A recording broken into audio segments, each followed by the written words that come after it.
Mars Incorporated, makers of America's most enjoyable candy bars, present Curtain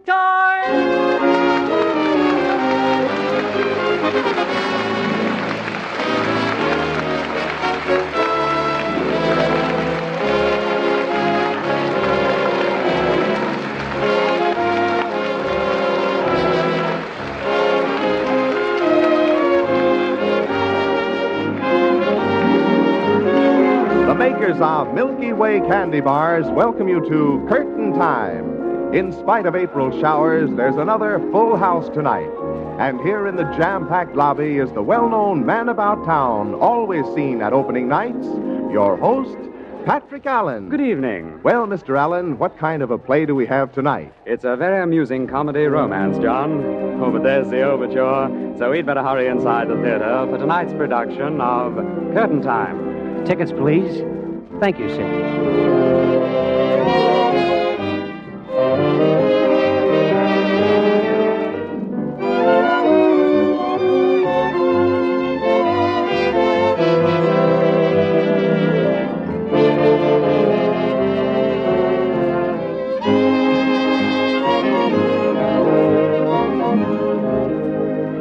7th row center, seat 7 and 8. Thank you.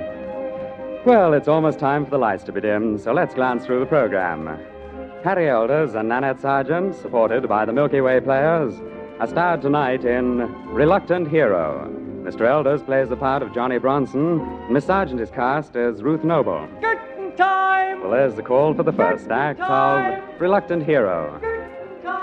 The scene is a plain, rather nondescript office of Johnny Bronson, city engineer of the town of Noblesville. Johnny is absorbed in work when the door opens. Hiya, Johnny. Busy? Oh, hello, Sam. Come on in. It's a pleasure. What's on your mind, Sam? I thought newspapermen slept until noon. Did they get wise and tie the can to you? Look, Angel Child, I'm out on a story. Well, and what are you doing here? I said I'm out on a story. Oh, I get it. You want some statistics on, say, the per capita cost of laying water mains, and you thought that maybe Will you forget that you're city engineer for half a minute? How can I? It's my job. Look, I want some news from you, Johnny. Not a whole flock of figures showing how you waste the taxpayers' dough. I'll let that pass. After all, we were in the Army together, and, well, old buddies should sort of... Look, Captain, don't remind me of the fact that I was, A corporal? Corporal? Johnny, old kid, when I dropped that olive drab suit in the ash can, Uncle Sam told me I was a free man. And that means that I can say what I've got on my mind. Well, it shouldn't take long. Did you read the morning paper? You know I can't stand to read your stuff, Sam. You mean you can't read? That's why they made you a captain. Well, okay, somebody's got to be captain. Well, now that that's settled, do you know that a train pulled into Noblesville at 10:45 tonight? Sure, a transcontinental. It does every night. Correct, except that last night, who should step off that train but a dame named Ruth Noble? Ruth Noble. The same, and it's a long time since she's been seen in these parts. That's right. Yeah, but I thought you was in New York, Sam. She was. Oh, gee, Sam, I haven't seen Ruth since we both graduated from high school. How is she? How is she? Wait till you see her. No kidding? Brother, that biscuit is a combination of the best features of Hedy Lamarr, Lana Turner, and the Goldwyn Girls. Well, you seem impressed. And why not? After all, Ruth Noble, daughter of His Honor the Mayor and great-granddaughter of the founder of Noblesville, the garden spot of America, doesn't drop in on this town every day. Oh, that's right. What's more, the little lady's also worth a cool $1 million. Oh, I've heard. Didn't her great-grandfather leave it to her? That he did. And you know, Johnny, old Cyrus Noble had the right idea. You don't say. I do. He comes out here, builds himself a pickle factory, names the town after himself, and dies worth $1 million smackaroos. Captain, I think I'll start a pickle factory. It's a great idea, Sam. That sour pussy yours on the label would be a natural. Okay, it's my turn to pass. But look, last night I went up to see Ruth, and did I get a story? What you going to do, marry a Grand Duke? It's all in the morning paper, son. Just get somebody to read it to you. Oh, Sam, you're a sweet character. Now, look, Johnny, now I want a story from you. I don't get it. Well, to tell the truth, I don't either. Come on, Corporal. You're wasting my time. Now, here's the pitch. Ruth is figuring on building a war memorial here in town. A war memorial? Yeah, so that everybody will remember what you and I are trying to forget. Well, what's it going to be? A statue in City Square. Oh, nuts. This town needs lots of things, but that's not one of them. On that we agree. But ask me some more. Go on, ask me. Sorry, Sam, I'm not interested. If people can't think of better ways of spending their money, then... Ask me, Johnny. Is it to be a statue of Eisenhower or Marshall or just plain G.I. Joe? Is it? Well, is it? No. Now ask me some more. Oh, look, Sam, look.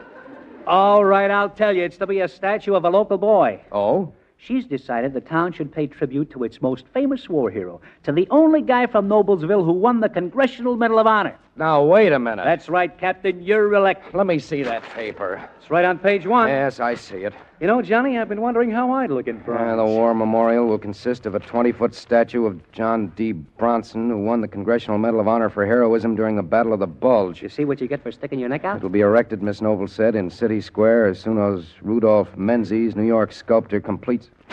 Well, of all the crust. Easy, Captain. Sam, this is fantastic. No, it's not. Why, someday I'll show that statue to my grandkids.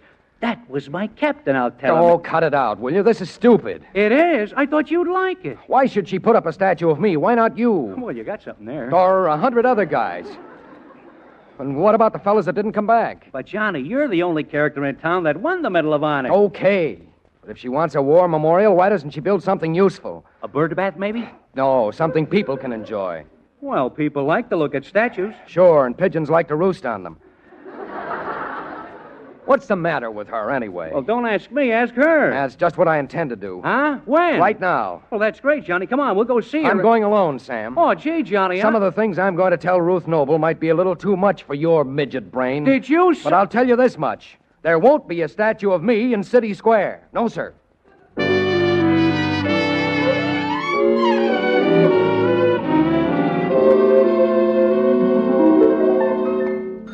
Of all the dumb ideas. If she wants to put up a statue, why doesn't she put up one of Great-Grandpa the Pickle King? Or maybe just a statue of a pickle would be... Well, Johnny, hello. Hello, Ruth.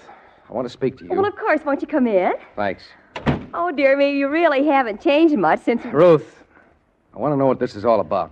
I beg your pardon. And, won't you sit down? Yes, but... Oh, what did you say you wanted to know about Johnny? About this statue. Oh, you mean the war memorial? Don't you think it's a wonderful idea? I think that... That's just what everybody's been saying. People have been phoning all morning, Johnny. They think it's a most wonderful way... Ruth, I don't care what people are saying. You don't? No. I thought you'd like the idea. I do not. It's a lousy idea. Now, see here, John Bronson. It's a beautiful idea. It's a fitting tribute to the men who served their country. Ruth, you're 25 years behind the times. Is that so? Well, let me tell you that people like statues. Statues make them think. Oh, come. Why don't you build a park or an auditorium or a zoo? Because this town needs a statue, and I want a statue. Look, Ruth, if you want some publicity, burn down the house or give the pickle factory away, but keep me out of it. Are you sure you just aren't afraid that you'll have to make a few speeches if this statue is erected? Well, maybe I am. I don't like speeches, especially the ones I make. Oh, so that's it. A man crawls across 200 yards of enemy territory, raked by machine gun fire. Please, He's will you- wounded 3 times, but keeps going long enough to blow up 2 pillboxes single-handed, and he's afraid to make a speech. Ruth, Oh, Johnny, you should be ashamed of yourself. If you want to spend your money, why don't you buy a yacht or found a home for broken-down pickle salesmen? No, Johnny. I'm going to buy a statue. All right, but it's not going to be a statue of me. Oh, yes, it is. We can get a picture of you from the War Department showing you in uniform. Okay. Go ahead with your cute little idea. But just wait and see what happens when it hits the city commission. The city commission has nothing to do with it. Except that you have to get a permit from the commission before you can put up a statue in City Square. Oh, no, I don't. Not in this case. What makes this case different? The fact that my great-grandfather gave that property to the city and that there was a string attached. Well, that still doesn't mean that you... According to the terms of the gift, great-grandfather's descendants have the right to improve that property in any way they see fit. Oh, I see. And there's one more thing. Just one? The statue has to be approved by only one city official, and he's... Your father? Yes, Johnny, my father. He's the mayor. Remember?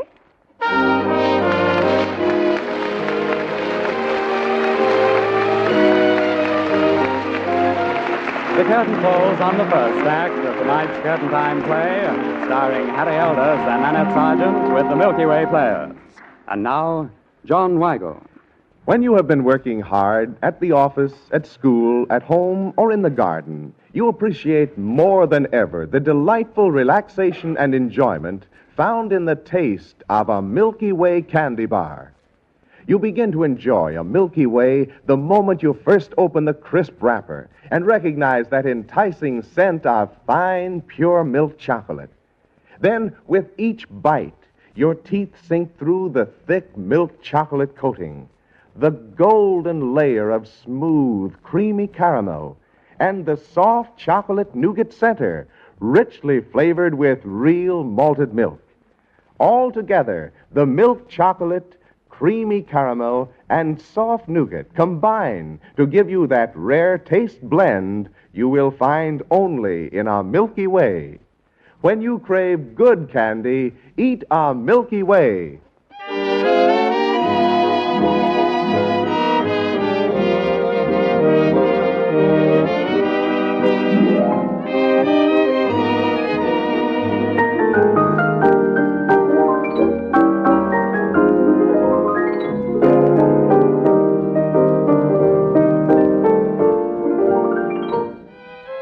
Well, there's the call for the second act of Reluctant Hero, brought to you by the Milky Way Players. When Johnny Bronson, city engineer of Noblesville and the town's only winner of the Congressional Medal of Honor, learned that Ruth Noble wanted to erect a statue of him, well, he jumped sky high. Now, after a stormy session with a rich young woman, he calls on her father, the mayor, in the latter's office. Sorry I had to keep you waiting, Johnny. Well, that's okay, Your Honor. Pull up a chair. Thank you. Well, young man, I understand you're doing a great job. Well, thanks. But the reason I came here... War memorial? Yes.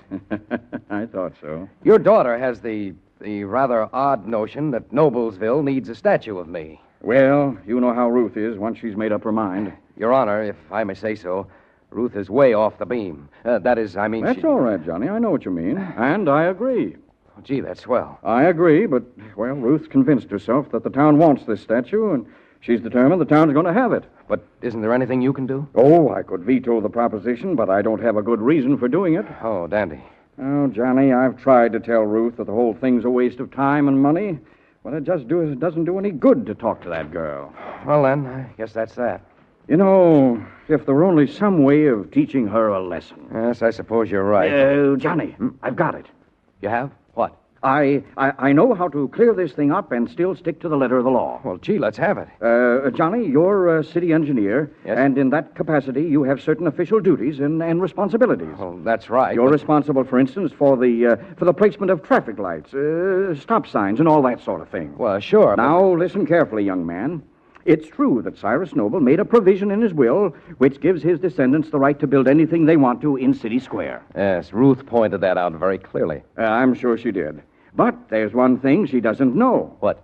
She doesn't know that the City Commission has the right to block any proposal if it conflicts with any plans for civic improvement. Well, that's true. only Johnny, I- there's only one place there's still room for this statue in City Square.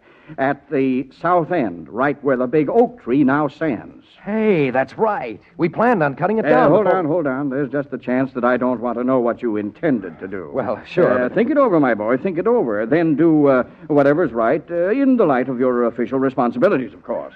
Your Honor, all of a sudden I'm just filthy with official responsibility. Well, that's fine.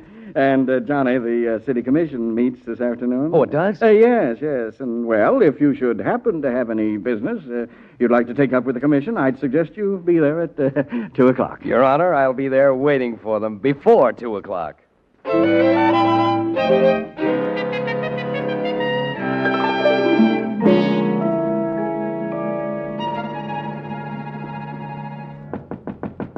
Come in.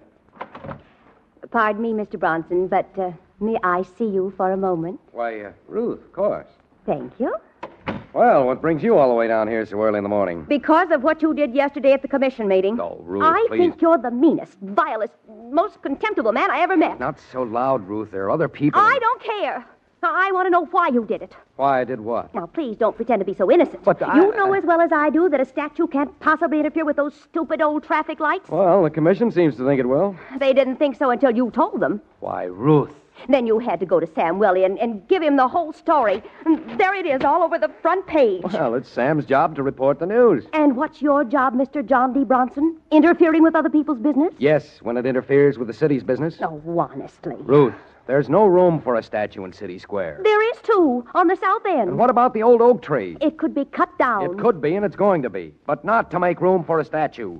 What do you mean? I mean that the city's installing an overhead traffic signal there, and the tree has to be cut down so that there'll be a clear view of the signal. Now, do you understand? The only thing I understand, Mr. Bronson, is that you're deliberately trying to keep me from building a war memorial. Look, Ruth. By the way, how did you find out about that clause in my great-grandfather's will?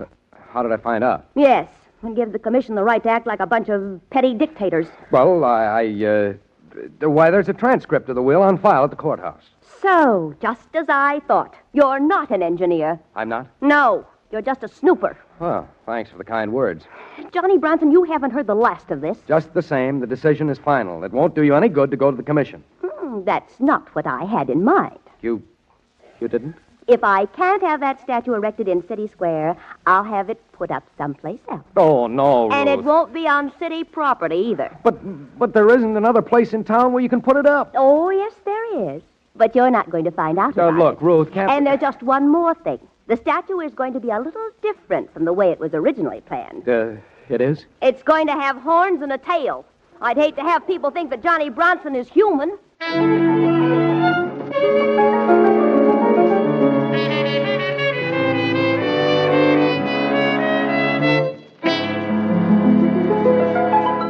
How's that for a lousy break? She comes in here, blows her top, and little Sam misses the whole show. Oh, sure. You have all the bad luck. What else you say, Johnny? Nothing. Except for some personal remarks about my character. Uh-huh. So the dame says if I can't put it here, I'll put it there. You think it's funny. I'm sorry, Captain, but I sure do. And hey, maybe I'll knock out a feature story about it. You do, and... I'll call it The Reluctant Hero or The GI Who Wanted to Be Alone. That's a great little sense of humor you've got, chum. I still think it's funny. But what do you think she figures on putting up that statue on the front lawn? I wouldn't be surprised. Well, you can't do anything until you find out. But that won't do any good, Sam. It won't? The minute we try to stop her, she'll find another place. Say, maybe you're right. What we need is a new approach. Such as? Sam, what was the most important thing you learned in the Army? That I should have stayed at home. Look, lay off, will you? I'm not kidding. What was the first thing you learned to do when you found out that your outfit couldn't move forward? Well, Captain, I was just a little old corporal, but it seems to me that we always look for a soft spot. Right. We'd look for a place where the going wasn't so rugged. Maybe we'd circle around. And it sure would be fun circling around Ruth with both arms. Now, look, I told you I wasn't kidding. Well, who's kidding? Sam, do you think that Ruth really wants to do something for the veterans of Noblesville? Well, I guess so, except that she's going about it the wrong way. And that's the soft spot we're looking for. Yeah? She really wants to build a war memorial, Sam. The only question is, what kind? So isn't it logical to suppose she might change her mind if we can prove she's wrong? Now, don't look at me. I'm not the guy to talk to a dame like that about anything. Talking won't do any good. We've got to prove her right. Oh, sure. Sam, let's make a survey of the veterans. Let's find out what they think about a statue. You mean go out and interview them? Yes. If we can prove that the vets are against this thing, then Ruth will have to change her mind. Well, it sounds good, but who makes this survey? Us? No. It's got to be done by some organization that's absolutely impartial. That's right. If we did it ourselves, it might look phony. Look, Sam, that advertising agency here in town has a research department. Well, sure, I know those guys. Swell. You can talk them into doing this job. Now, wait a minute. It won't even take a whole day, Sam. Look, do you know how many vets there are in Noblesville? Oh, about 500. But only a certain percentage of them have to be interviewed. Well. That's what they call a sampling. It's just as good as interviewing a whole bunch. Well, okay, let's get going. Hold on, Sam. The first thing we have to do is to write out some questions. Then we'll go over to the advertising agency. And after tomorrow... After tomorrow, we'll know the right answer to our little problem. That is, I hope it's the right answer.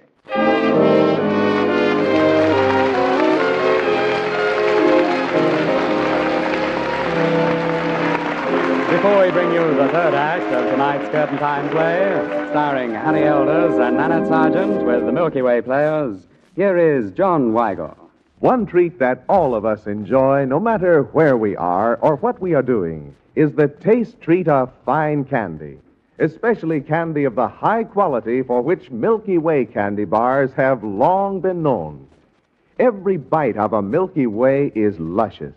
From the moment you first taste that thick milk chocolate coating, the golden layer of smooth, creamy caramel, and the soft chocolate nougat center, richly flavored with real malted milk, all melt together to make each enjoyable mouthful a thrilling treat, right down to the last delightful flavor that lingers in your mouth. When you crave good candy, eat a Milky Way.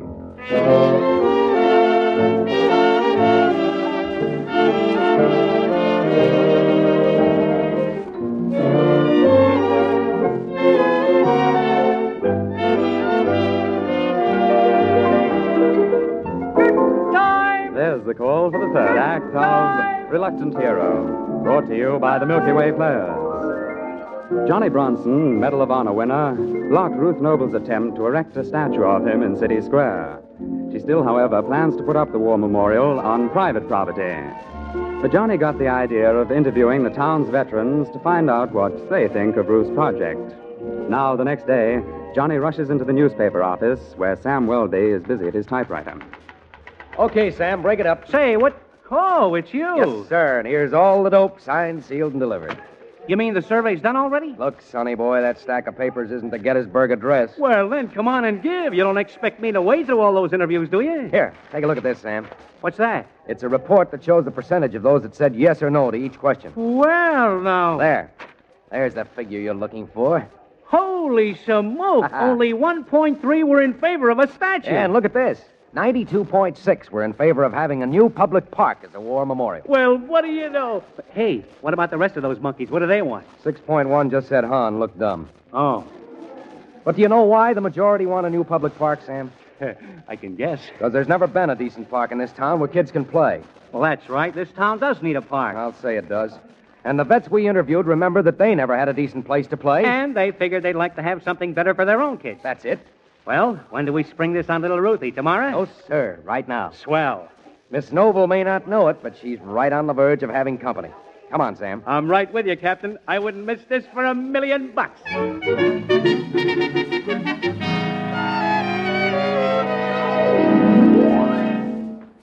Well, Sam, this is it. Yeah, and before you punch that doorbell, I'd like to make a statement. Okay. If anything happens to me, Johnny, you're responsible. Oh, but this is your big chance. Just the same, I'll haunt you if you don't take care of my poor old mother. You won't feel that way in the morning. Not when you see those big headlines on your story. If I live long enough to write a story. Don't be silly. Yeah, but this noble dame's atomic. Well, that doesn't mean that you... Well, Johnny, hello. Hello, Your Honor. Hi, Mr. Mayor. Come in, both of you. Thank you. It's a pleasure, I hope. Well, now, what can I do for you, gentlemen? Is Ruth at home, Your Honor? Yes, of course, she's pretty angry about what happened. Yeah, we figured she would be. But we'd still like to see her. Very well, I'll call her. Oh, Ruth, Yes, Dad. there's someone here to see you. Oh, why didn't you tell me? What I want to know is why you did. I heard the doorbell ring, but I thought it would be for you, and... Well, now, if it isn't Mr. Bronson and Mr. Weldon. Hello, Ruth. Hi. Well, I'll just leave you young folks alone. Don't go, Dad. Well, I'm sure that if this were anything private, Mr. Weldy wouldn't be along. You see, Johnny, right away she... In case you don't know about it, Dad, Mr. Weldy is the poor man's Walter Winchell. Oh. Well, Mr. Bronson, I'm sure this isn't a social call. No, not exactly. Sam and I came here, Ruth, because we have a report we want you to read. Oh? Here, go ahead and read it. Thank you, I will. What kind of a report is this, Johnny? Well, sir, we made a survey of the veterans here in town. Yes? We wanted to find out what they thought of this idea of a war memorial. And these papers here are the interviews. And just what did you find out? That 92.6 of the war veterans in this town think we need a new park. And that only 1.3 think we need a statue in City Square. The rest don't know nothing. Yeah, well. Well, now, they want a park, do they? Well, that's fine. Ruth, after looking at that report, do you still insist on going ahead and putting up that fool statue? Why, Johnny, you look so angry. Huh? They've done it, Ruth. They've done it. Hey, what's the gag? Yeah, what's so funny? Dad, Johnny thought I was going to put up a statue of him. Look, I don't get what this is all about. Well, Johnny, Ruth and I planned this whole thing. And it's worked out perfectly. Hey, Captain, is this a rib? Will you please tell me what it is you planned? Tell him, Dad. Well, it all started a few weeks ago when I found out that the Noblesville Businessmen's Association had decided to put up a statue. Boy, this is deep stuff. Well, I was against it, but I felt I couldn't do anything. For political reasons, of course. Yeah, there are some pretty influential cookies in that bunch. But where do I come in? After me. Gee, I'm all confused. You're confused. What do you think I am? But it's really quite simple. You see, I wrote to Ruth in New York. And I came home and announced that I was putting up a statue of you, Johnny. But Well, don't you see? I knew you wouldn't stand for it. You knew I wouldn't stand for it. Of course, Dad was positive you'd try to stop me. And I helped things along by showing you how you could do it. Well, I'll be darned. It was just a roundabout way, Johnny, of telling the Businessmen's Association that they couldn't put up a statue in City Square. Gosh, and now they'll never know why. Well, as long as that statue doesn't go up, I don't care. Oh, but Johnny, this survey you've made is wonderful. If Sam runs a story about it in the paper, the Businessmen's Association will take the hint. And bingo, we got a new park. That's the idea. Hey, but look, Mr. Mayor, how'd you know Johnny would get this survey made? Why, I didn't. But he did know that he'd get the opinion of the veterans one way or another. If we got him mad enough. And you did? But, Johnny, that was my job. That's why I said all those nasty things when I went to your office. Well, you ought to be satisfied. It worked. Now, Sam, about that story. Anything you say, Mr. Mayor. Well, then, let's go into my study and get to work. Yes, sir, I'm right behind you. Johnny, Yes, Ruth? still angry? Of course not. I appreciate all you've done. Oh, I'm glad. I was afraid. I'm the one who should apologize, Ruth. Talking the way I did when I came here to see you. It was my first day home from New York, too. Not much of a welcome, was it? Well, next time maybe I'll act a little more civilized. Well, just don't greet me in a tone of voice that says you're my old school teacher and I've been a naughty girl. Okay. I'll say, good morning, Miss Noble. It's good to see you back. Oh, that's very formal. Well, I suppose I can just say hello. Anybody can do that, Johnny. Then maybe I'll...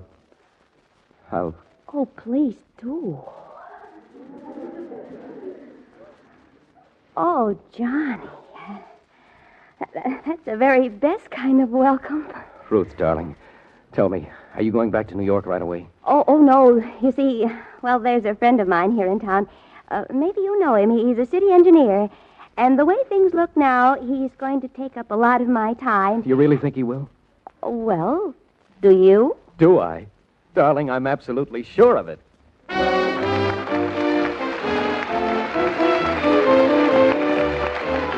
The curtain falls on the last act of Reluctant Hero, another curtain time play brought to you by the makers of Milky Way Candy Bar. Tonight's curtain time starred Harry Elders as Johnny Bronson and Nanette Sargent as Ruth Noble. The supporting players were George Caesar and Sidney Elstrom, and the script was written by Roger Vornholt. The curtain time music is arranged and conducted by Bert Farber, and the entire production is directed by Harry Holcomb.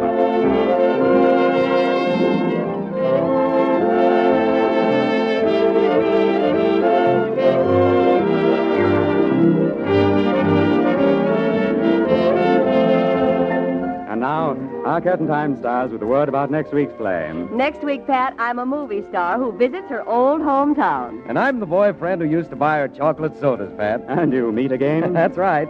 And a lot of things happen in this play called Hometown Girl. Well, thanks for the advance information. And good night, Nanette Sargent and Harry Elders. Good night. Pat.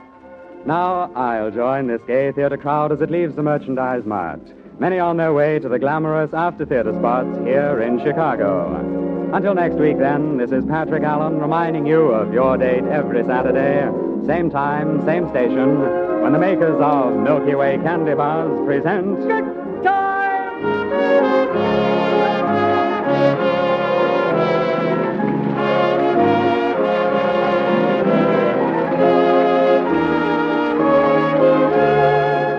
Each week, Mars Incorporated brings you two great shows over NBC. On Monday night, be sure to hear Dr. IQ, the mental banker. And next Saturday, be with us again for Curtain Time. Remember, when you crave good candy, eat a Milky Way.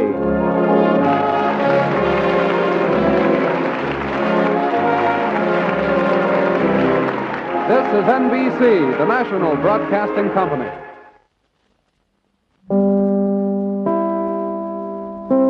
Mars Incorporated, makers of America's most enjoyable candy bars, presents Curtain Time!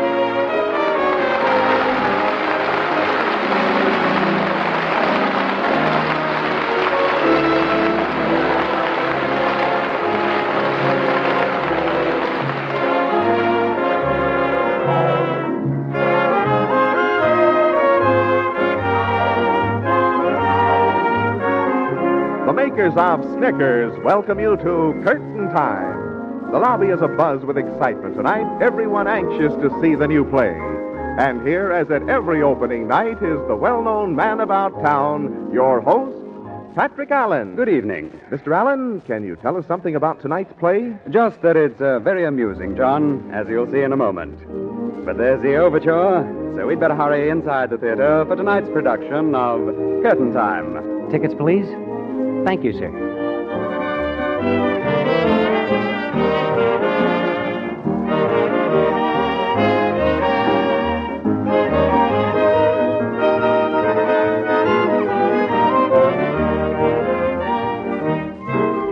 Seventh row center. Seats 7 and 8. Thank you.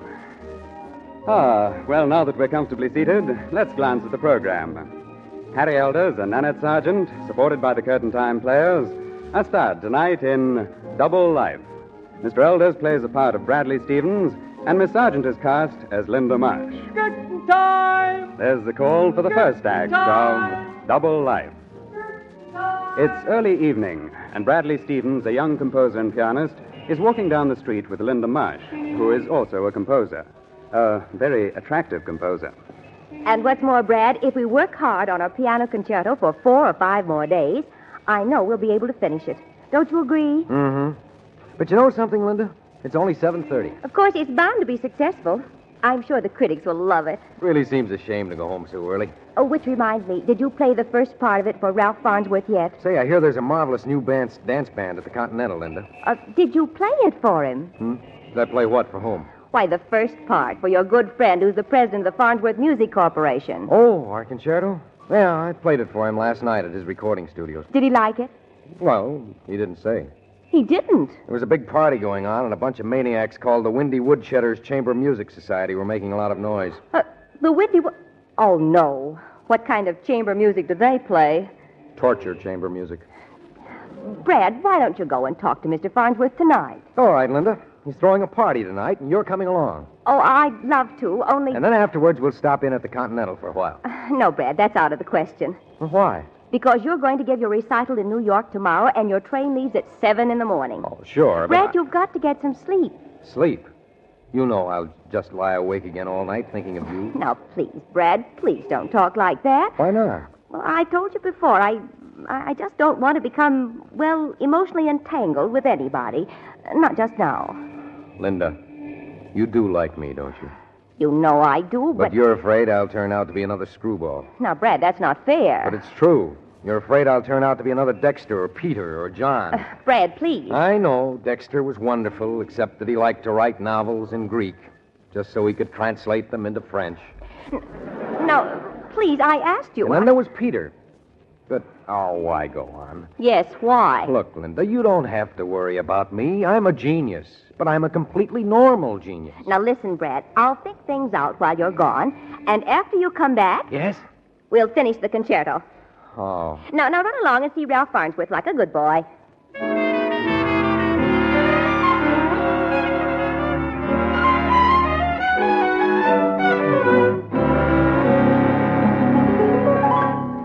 Well, Brad, now that everybody's gone, how'd you like the party? That sure was great, Ralph.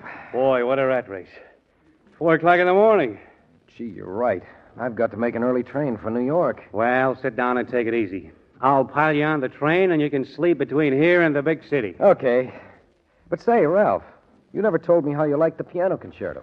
The piano concerto? Now, you remember. I started to play it for you, and then... Oh, sure. Then the Windy Woodshedders picked it up and proceeded to murder it. Brother, are they a bunch of clowns. Yeah, I'll say. You know, I couldn't get sore at them. They were having too much fun trying to whip up some nutty words to go with a melody. You came up with the craziest lyrics of all. Oh, that's right, I did. Oh, what a song. I got a hole in my head. Yeah. The boys really loved it. Well, they must have. Why, they wouldn't let me get up from the piano. We kept playing and singing it all night. And recording it, too, don't forget. I nearly died when you told me I'd written a hit tune and you were going to buy it from me. Yeah. I said I was going to print the record and foist it off on the public. What a sense of humor. Why, you even brought out a contract, you know? And you signed it right on the dotted line. Sure. I can go along with a gag. Brad, it wasn't a gag. Huh? Ralph, you can't be serious. Oh, but I am. But who in their right mind would want to listen to that crazy thing? Listen, Brad, I think I got a hole in my head. I'll say you have. Let me finish. I think your song is the catchiest novelty tune I've ever heard. Oh, Ralph, you're joking. I am not. It'll sell 1 million platters. It'll hit the crackpot jackpot. Oh, no, that beautiful piano concerto ruined forever. But, Brad, you've written a hit song. You'll be rich and famous. You mean rich and infamous? I mean famous because I'm even going to put your name on the record as the band leader. What? Bradley Stevens and his Windy Woodshedders. Oh, great Scott. Are you trying to ruin me? Ruin you? Of course not. Listen, Ralph, I'm a composer. I'm a concert pianist. I'm on my way to the top. I know all that. If I want the public to consider me as a serious artist, I can't have my name associated with this novelty record. Okay, we'll change your name. Change my name. To what? I've got it. We'll call you Gibby Gilbert. Gibby Gilbert. Uh-huh. Gibby Gilbert and his manic depressive beboppers. Oh, baby, baby, what a combo. Gibby Gilbert piano, hipster wolf trumpet, slap happy Robbins trombone, zoot Ogilvy clarinet, doghouse Flanagan bass, pork chops Mitchell guitar. Oh, great, great. And a square on the drums by the name of Donald Frobisher. How did he sneak in? I don't know, but I'll have to do something with him. Let me see. Oh, what a mess. And good gosh, how will I ever be able to face Linda? Fish face Frobisher. No, that's no good. What do you mean, face Linda? Well, we worked on the piano concerto together, Ralph. She had such high hopes for it. And now what'll I tell her? Well, why don't you tell her the truth? Are you crazy? The shock would probably... No, I couldn't. Well... Listen, Ralph, I'm trying to make a good impression on her. But if she ever finds out about this, my goose is cooked. Well, why? Because she's got no use for screwballs. You've heard of Peter Koopman, haven't you? The composer? Yes. Why, sure. Well, he and Linda were engaged. But she gave him the air when she found out he spent all his spare time composing a symphony for his 30 pet dogs. A symphony for dogs? Yes. A supersonic symphony pitched so high that only dogs can hear it. Well, I don't blame her. You've also heard of John Dimbleby, the baritone, I suppose. Of course. Well, he and Linda got along swell until the day he decided operas were just so much junk and gave a recital of hillbilly songs. Well, that's different anyway. Sure, but you can see the spot I'm in. Oh, yes, indeed. And then being out of town a couple of days and... Oh, my aching head. What am I going to do? Hey, I got it. Ralph, what is it? Flapmouth Frobisher. Oh.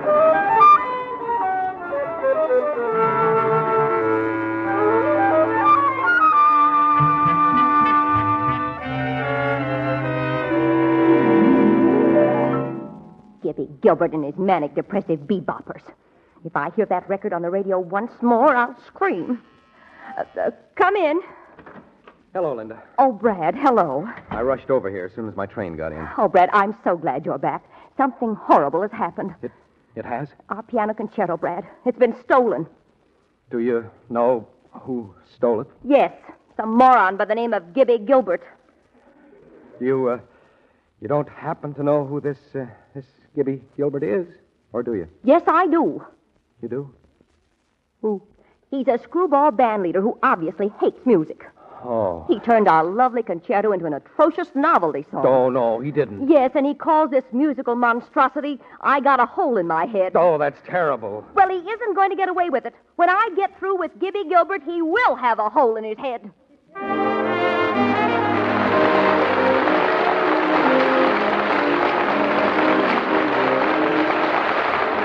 The curtain falls on the first act of tonight's Curtain Time play, starring Harry Elders and Nanette Sargent.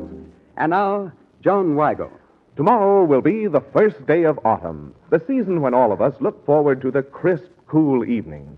And one little treat that will always mean added enjoyment of a fall evening stroll is the taste treat of a Snickers candy bar. For each bite of a Snickers bar is rich with the rare flavor of the choicest candy ingredients. A thick milk chocolate coating, a golden layer of smooth, creamy caramel, packed with crisp, freshly roasted peanuts, over a soft nougat center, abundantly flavored with fresh peanut butter and real malted milk. All melt together in each enjoyable mouthful to give you that rare taste blend you will find only in a Snickers bar. When you want a special taste delight, have a Snickers.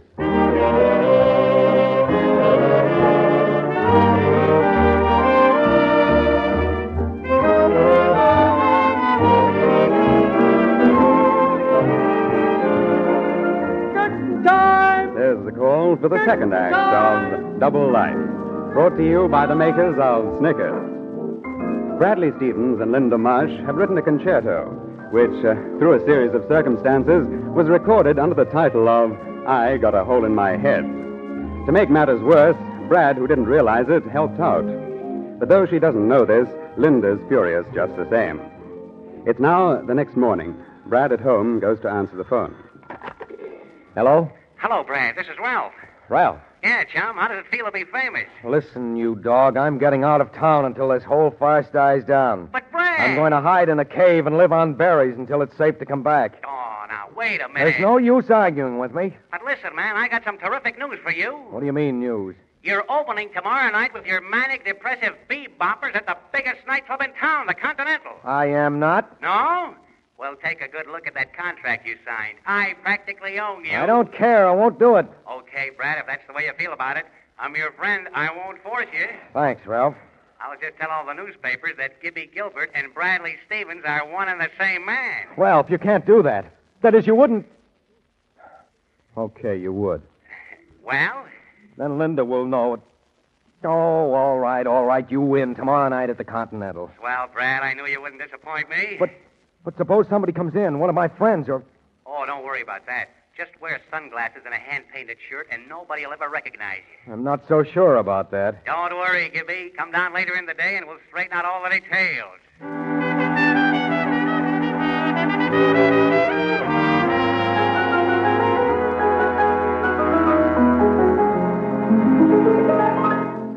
The way I figure it, Gibby, you ought to open and close the show with I Got a Hole in My Head. Mm-hmm.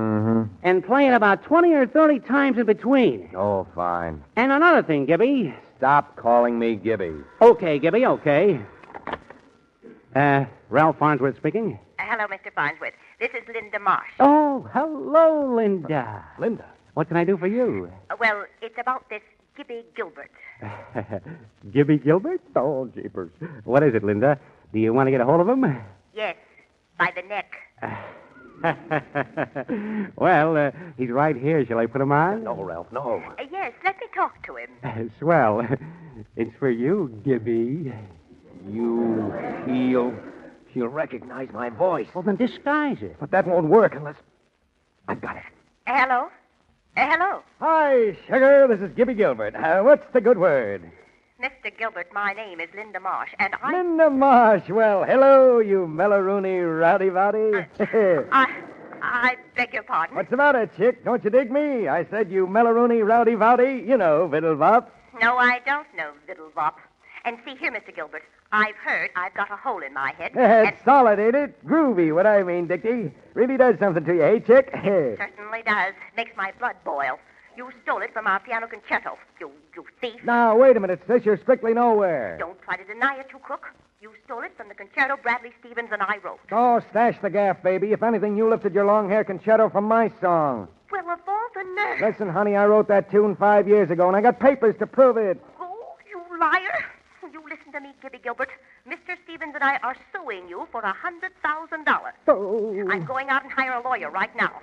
I'll see you in court, you mellow-rooney meatball. But Linda, Miss Marsh. Hello.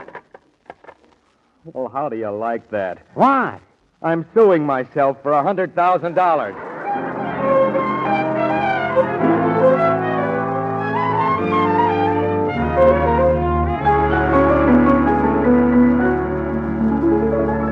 No, Brad, nothing doing. Oh, but Linda, if you'll just let me talk to Gibby Gilbert, I'm sure he'll be willing to settle out of court. But we won't. We're not letting that crook get away with anything. Oh, but Linda, Brad, why are you so anxious to have this settled out of court? Why, I just want to spare you that awful newspaper publicity. I'm only thinking of you, Linda. Oh, Brad, you're a darling.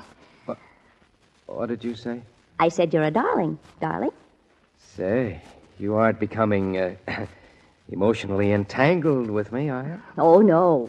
I already am. Hopelessly so. Oh, darling. I guess I've always been, but I really was afraid you might turn out to be another screwball. That is, until today. Until today? Yes, until I talked to that crazy Gibby Gilbert on the phone and suddenly realized how silly it was to worry about you. Huh? Oh, Brad, you're so normal and conventional and sane. But But, Linda, maybe you shouldn't be too hasty. I mean, after all, you really don't know me any too well. Oh, now, Brad, don't tell me you have any little secrets you're keeping from me. Well, no little ones. Then will you please stop wasting time and kiss me? Oh, darling, I've been waiting so long for this moment. Oh, great Scott, it happens every time. Oh, that must be Mr. Jeffries. Mr. Jeffries. Our lawyer, darling. I asked him to come over. Oh, gosh, our lawyer. Oh, Miss Marsh. Oh, Mr. Jeffries, come in. Thank you, thank you. Mr. Jeffries, this is Bradley Stevens. How do you do? I'm tickled pink to know you, Mr. Jeffries. Well, I've got good news for you two young people. I'll win that $100,000 judgment for you in no time at all. Oh, that's wonderful. Sure. But don't you think 100,000 is a little too high? No, it's peanuts. We'll sue Gibby Gilbert for $200,000. Oh, good. 200,000? 200,000 will never atone for this heinous crime. I'll have him put away for life. Serves him right. For life? I'll demand the supreme penalty. I'll send him to the chair. The chair? Well, of course, I'll have him strung up by his thumbs. I'll have him boiled in oil. Oh. Well, please, Mr. Jeffries. Ladies and gentlemen of the jury, I demand that this depraved monster who snivels at the bar of justice... Mr. Jeffries. What? Oh, I'm sorry. I'm sorry. I guess I was carried away by my own eloquence. Yes, I guess you were. Thank you. Before I forget it, Mr. Jeffries, when are you going to have the papers served on Gibby Gilbert? Why, tomorrow morning. I'm going to take care of it myself. Good. We're going with you. We? Why, of course, darling. Oh, I can hardly wait to see the dumb look on Gibby Gilbert's stupid face.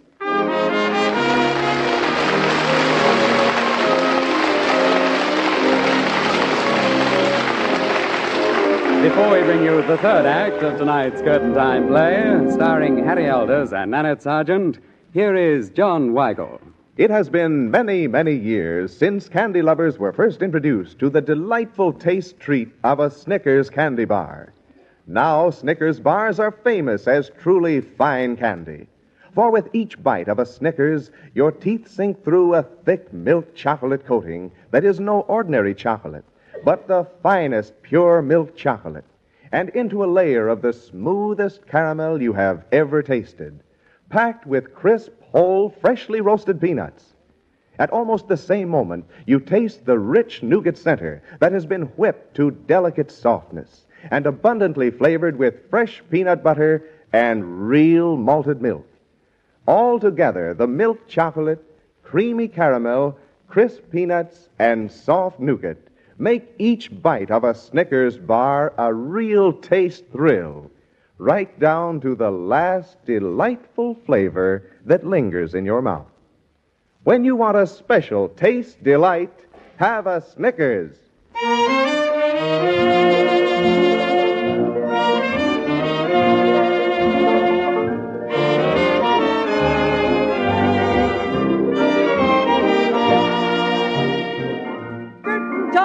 There's the call for the third act of Double Life, brought to you by the makers of Snickers. Enraged that Gibby Gilbert stole the concerto she wrote with Bradley Stevens, Linda Marsh retained a lawyer to sue the jazz band leader.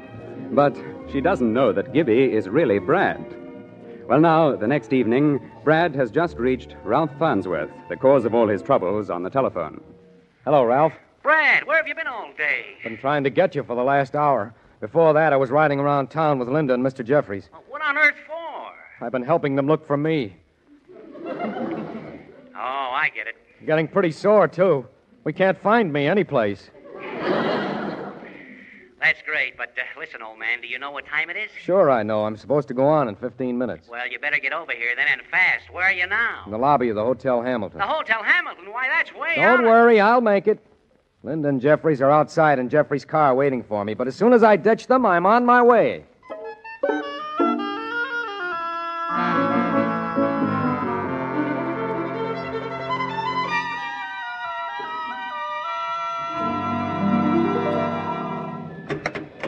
Any luck, Brad? Nope. Gibby Gilbert was here, but he checked out this afternoon. Where'd he go? He went to visit his brother-in-law in Glenville. Good. I was beginning to think we'd never catch up with him. Let's see, that's about 60 miles from here. I hope you got the address. Yes, it's 1122 Marshall Street. Well, let's get going. Gee, I'm awfully sorry, Linda, but I'm afraid you two will have to go alone. You see, I have I have a previous engagement.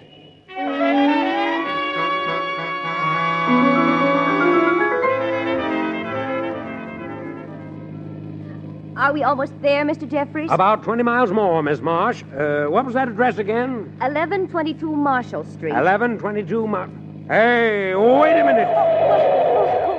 What's the matter? Nothing, except that there is no Marshall Street in Glenville. Are you sure? I just remembered all the streets have numbers instead of names. But I don't understand. Why would Brad want to lie to us? I don't know, but there's something funny going on here, and we're going to find out what it is. Well, of course, but... Now, let me think. He probably took a cab in front of the Hotel Hamilton, in which case the doorman might remember. Remember what? Well, I'll tell you as soon as we find out what he remembers.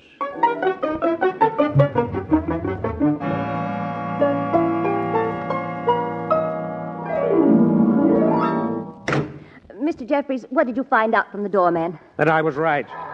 He said he hailed a cab for Brad the minute we drove away. And then? He heard him tell the driver where to take him. But where did he... He went to the Continental Club, and that's where we're going.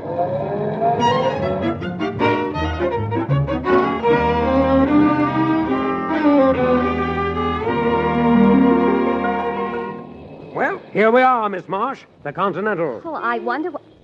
Look, Mr. Jeffries. What? Look at that sign. Well, I'll be. Gibby Gilbert and his manic-depressive beboppers. Come on, let's go in. I want to get to the bottom of this. Okay. Oh, what a mob. Do you see Brad anyplace? No, I'm afraid I don't. Thanks, Cats. Thanks a million. Oh, look. Thank you. There's Gibby Gilbert Thank on the you. bandstand. Oh, the Thanks big again, freak. Cats. You're a hep crowd tonight, and I'm glad you're tasting the vanilla. Oh, good heavens, what talk. Right now, my little combo's beat to its socks, but after we take 10, we'll all be back to dish up the rebop again. Well, oh, they're leaving the bandstand. Hey, what a break. Gibby Gilbert's coming this way. Swell. Have you got the papers ready? Right here in my hand. Oh, look at him, will you? What a character. Get a load of that beret and those sunglasses and that loud shirt hanging halfway down to his knees. Oh, dear me, he looks just like an ape, doesn't he? Mr. Gilbert? My autograph? Why, Natch, I'll be happy to. Linda. Why, oh, no. Bradley Stevens. Look, Linda, I know what you're thinking, but you're wrong. You monster. Honest, I'm innocent. I was tricked. You loathsome, despicable, crawling reptile. No, Linda, don't get yourself all excited. Bradley Stevens, to think that you turned out to be a depraved, moronic music butcher.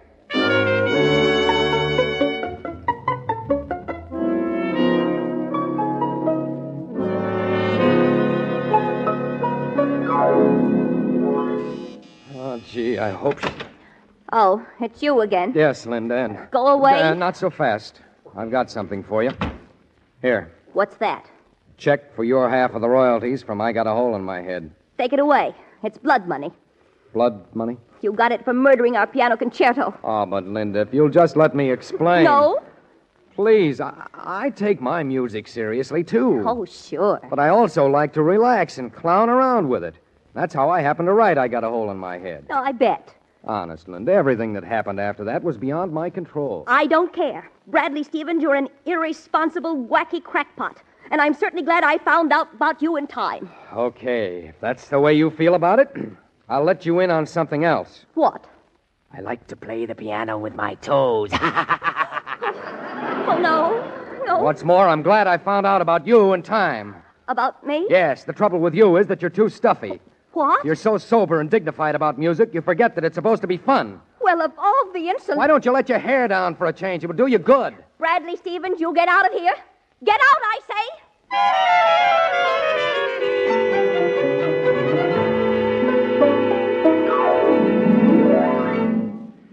Hello, Brad. How are you?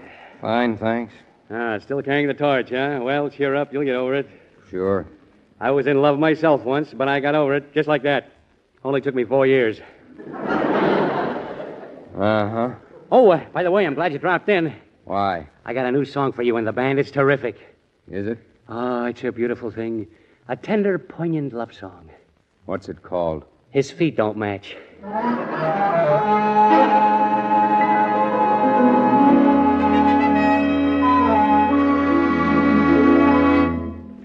Well, Brad, what did I tell you?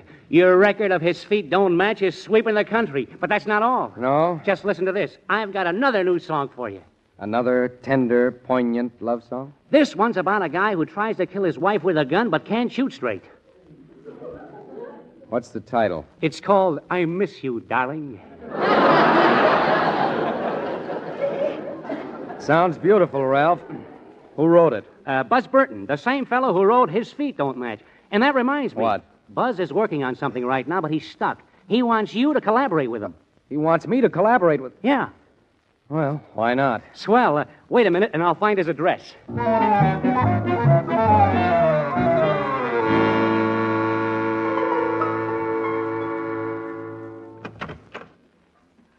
I'd like to see Buzz Burton.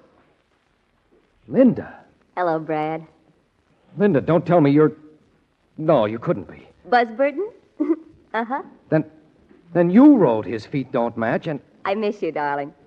Oh, I miss you too, darling. But what... I don't understand why you... You told me I was too stuffy. Don't you remember? Oh, but I was sore. I didn't really mean it. I know, Brad. But here, this is what I wanted you to collaborate on with me. What? Why, Linda, it's a piano concerto. Yes, darling. But look at the next line. By Mr. and Mrs. Bradley Stevens. Wonderful. We'll take it with us when we go on our honeymoon. We can... Now, see here, Gibby Gilbert. Will you stop beating your chops and kiss me? I sure will, Buzz. Just pucker up and slip me the lips. The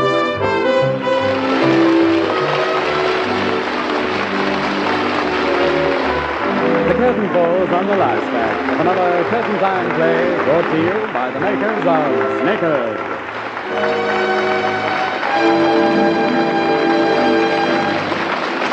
Tonight, Curtain Time starred Harry Elders and Nanette Sargent in Double Life by Bob Piran. The supporting players were George Caesar and Arthur Peterson. The Curtain Time Orchestra is conducted by Bert Farber, and the entire production is directed by Harry Holcomb.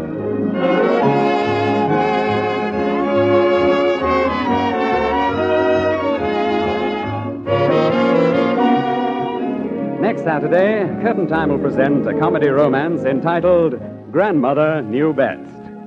And now I'll join this gay theater crowd as it leaves the Merchandise Mart. Many on their way to the glamorous after-theater spots here in Chicago. Until next week, then, this is Patrick Allen reminding you of your date every Saturday, same time, same station, when the makers of Snickers present Curtain Time!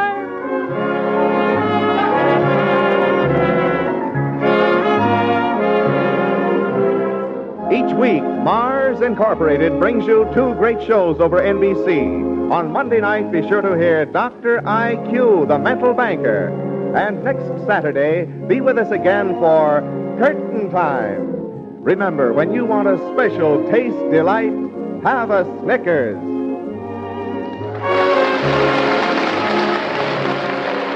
This is NBC, the National Broadcasting Company.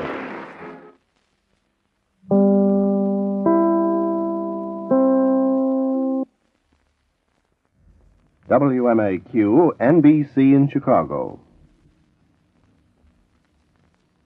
Mars Incorporated, makers of America's most enjoyable candy bars, presents Curtain Time!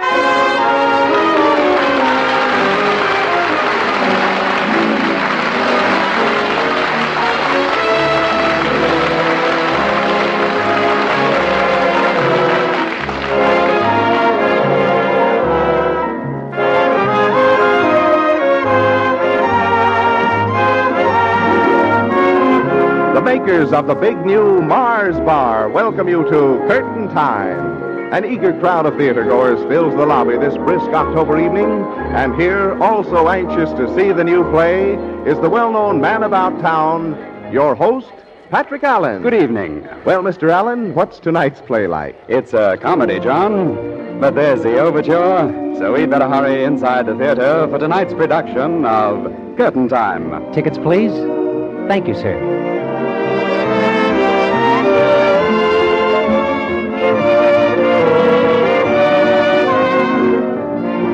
7th row center. Seat 7 and 8. Thank you. Well, now that we're comfortably seated, let's have a look at the program. Harry Elders and Annette Sargent, supported by the Curtain Time Players, are starred tonight in Part-Time Husband by Bob Peron. Mr. Elders plays the part of Jerry Drake, and Miss Sargent is cast as Claire Cameron.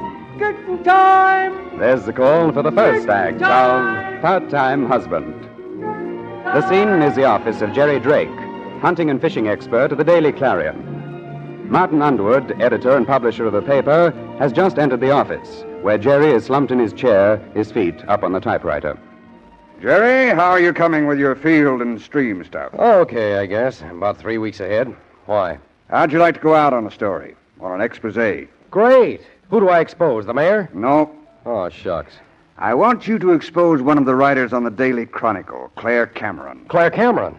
Wow, she's the biggest drawing card they've got. Exactly. She's their expert on love and marriage, but frankly, I doubt that she knows what she's talking about. You do? First of all, Jerry, I want you to find out whether she really knows anything about love. Whether she... But how? Are you kidding? Now, wait a minute. You don't mean... I do. But, boss, I'm a hunting and fishing expert. I'm a sports writer. Well, this comes under the heading of indoor sports. Oh, but darn it... Oh, all right. I also want you to find out whether she really knows anything about marriage. Now, look, I'm not going to marry her. Besides, she's already married, isn't she? That's just the point, Jerry. Is she? Come again? Is Claire Cameron really married, or does all that advice she hands out about married life come from books? Well, she keeps writing how she and her husband George solved their misunderstandings, doesn't she? Yes, but has anyone ever met George Cameron? Has anybody ever seen him? Or even a picture of him? No. Say, you don't think... I think George exists only in Claire Cameron's imagination. Well, I also think she invented him to lend authenticity to her column. Gee, if I can prove that, I'll really have a story. Exactly. Now get going and find out whether that dame knows anything about love.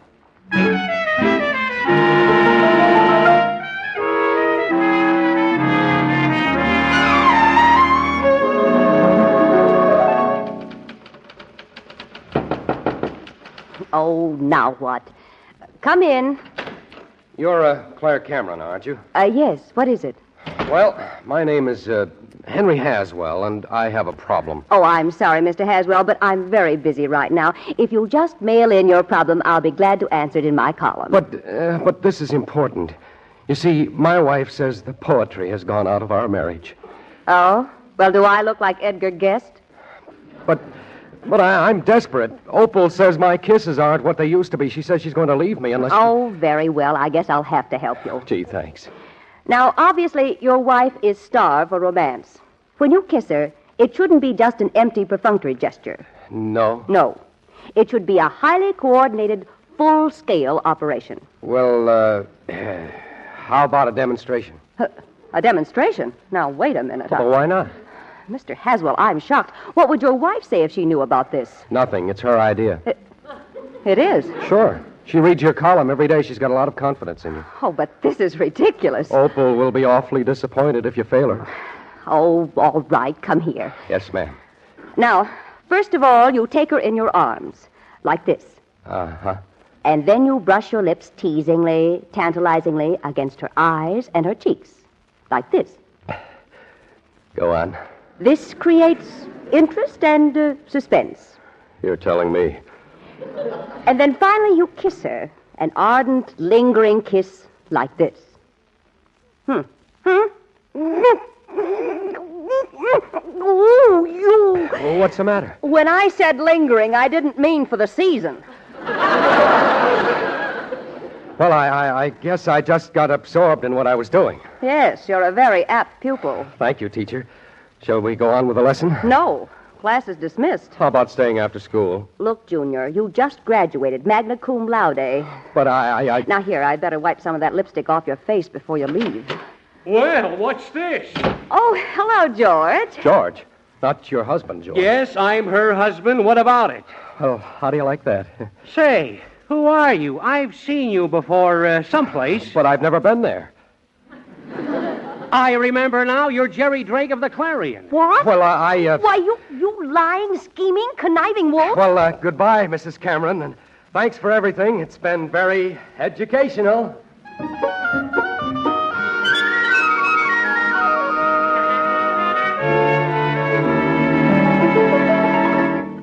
And then, boss, Go on, Jerry. Go on. well, she was about to wipe the lipstick off my face when George Cameron walked in. Oh, fine. There goes our story. Well, not necessarily. What are you getting at, Jerry? Look, I'm playing a hunch. What is it? You'll find out. Right now, just sit tight.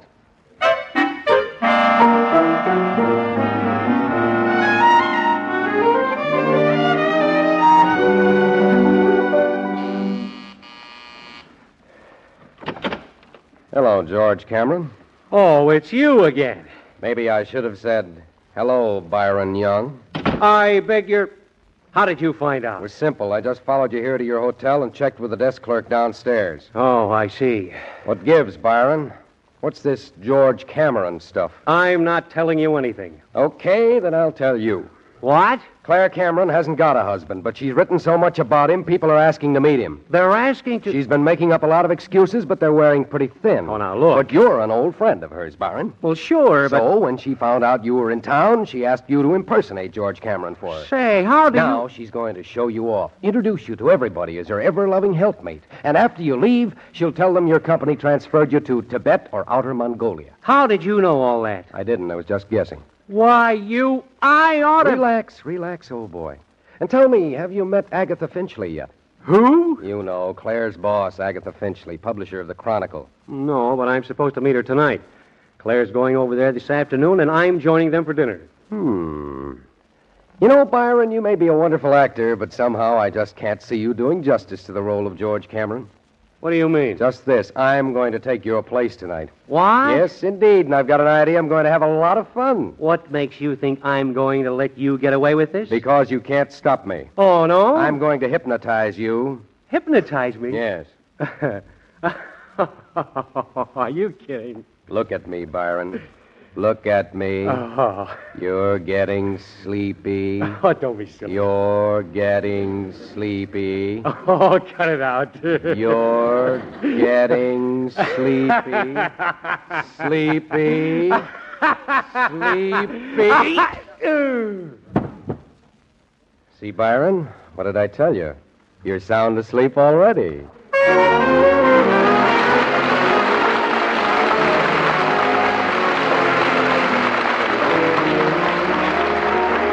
The curtain falls on the first act of tonight's Curtain Time play, starring Harry Elders and Nanette Sargent. And now, Joan Weigel. Tonight, I would like to tell you about a big new companion bar to Snickers and Milky Way. A new 10-cent candy treat called Mars, the Toasted Almond Bar. In every bite of this big new Mars bar, you enjoy the rare flavor of an extra thick, pure milk chocolate coating. And nestled in the heaping chocolate are crisp, crunchy, fresh, toasted almonds, all over a soft, snow-white nougat center. Here is truly one of the greatest of candy triumphs. For the finest quality candy bar of them all, just taste the big new Mars bar. After the next act, I will be back with rules for the big new Mars bar contest. So be sure to have pencil and paper handy.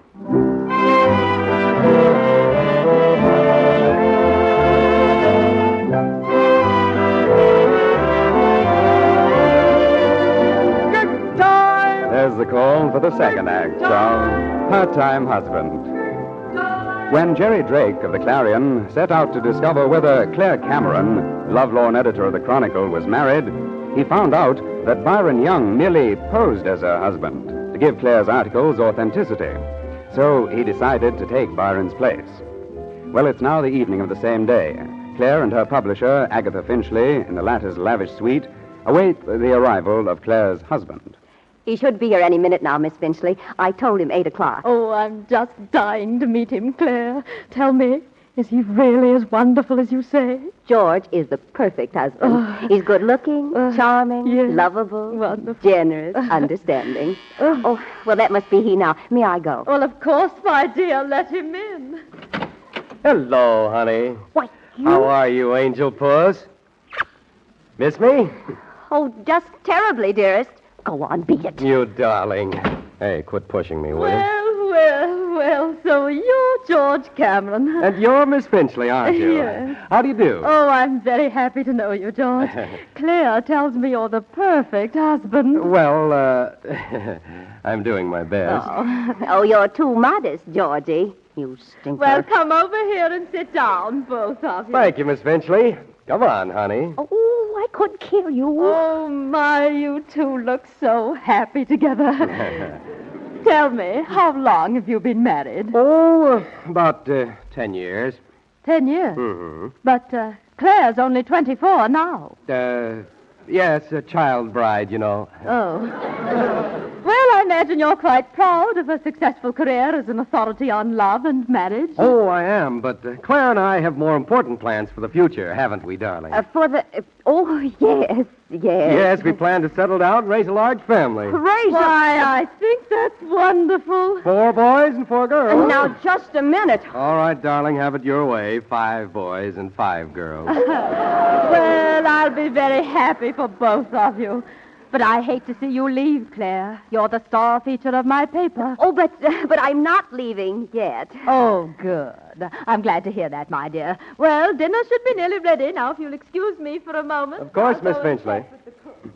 Jerry Drake, where's Byron? Byron? Oh, I suppose he's someplace reading Keats.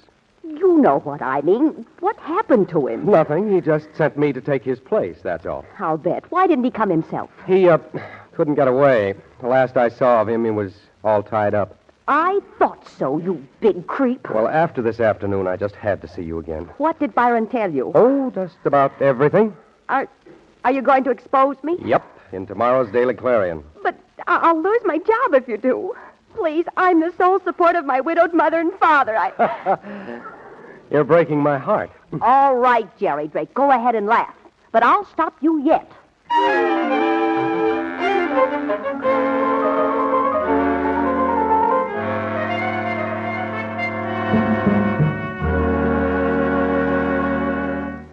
Jerry, how'd you make out yesterday? Swell. My hunch was right. She hasn't got a husband. Great.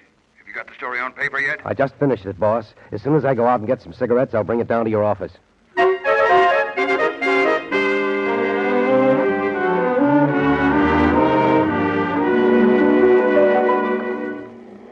Jerry Drake. Oh, Jerry Drake. Oh, it's you. Good morning. I've been waiting for you. Oh? Do you want to read my story before it goes to the composing room? I've got it right here. No, I just want you to tear it up. Are you kidding? Not at all. Here. See this? What is it? Oh, just a story I wrote for my paper about a certain hunting and fishing expert. Huh? You see, if you expose me, I'll do the same for you. You mean you know? I found out all about you, you phony. You've never gone hunting or fishing in your life. Well, you see, But you've been regaling your readers with glowing, fantastic accounts of deer hunting and muskies as big as the Washington Monument. Well, What will they say when they find out your biggest game is 5-handed poker? And when they find out the biggest thing you ever fished for was a nickel in the return coin slot of a payphone? Oh, you can't do this to me. I can and I will. That is, unless you tear up that story about me. Okay, you win. Good. There, are you satisfied now? No, not quite. I beg your pardon? I want to congratulate you on your excellent performance last night. You were very convincing as my husband. Thanks. I enjoyed every minute of it. Well, I'm glad to hear that, because you're going to keep right on playing the part, Georgie. Now, wait a minute. You heard me. You're going to be my husband just as long as I need you. But look, I can't... Tonight, you're going to take me to the party Miss Finchley's giving in my honor. I won't do it, and you can't make me. Well, if you'd rather be an ex-hunting and fishing expert... But you can't... What time does the party start?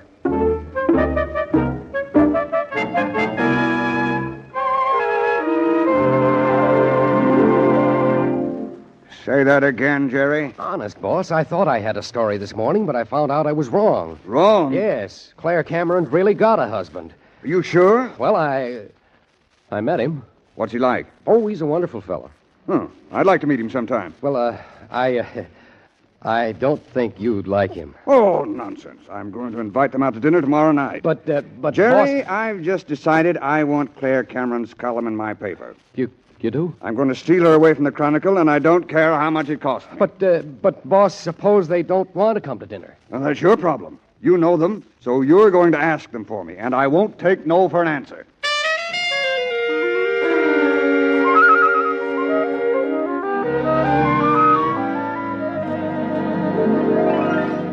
Oh, it's been a wonderful party, Miss Finchley, but I'm afraid we've really got to be going now. Yes, George, he's right. It's getting awfully late, and I have another engagement tomorrow night. I'll say. Well, good night, children. Good night. Good night, Miss Finchley. Good night.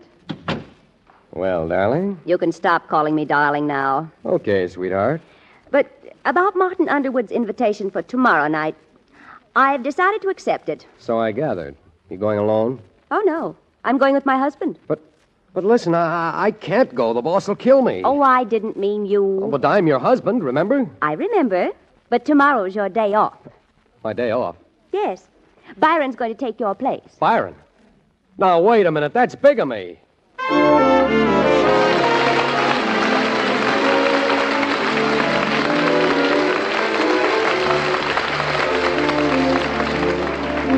Before we bring you the third act of tonight's Curtain Time play, here is John Weigel with the big news you have all been waiting for. For 6 weeks, starting tonight, Mars Incorporated sponsors a series of weekly word-building contests on this program.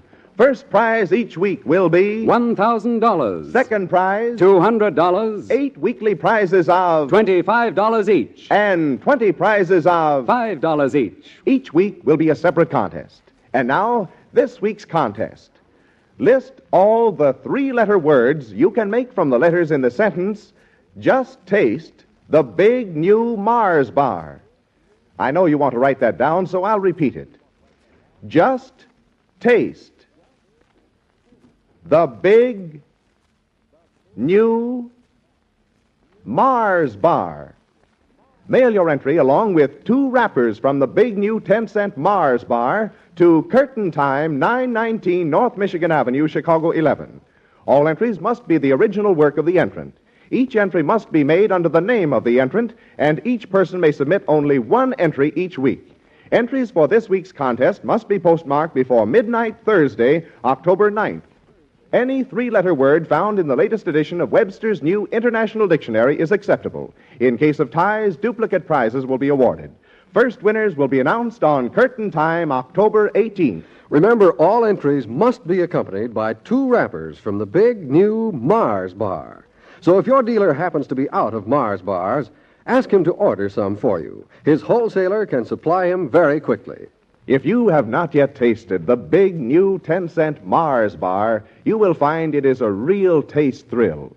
For each bite is rich with the luscious combination of the extra thick, pure milk chocolate coating, packed with crunchy, fresh, whole toasted almonds, and a soft, creamy, smooth nougat center. For the finest quality candy bar of them all, just taste the big new Mars bar. Remember, list all the 3-letter words you can make from the letters in this sentence. Just taste the big new Mars bar. And be sure your entry for this week's contest is postmarked before midnight next Thursday.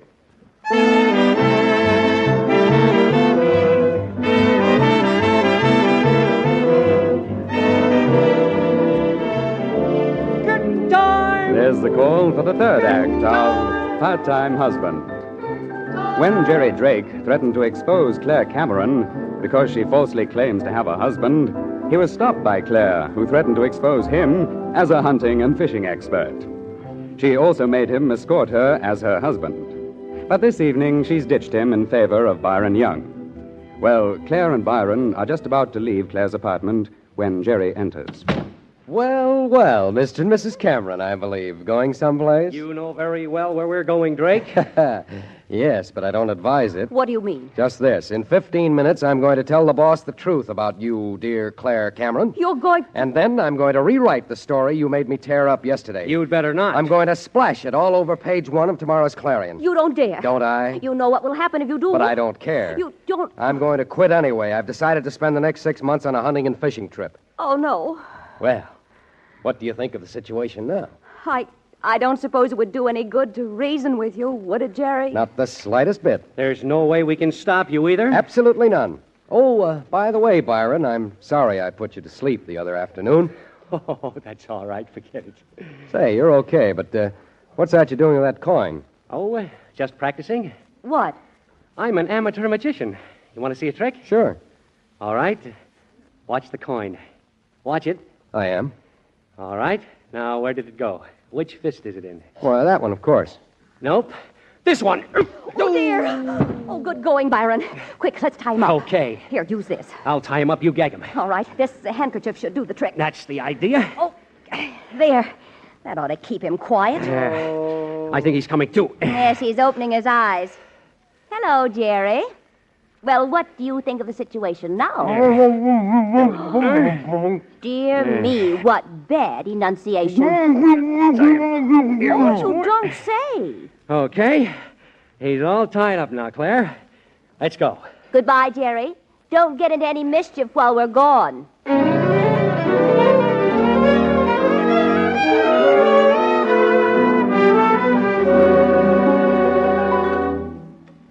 A cigarette with your coffee, George? Oh, thank you. Well, now that we all know each other, I've got a little confession to make. You have, Mr. Underwood? Miss Cameron, I never believed you really had a husband. Not until tonight. Why, Mr. Underwood, where did you ever get a crazy idea like that? Ridiculous, wasn't it? You see, Oh, excuse me, will you? Someone's at the door. Of course. Stand aside, you blackguard, and let me in. Why, Agatha Finchley. Oh, dear. Claire, this scoundrel's trying to steal you away from my paper. How did you know? George Cameron just phoned and warned me. But he couldn't have. No, he couldn't. He's been here all evening. Here? Where? Right there. Yes, right here.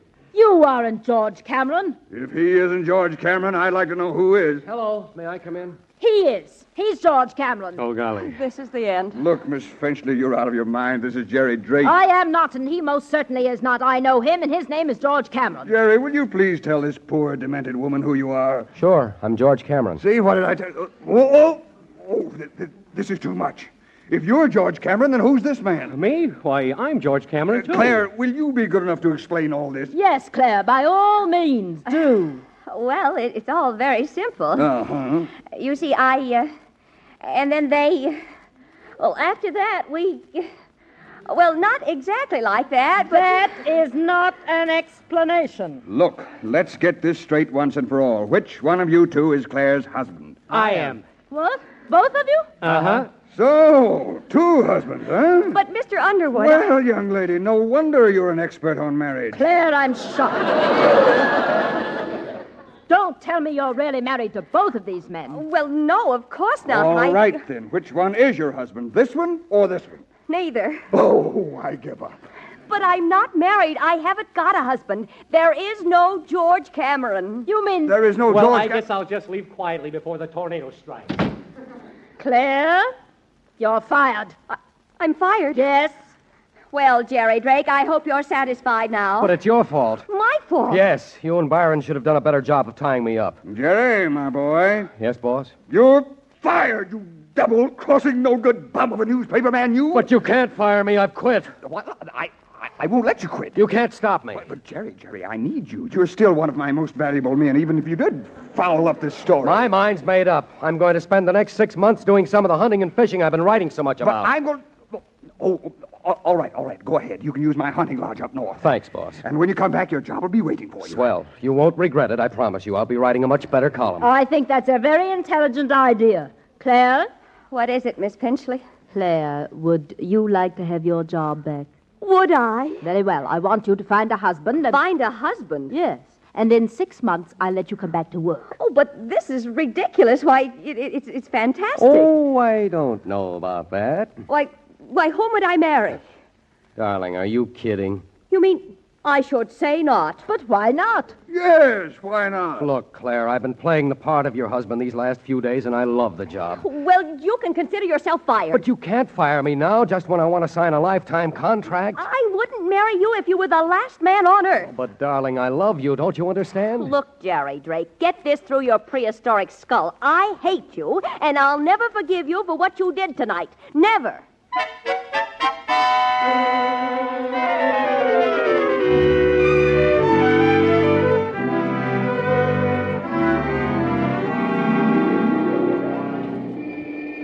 Oh, nuts. Have you tried phoning her, Jerry? Yes. Once. Well? Her voice was so cold my ear got frostbitten. Maybe you gave up too soon. Not a chance. She just hasn't got any use for me, and that's all there is to it. Oh, well, a couple of weeks up at my hunting lodge, and you'll forget all about her. Maybe. But I'd give anything if she were going with me. Oh, say, here's the courthouse. Do you mind if we go in for a few minutes? I've got a little business. No, I don't mind. By the way, Jerry, while we're in here, why don't you get your hunting and fishing license? Say, that's a good idea. I'll do that. Well, just fall in the end of the line here, Jerry. Okay. I'll be back in a few minutes. I wonder what he's laughing about. Ouch! Oh, I'm sorry. Claire! Hello, Jerry. Claire, what are you doing here? Same thing you are? Getting a license? A hunting license? No. Well, a fishing license? No. Hey, why am I asking you these dumb questions? Listen, Claire, I love you. Honestly? Cross my heart. Oh, Jerry, I've been so miserable. You have? When you stopped phoning, I was afraid I'd never see you again. Oh, Claire. Oh, darling, hold me tight. Claire, will you marry me? Why, what a silly question. Silly? Look at the sign over the window. The sign? Well, I'll be a married man. It's the marriage license window.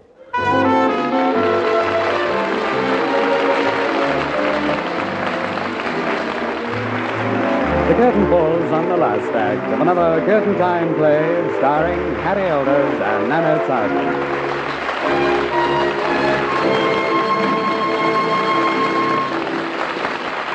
The supporting players were Geraldine Kay, George Caesar, and Maurice Copeland. The Curtain Time music is arranged and conducted by Bert Faber, and the entire production is directed by Harry Holcomb.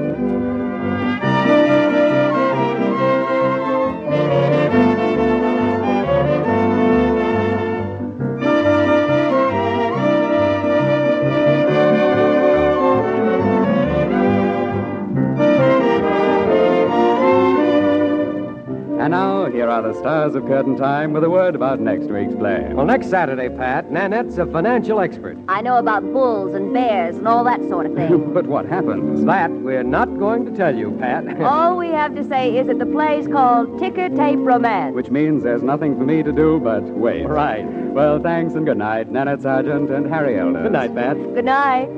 Now I'll join this gay theater crowd as it leaves the Merchandise Mart. Many on their way to the glamorous after-theater spots here in Chicago. Until next week, then, this is Patrick Allen reminding you of your date every Saturday, same time, same station, when we will again present... Curtain Time!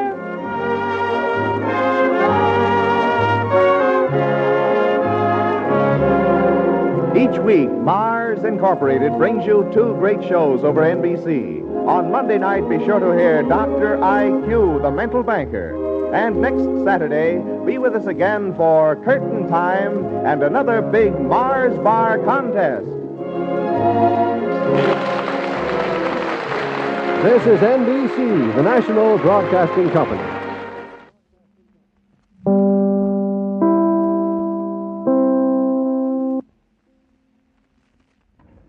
WMAQ, NBC in Chicago. Mars Incorporated, makers of America's most enjoyable candy bars, presents... Curtain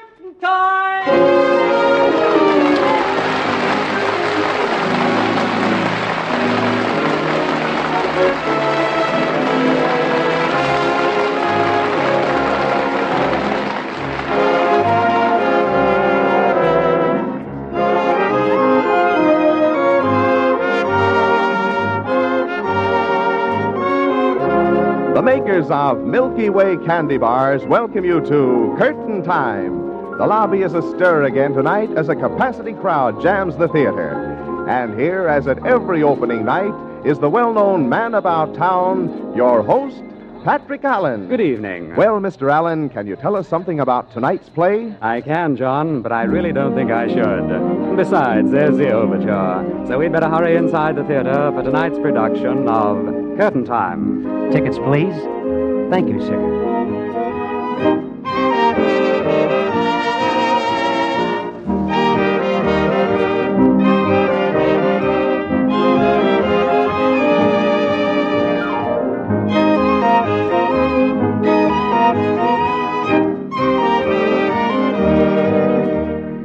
Seventh row center. Seats 7 and 8. Thank you. Well, now, the lights will be dimmed in a moment, so let's glance at the program. Harry Elders and Annette Sargent, supported by the Milky Way Players, are starred tonight in Hometown Girl. Mr. Elders will be heard as Jeff Carter, and Miss Sargent is cast as Julie Hamilton. Curtain time! There's the call for the first act of Hometown Girl. The scene is the interior of Pop Higgins's confectionery store in the small town of Rockwell. At the moment, Pop is talking with Hank Roberts, a newspaper reporter who has dropped in for a cup of coffee. Well, Hank, the high school band must be down to the hotel serenading Julie by now. Oh, Pop, is the whole town gone nuts? Well, I don't see no reason why it shouldn't. Ain't every day a genuine Hollywood movie star visits Rockwell, especially one that was born and raised here. Yeah, sure. Give me another cup of coffee. Oh, think of it, Hank. Julie Hamilton, a movie star. Why, seems like only yesterday she was sitting right here at this fountain having a chocolate soda with Jeff Carter. There's your coffee. Thanks. Yes, sir. Julie and Jeff would come in about 3 o'clock every afternoon, regular as anything. And them two sure acted like they was in love. I always figured they'd up and get married someday. Watching kids come in here has made you pretty romantic, hasn't it, Pop? Well, that's better than being a cynical newspaper reporter like you, Hank Roberts. Yeah, well, all I got to say is the way this town's gone gaga over Julie Hamilton, well, it's pretty dumb. What's eating you, Hank? Well, nothing. Except I don't like to see someone come in town and use us like a bunch of yokels. Well, now, Julie ain't doing nothing like that. Oh, look, Pop, wise up. She didn't come back to Rockwell just to visit the old hometown. And why did she come back? Well, the whole thing's just a publicity build-up for her next picture, which is called Hometown Girl. She doesn't give a hoot about Rockwell or anybody in it. I don't believe it. She's a real sweet girl, Julie is. Why do you think she brought her press agent with her, that guy Ace Andrews? Don't be a sucker, Pop. But now, listen to me, Hank Roberts. I want to... Well, I'll be doggone. Look who's coming in the door. Jeff Carter. I ain't seen you in a coon's age. Hello, Pop. How are you? Hi, Hank. Hello, Jeff. Don't tell me you're a member of the Julie Hamilton fan club, too. Well, what's wrong with that? You were one guy I thought had better sense than that. Shut up, Hank. Well, Jeff, what'll it be? 2 chocolate sodas, Pop. 2? That's right. 1 for me and 1 for Julie. Julie? Mm-hmm. You mean Julie's coming here? Well, it's 2:56 according to my watch. She's due here in 4 minutes. You haven't forgotten those 3 o'clock sodas Julie and I used to have every afternoon, have you, Pop? Well, of course not. I'll get busy fixing them right away. They'll be the best darn chocolate sodas you ever laid a straw in. Jeff, you're a fast worker.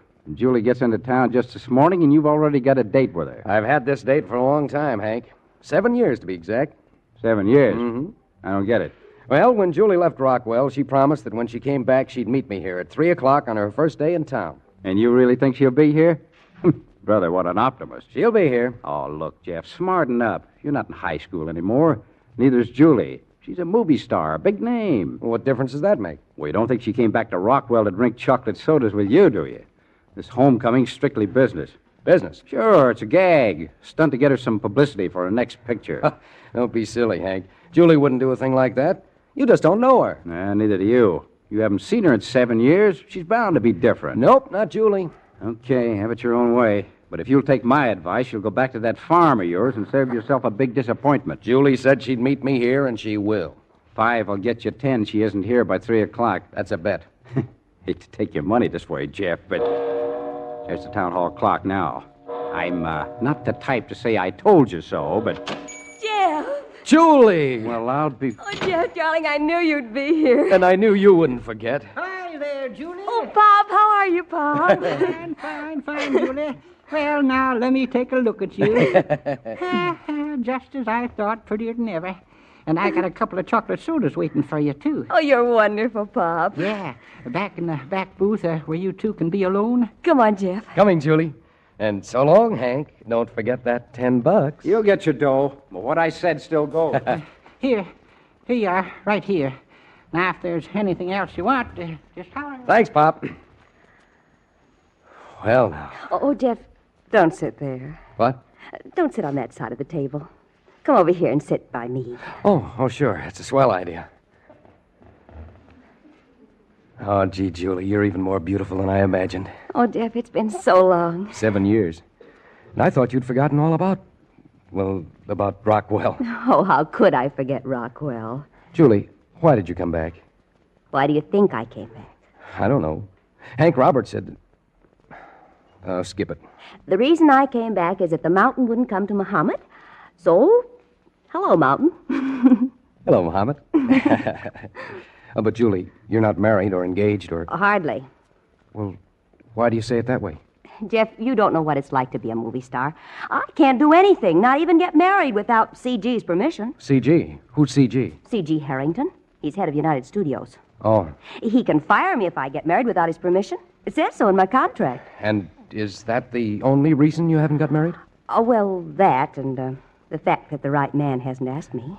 Well, And believe me, when and if the right man does, CG can take his contract and jump in the lake. Julie. Yes, Jeff? I think I'm going to kiss you. And I think it's about time. Oh, darling. Hold it, Julie, hold it. Oh. Hey, what is this? Boy, oh boy, what a picture that'll make. Now, see here, Ace. Look, Joe, what's this all about? The newspapers will gobble it up. I can see the headlines now. Movie star gives old high school beau a break. Ace Andrews. Look, who are you? What's the idea? Maybe we ought to get another shot, Julie. One where you don't look quite so enthusiastic. After all, this is supposed to be a friendly little kiss just for old time's sake. Ace, how did you get in here? The back door was open, so I walked in. But I told you. Oh, sure, I knew there'd be good copy floating around here, and where there's good publicity copy, that's where you'll find little old me. Julie, do you know this guy?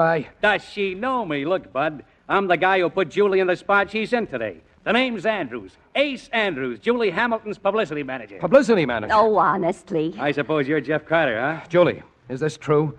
Is he your press agent? Yes, but... I see. No, you don't, Jeff. You don't see it all. You told him you were coming here. Oh, yes, I told him, And you but... told him about us and about the chocolate sodas. Boy, you must have got a big laugh out of that. Oh, Jeff... I bet it sounded pretty silly after 7 years in Hollywood. If you'll just let me... Kid stuff, but good publicity. Hank was right. Right? Yes. Oh, what do you mean? He said your visit to Rockwell was nothing but a publicity stunt. Oh, no, honest, Jeff. You can't believe And that all that kiss meant to you was a good publicity picture. Why, anyone who'd pull a trick like Now, that... just a minute, Carter. There's no point in getting sore. Sit down and drink your soda. Have another one on me, and... Thanks. I'll have this one on you. Hey, what are you doing? Oh, Jeff! Wait, don't go! Jeff! Ace Andrews, I told you not to come here. I told you how much he meant to me. Save the lecture, will you? Here I'm covered with ice cream, and how am I going to get this stuff off of me? You can lick it off, you dog!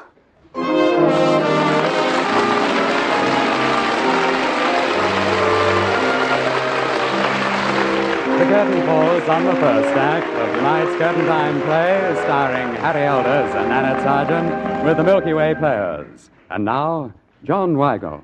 The next time you're hungry for the taste of truly fine candy, just treat yourself to a Milky Way candy bar.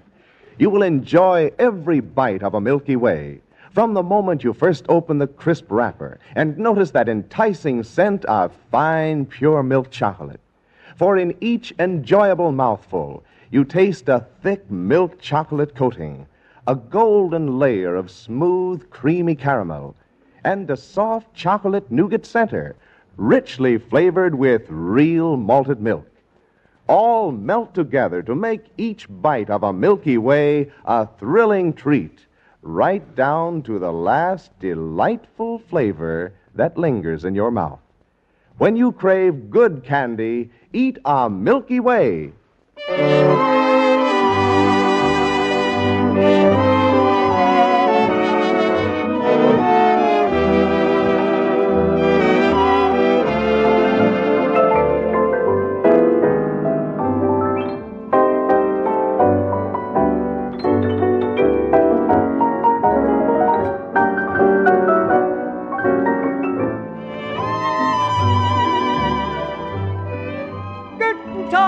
There's the call for the second act of Hometown Girl, brought to you by the Milky Way Players.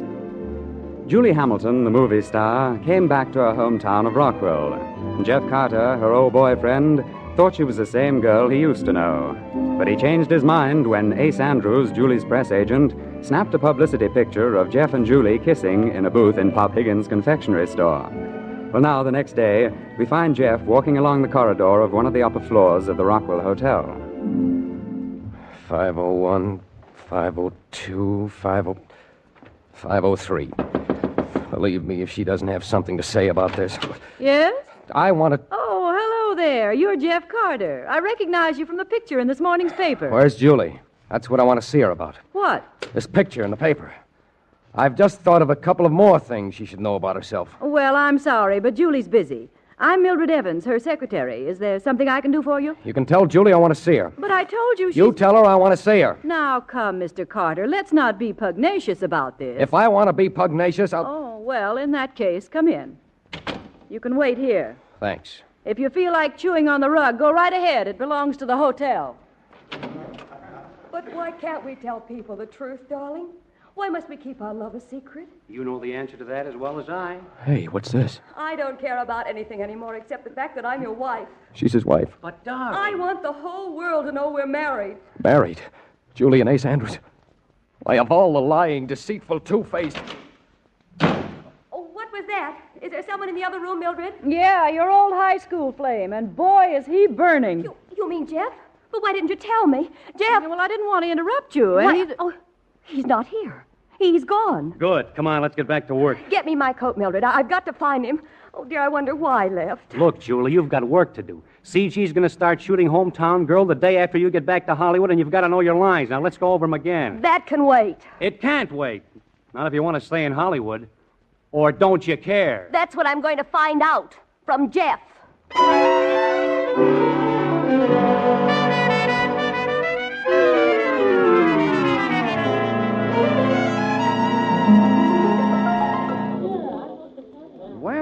Well, look who's here. Hiya, Jeff. Hello, Hank.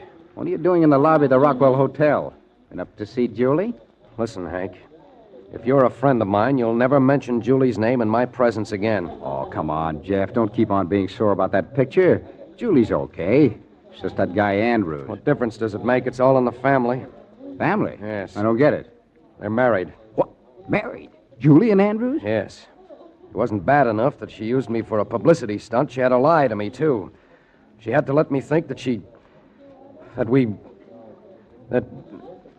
then all the time she's been secretly married. Oh, but she can't be married. She's got a contract that says... I don't care what her contract says. I just overheard her beg Andrews to let the whole world know they were married. Yeah? Yes. Is this on the level? I told you I heard it myself. Well, I'll be darned. She wants the whole world to know she's married to Andrews, huh? That's the way it seems. Ha-ha. Well, I'm just the guy who can do it for her. Oh, brother, what a story this will make.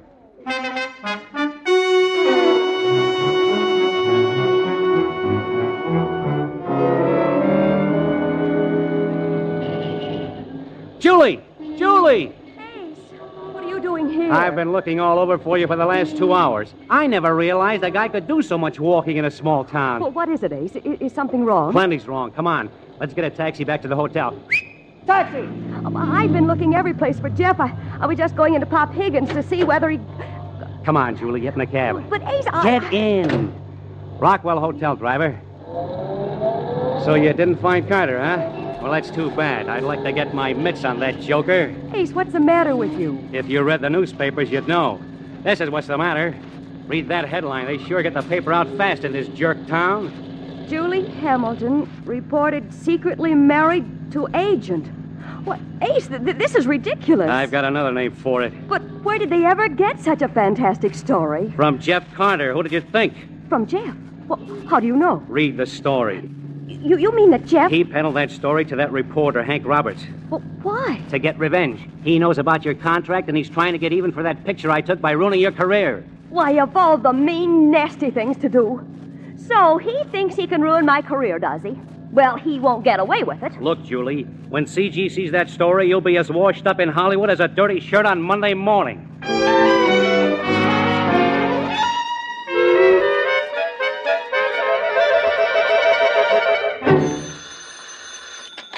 Hello? Hello. Put Andrews on the wire. Oh, Mr. Harrington. Yes, Mr. Harrington. Tell him? He's right here, Mr. Harrington. And put him on the phone. Yes, Mr. Harrington. It's Harrington, and he wants you. Why didn't you tell him I was out? Because... And what am I going to tell him? Look, he's calling from Hollywood, and... I still got to know what I'm going to tell him. Well, why don't you try being original? Tell him the truth. CG never believes the truth. Yeah, but say, maybe you got something there. I'll give it a try. Hand me the phone. Hello, CG. Look, Andrews, what the devil is going on? What kind of a publicity man are you? Well, On the back page of this morning's paper, there's a picture of Julie giving some local yokel a kiss. That's good stuff. I like it. Well, thanks. But on the front page, there's a report that you and Julie are secretly married. Is that true? If I tell you the truth, CG, will you believe it? Of course, I believe it, if it's the truth. Promise? Stop stalling. Is it the truth or isn't it? No, it isn't. You're lying. CG, you promised you'd believe me. I promised I'd believe the truth, not lies. But it is the truth. Can you prove you're not married to Julie? Of course I can prove it. How? How? Yes, how? Well, by, we could, that is, there's all... Hold it a minute, CG. Mildred, CG wants me to prove that Julie and I aren't married. But you can prove it. I can? How? It's perfectly simple. All you have to do is, well, what I mean is you could... Yeah. You could... Be original, she said. Tell him the truth, she said. Hello, Andrews. Listen, CG, you've just got to believe... Shut up. I just had an idea. About what? About how you and Julie can prove you're not married. Well, for the love of Pete, let's have it. And not only will you prove that you're not secretly married, but you'll help the publicity build up for Hometown Girl at the same time. Yeah, I will? It's simple, but it's solid. All Julie has to do to prove she isn't married to you is to marry somebody else. Marry someone else? But who? The guy in the picture who's kissing Julie. You know, what's his name? Jeff Carter? Sure. Star of Hometown Girl marries Hometown Boy. What do you think of that angle? It's a natural, isn't it? Well, sure, but you better talk to Julie about it. Julie? What's she got to do with it? You're her agent, and I'm giving her my permission to marry Carter. But maybe she doesn't want to marry him. If Julie doesn't want to marry him, it's because she's married to you. Well, now, CG. And if she's married to you, she married without my permission. If you'll just... And if she married without my permission, she violated her contract. Yeah, but CG... And if she violated her contract, she's fired. And if she's fired, you're fired too. Understand? Yes, CG. Okay, then get going. Get Julie married to Carter.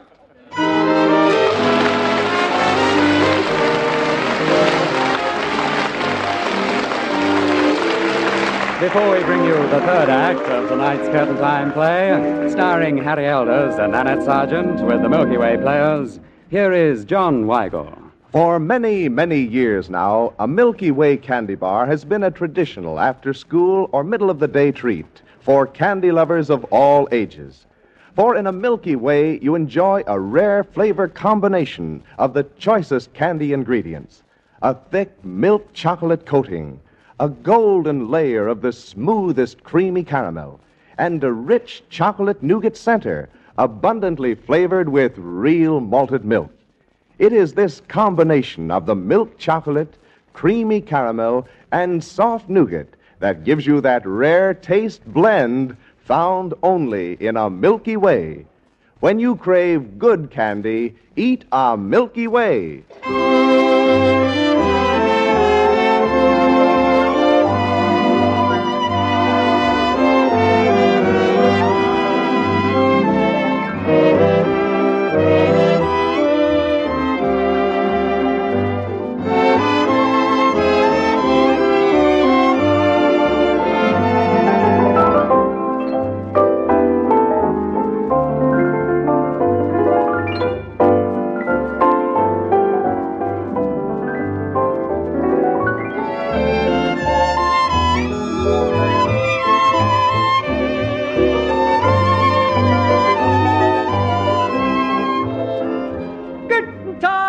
There's the call for the third act of Hometown Girl, brought to you by the Milky Way Players. A false story got out saying that Julie Hamilton had married Ace Andrews, a press agent. And as a result, C.G. Harrington called Andrews from Hollywood saying Julie had to prove she wasn't married. She could do that, he said, by marrying Jeff Carter, her childhood sweetheart. Well, now, a little while later, Ace talks to Jeff in Julie's hotel room. Well, Carter, that's it. The whole thing's a mistake, a misunderstanding, and I'm to blame for it. And the conversation I overheard was really just Julie rehearsing the lines for a new picture? Here's the script. You can read it yourself. Well, gee, Andrews, I guess I owe you an apology. You can skip that, Carter. But Julie, well, she's pretty broken up over this. She is? Well, that's putting it mildly. Look, Andrews, where is she now? She'll be here any minute. You know, Carter, she thinks an awful lot of you. Well, I think an awful lot of her. Okay, why don't you do something about it? Huh? What was that? Carter, why don't you ask Julie to marry you? Gosh, do you think she would? How can you tell if you don't ask? But what about that contract of hers? She has to have her boss's permission. Don't worry about Harrington. I'll handle him. You mean we could get his permission? It's a cinch. Leave it to me. Hello, Ace. I guess that I... Oh. Julie. Jeffrey Carter, you've got a lot of nerve coming here after what you've done. Julie, After lying, after deliberately and maliciously... Hold it, Julie. The whole thing's been a misunderstanding. Jeff didn't mean any harm. Oh, he didn't he? Julie, I heard you rehearsing, and, well, I thought you were talking to Ace. Is that the truth? I swear it, Julie. Oh, Jeff, I should have known. Darling, will you forgive me? I will if you'll forgive me. Oh, you know I will. Oh, Jeff, darling. Julie, there's something I want to ask you. Yes, Jeff. Ace, would you mind... Not at all. Go right ahead. Don't mind me. What is it, darling? Julie, will you marry me? When? Right now, today? Oh, you've got a date, Mr. Carter. Hey, that's great. It's colossal. But look, I've got a phone call to make. I'll only be a minute, and then we'll celebrate. I'll use the extension in the other room. Don't go away. Oh, Jeff, darling, kiss me. Oh, Julie.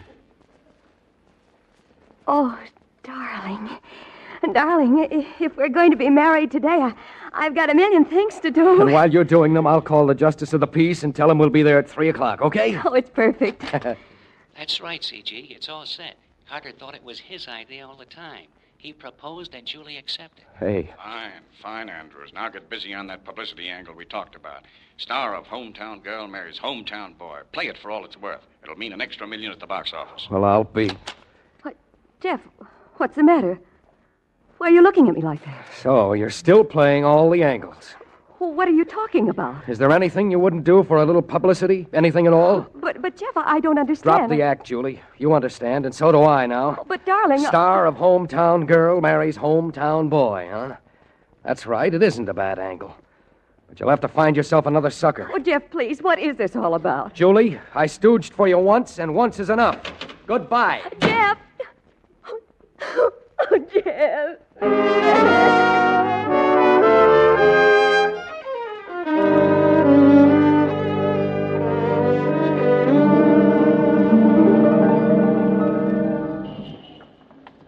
Well, Jeff, sure is good to see you. Well, you've got to be quite a stranger around Rockwell the last few months. I've been pretty busy out on the farm, Hank. How's the newspaper business? No kicks. But say, is this the first time you've been in town since Julie went back to Hollywood? I said I'd been busy. Yeah? Busy doing what? Trying to forget Julie? Look, as far as I'm concerned, she's forgotten. I get it. But you know, I heard Ace Andrews had to do some pretty tall talking to keep Julie from getting fired. That's so? That's what I heard. But she kept the lead in Hometown Girl, and she's terrific. Uh-huh.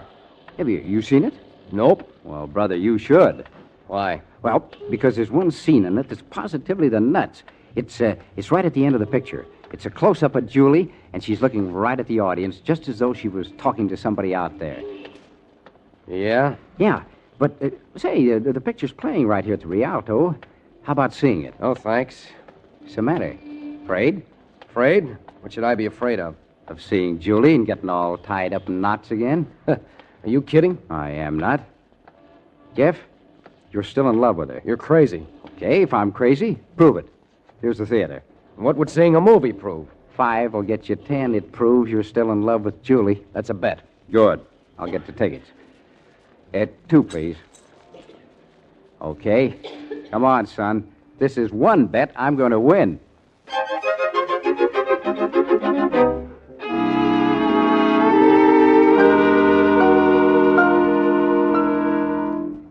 Here are a couple of good seats, Hank. Yeah, okay, Jeff. You grab them. We're getting right in at the end of the picture. And that scene I told you about's coming up.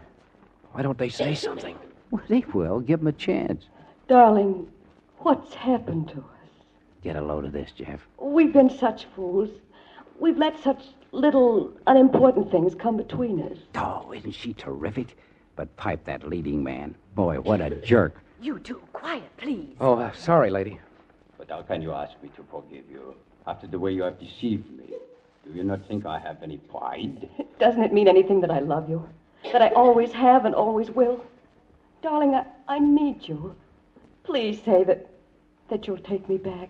No, I cannot. My pride, my self-respect.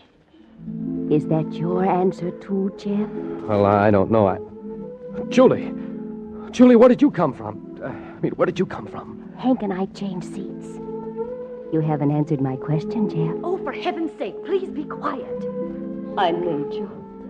I want to be with you for the rest of my life. Take me in your arms. Kiss me. Tell me you'll never let me go. Julie, Yes, Jeff. Julie, I'll never let you go. Honestly, you'd think people would have more consideration for others than... Why, of all things, he's kissing her right in public. They ain't holding hands, sister. Dear me, it's positively shocking. Yeah, it sure is. And it's a lot of fun, too. The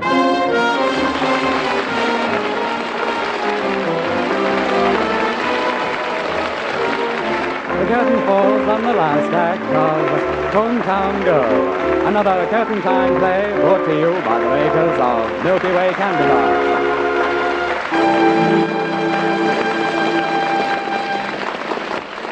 Tonight, Curtain Time starred Harry Elders as Jeff Carter and Nanette Sargent as Julie Hamilton. The supporting players were Betty Hanna, Sidney Elstrom, George Caesar, and Forrest Lewis. The script was written by Ken Pettis. The Curtain Time music is arranged and conducted by Bert Farber, and the entire production is directed by Harry Holcomb.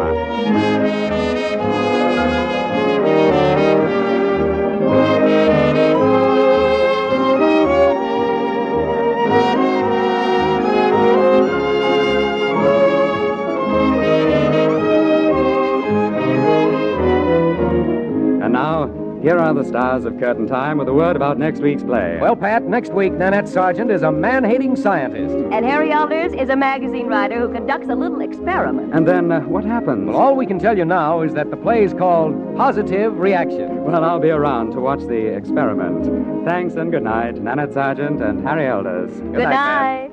Now I'll join this gay theater crowd as it leaves the merchandise mart. Many on their way to the glamorous after-theater spots here in Chicago.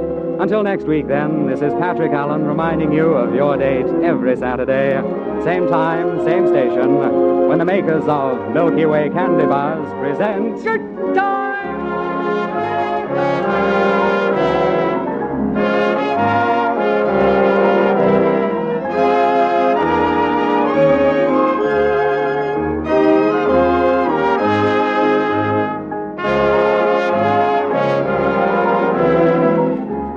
Each week, Mars Incorporated brings you two great shows over NBC. On Monday night, be sure to hear Dr. IQ, the Mental Banker.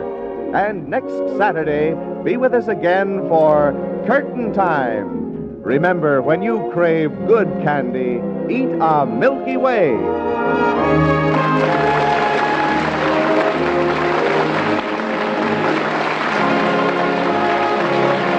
This is NBC, the national broadcasting company.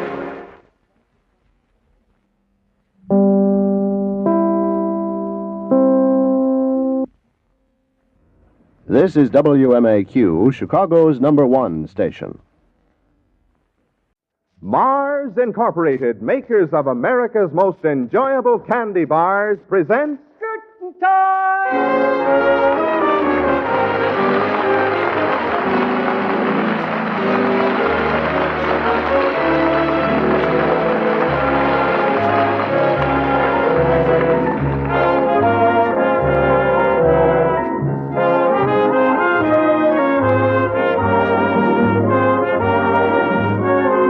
The makers of Snickers welcome you to Curtain Time. Once again, the lobby is crowded with eager theatergoers. And here, as usual at an opening night, is the well-known man about town, your host, Patrick Allen. Good evening. Well, Mr. Allen, what's cooking tonight? Murder, John, and mystery. But there's the overture, so we'd better hurry inside the theater for tonight's production of Curtain Time. Tickets, please. Thank you, sir.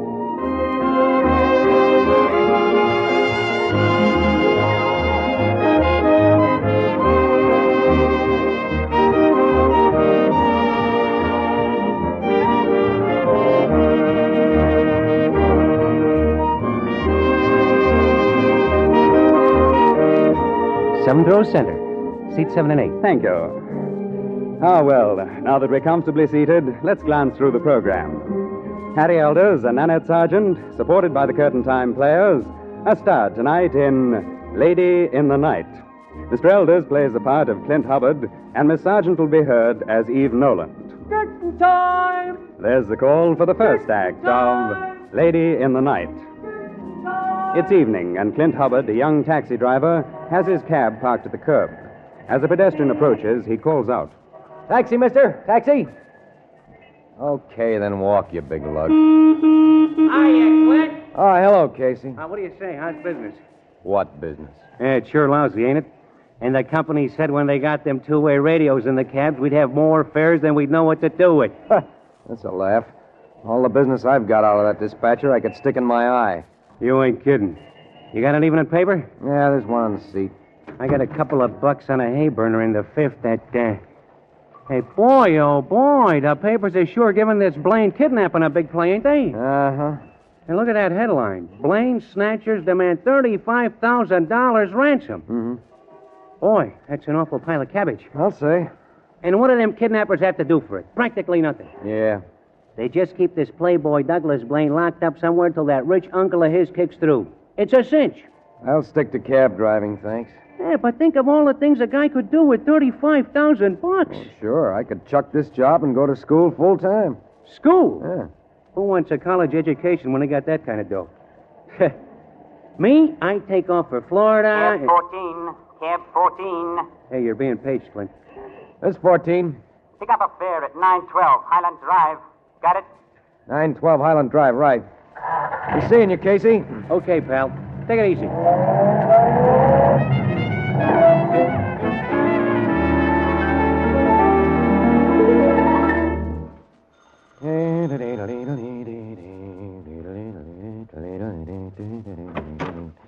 Did someone call for a cab?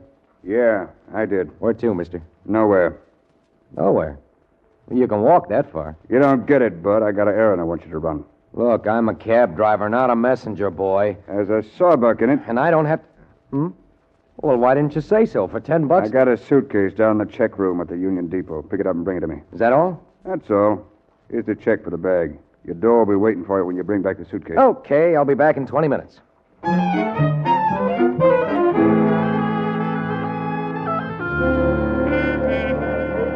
I want the suitcase for this check, please.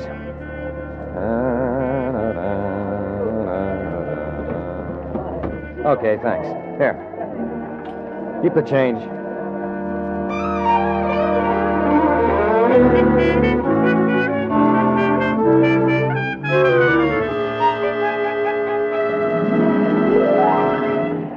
Taxi? Oh, taxi, wait. Sorry, lady, I'm busy.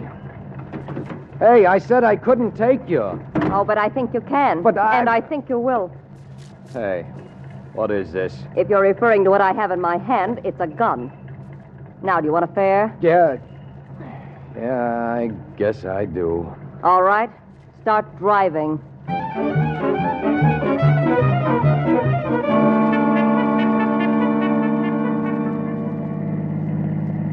Look, if this is a stick-up, I've got exactly $8 and It's seven... not a stick-up. Then what is it? What are you after? That suitcase. A suitcase? Yes.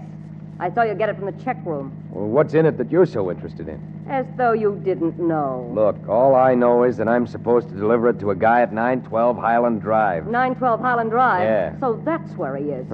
Where who is? Stop stalling and hand that suitcase back here to me. Oh, but listen, Give it to me. Okay, but I can't hand you the suitcase and drive at the same time. If you want it, reach for it. All right. But if you try anything, I can't reach it. Push it back here. Just a second. There. Can you reach it now? Yes. Drop that gun. Let go of my arm and watch where you're driving. I'll break your arm if you don't drop that gun. You let go or I'll... You missed me by... Look out, you're going to crash! Oh, my head. Why, you little... I warned you not to try anything. Hey, where are you going with that suitcase? Come back here. Thanks for the ride. Hey, come back here with that suitcase.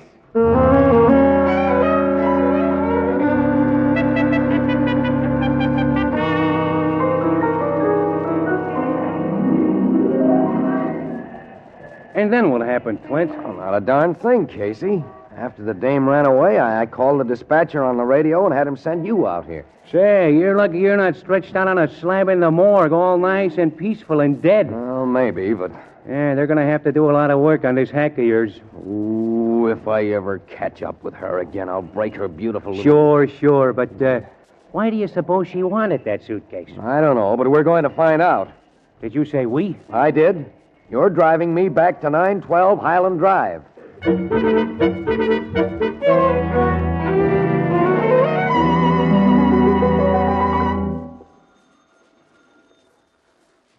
Maybe there ain't anybody home. Must be. That guy said he'd be here. Look, Clint, let's get out of here. I don't like this. And I don't like being shot at and having my cab wrecked. Hey, what are you doing? Casey, the door's unlocked. Come on. Yeah, but Clint... Come on. Hello? Anybody home? I want to get out of here. Come on, let's take a look in this next room. Hello? Anybody here? Clint, let's... What the... Put your hands up. Both of you. Well, if it isn't Annie Oakley. Is that the dame that... In person. She must be awful tired at night after slaving over a hot gun all day. All right. Get over to that door and back of you. Move. Well, sure, lady, sure. Now open it. Look, sister, I said open it. I do like the lady says, Clint. What are you up to now, sister? I'm just leaving.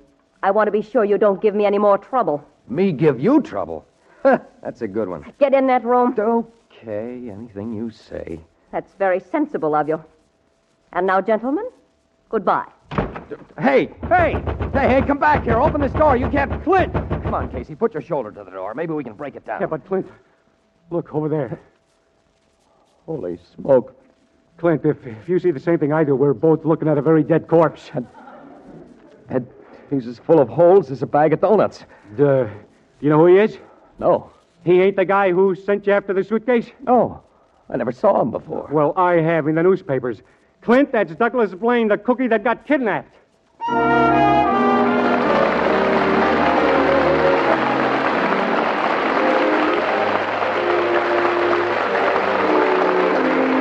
The curtain falls on the first act of tonight's Curtain Time play, starring Harry Elders and Annette Sargent. And now, John Weigel. These September days, school is in the air with its lunch boxes and after-school snacks. And one little treat that boys and girls and adults, too, always enjoy in the middle of the day is the taste treat of a Snickers candy bar. Each bite of a Snickers bar is a real taste thrill. From the moment you first sink your teeth through that thick milk chocolate coating, the golden layer of smooth, creamy caramel packed with crisp, freshly roasted peanuts, and the luscious nougat center so richly flavored with fresh peanut butter and real malted milk. Altogether, it is the combination of the fine milk chocolate, creamy caramel, crisp peanuts, and soft nougat that makes each bite of a Snickers bar such a thrilling treat, right down to the last delightful flavor that lingers in your mouth. When you want a special taste delight, have a Snickers.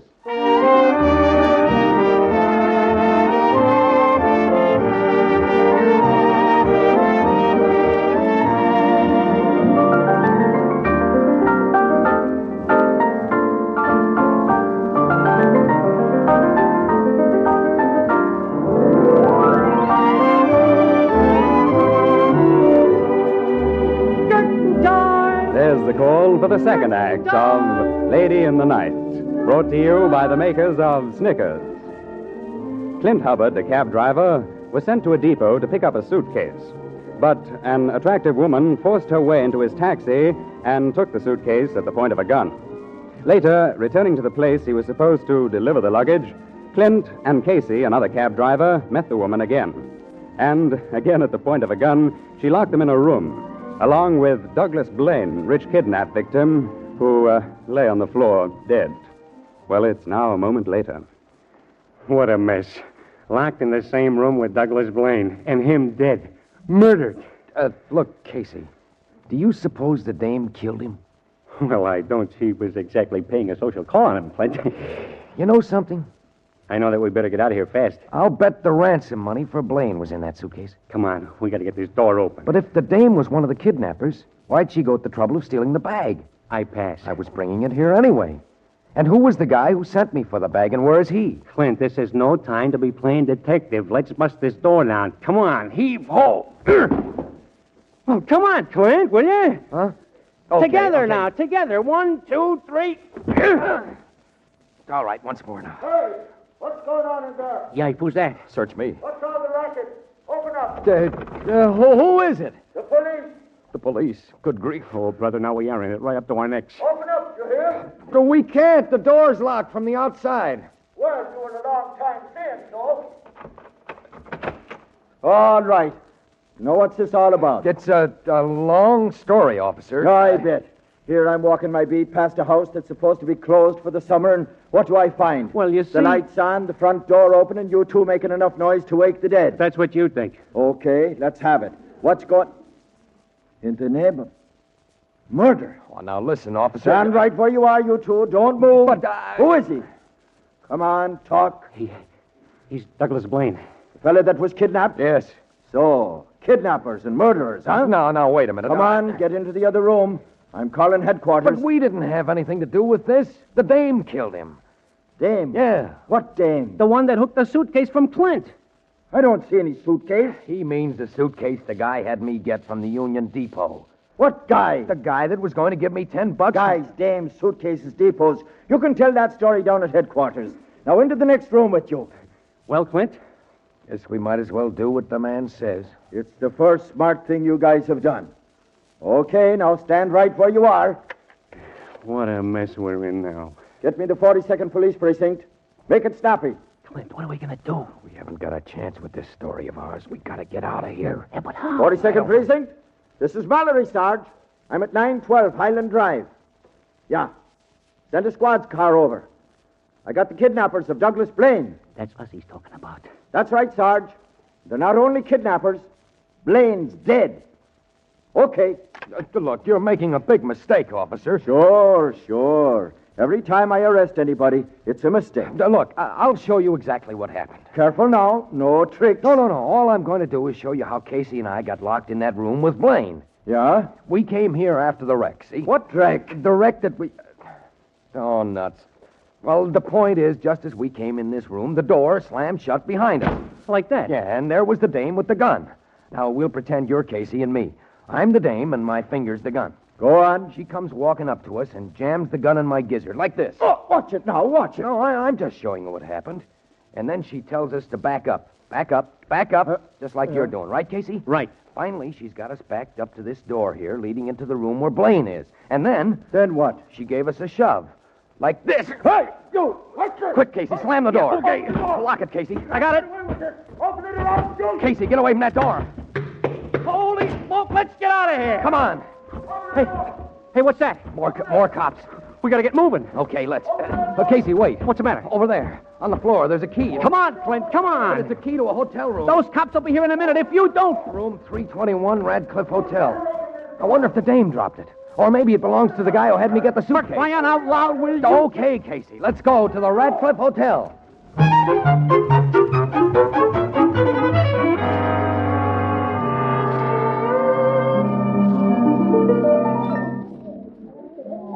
What did the room clerk say, Clint? There's a woman in 312, Casey. Someone named Eve Noland. That must be pistol-packing Mama. Maybe.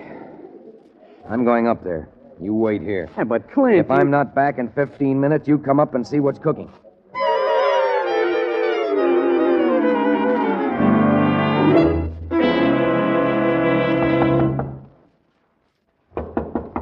Who is it? Bellboy, telegram for Miss Noland. Just a moment. I'll just... Oh, no, you don't. It's not polite to slam a door in a person's face. What do you want? That's better. Okay, sister. Now that you're not hiding behind your artillery, we're going to make some conversation. If you think you're going to get your hands on that money again, you're mistaken. Oh, so I guessed right. It was ransom money in that suitcase.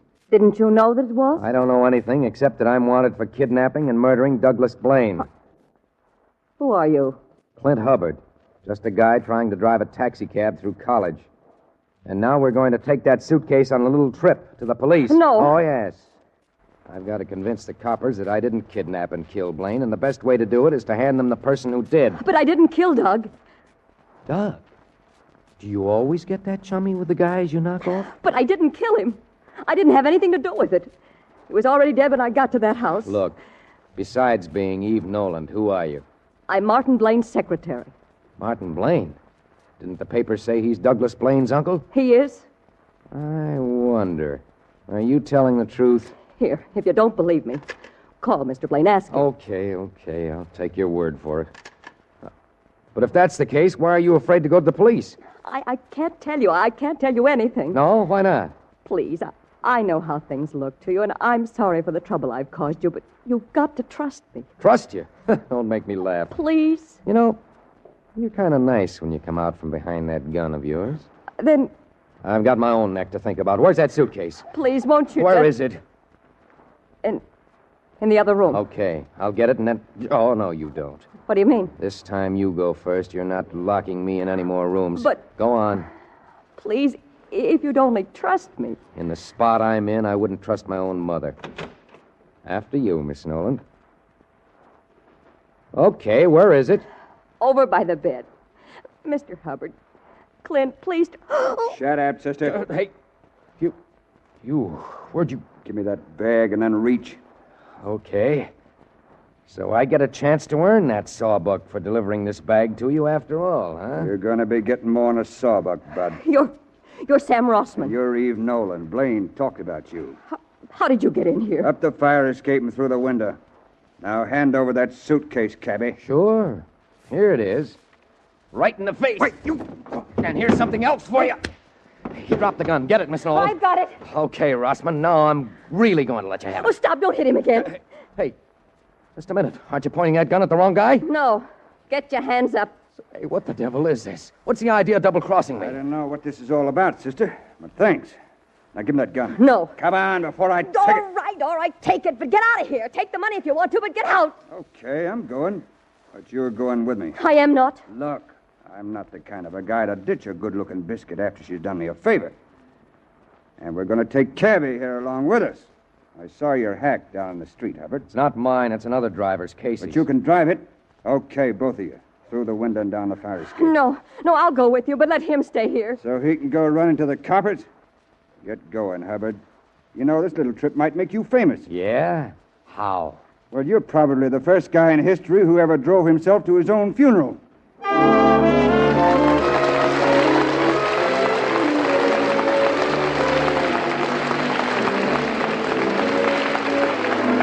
Before we bring you the third act of tonight's Curtain Time play, starring Harry Elders and Nanette Sargent, here is John Weigel. Each day, candy lovers of all ages stop at candy counters all over the country to enjoy the taste treat of a Snickers candy bar.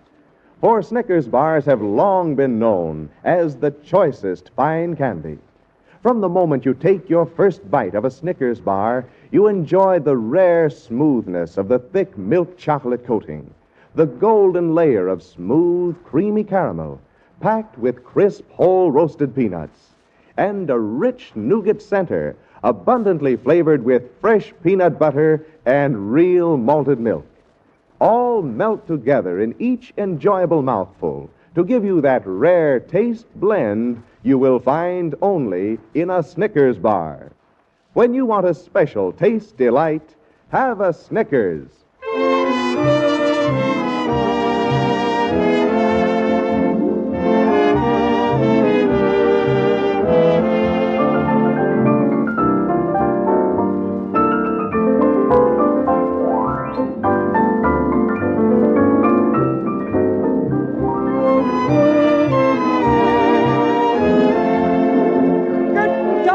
There's the call for the third act of Lady in the Night, brought to you by the makers of Snickers.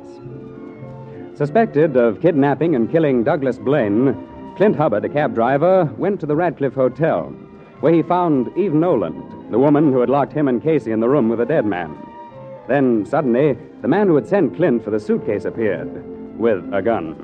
Forcing Eve and Clint down the fire escape, This man, Sam Rossman, informed Clint he was being taken for a ride. Well, now, a few minutes later, Clint drives even Rossman in Casey's cab. Where am I supposed to be driving to, Rossman? Just keep headed north, Hubbard. Look, please, you've got the money. You've got a chance to get away. Don't hurt him. Don't worry, it won't hurt a bit.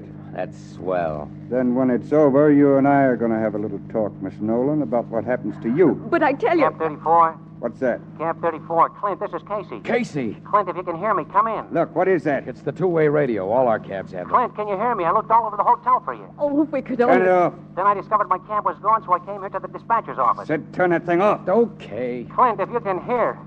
That's better. This is Sheffield Avenue we're on, isn't it, Rossman? Yeah, what about it? Nothing? Except Sheffield ends up here about a mile. Then you turn west on Lincoln Drive. Go over to Colfax and out Highway 91. West on Lincoln to Colfax and out Highway 91, okay. You know, Ross, you're not playing this very smart. No? No. Kidnapping is one thing. Murder's another. Yes. Any shooting I do from here on out, Hubbard, is strictly on the house. I haven't got a thing to lose. Meaning you killed Blaine. Meaning just what I said, that's all. So you get a free ride as far as I'm concerned. But you were still a sap to kill Blaine? He was a sap to try to double-cross me. He double-crossed you? Yeah. He went for the dough all by himself. Then he very conveniently got lost. It doesn't make sense. Except that Doug wasn't kidnapped. What? That's right.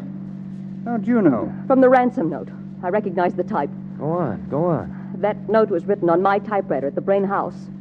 Doug was the only person besides myself who could have used that machine. Now, that's what I call a pretty smart dame. But why did Blaine pull a fake kidnapping? Because he owed Rossman a lot of money.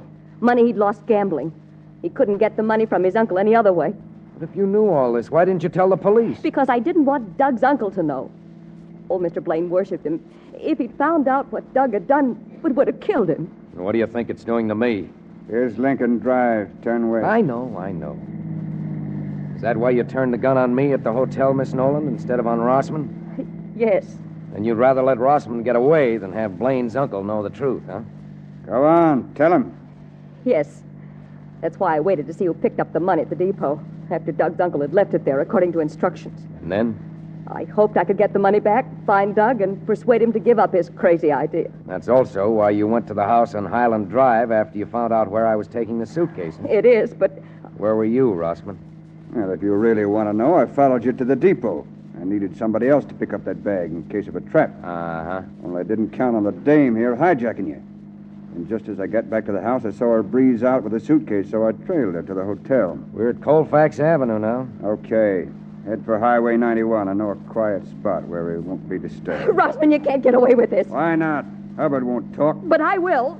Let old man Blaine find out his nephew tried to cheat him out of 35 G's. I don't care about that now. Your change of heart is a little late, Miss Nolan. There's only one way you can keep me quiet, Rossman. That can be arranged, too. Don't be a fool, Miss Nolan. If you've got an out, take No. it. Oh, look. What's that? Where? Up ahead. Hey, what's going on? Why are those cabs blocking the street? They're out there to stop you. What? You didn't know it, but we've been doing a little broadcasting. What are you talking about? The two-way radio. When you gave me directions where to drive, you also gave them to the company dispatch office. Oh, Clint, you mean That thing was off. Ah, that's what you thought. But when I switched it, I didn't turn it off. You didn't turn it off? I merely switched it from receive to send. Listen. Come in, Casey. How we doing, Clint? Okay, boy, okay. You're sure lucky them cabs was cruising around that neighborhood. There should be some police cars there by now. Listen, that siren. They're coming up now, Casey. Hubbard, turn this hack around. Give it up, Rossman. You don't have a chance. Maybe not, but there's one piece of business I can finish. Rossman, You've if been you... itching to be a hero, Hubbard. Well, I'm going to give you a Don't, chance. Rossman, no! Rossman, don't! Oh, you crazy idiot. If you think you can get away... Eve, is she... No use trying to get away, Rossman, and have Shut a up, sec- you jerk. Drop that gun, Rossman. You're covered. Quiet. You make one move and you're a dead pigeon. Okay. Don't shoot. You all right in there? I'm all right, but Eve, she threw herself in front of Rossman's gun. Oh, Eve, are you all right? I'm all right, I guess. Did he hit you? No, I must have fainted. Oh, Clint, I'm sorry. This is all my fault. Forget it. It's over now. But can you ever forgive me? I can try. After I get to know you better. How much better? Well, I always say a fella never knows a girl until he's kissed her. Oh, Clint. Hey, Clint, where are you? What's cooking? Miss Noland, I'm very happy to know you. Clint! Take it easy, brother. He's busy. Busy? Doing what? Look, fella, for what I'm seeing, radio ain't enough. You guys really ought to have television in these hacks.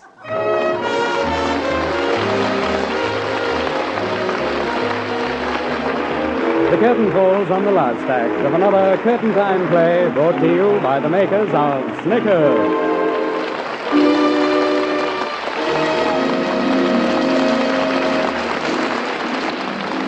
Tonight, Curtain Time starred Harry Elders and Nanette Sargent in Lady in the Night by Ken Pettis.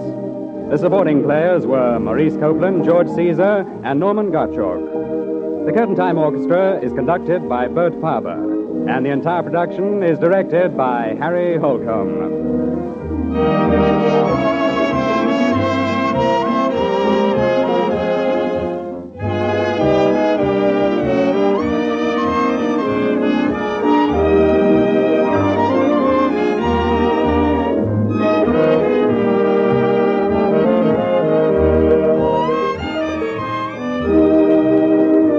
And now, here are the stars of Curtain Time with a word about next week's play. Next Saturday, Pat, Harry is a composer and a pianist. Yes, and Nanette is also a composer. In fact, we compose a concerto together. Yes, and what you do to it. Something we'll let everybody in on next week, Nanette, when we present Double Life. Well, double lives are always interesting. Thanks and good night, Nanette Sargent and Harry Elders. Good night, Pat. Good night.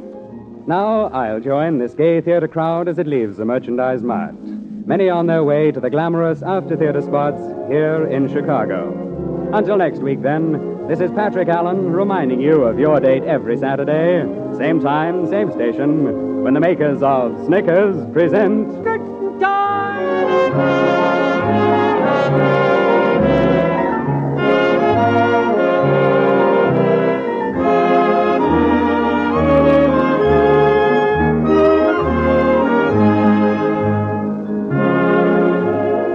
Each week, Mars Incorporated brings you two great shows over NBC. On Monday night, be sure to hear Dr. I.Q., the mental banker. And next Saturday, be with us again for Curtain Time. Remember, when you want a special taste delight, have a Snickers.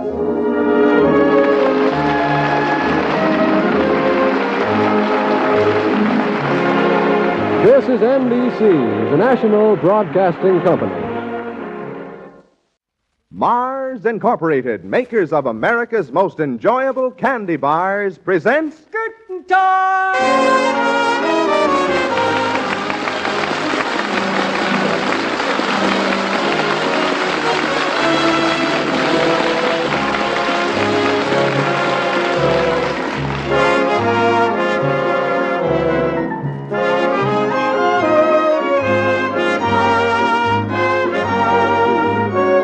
The makers of Snickers welcome you to Curtain Time. A gay and brilliant crowd fills the lobby tonight, anxious to greet the new play.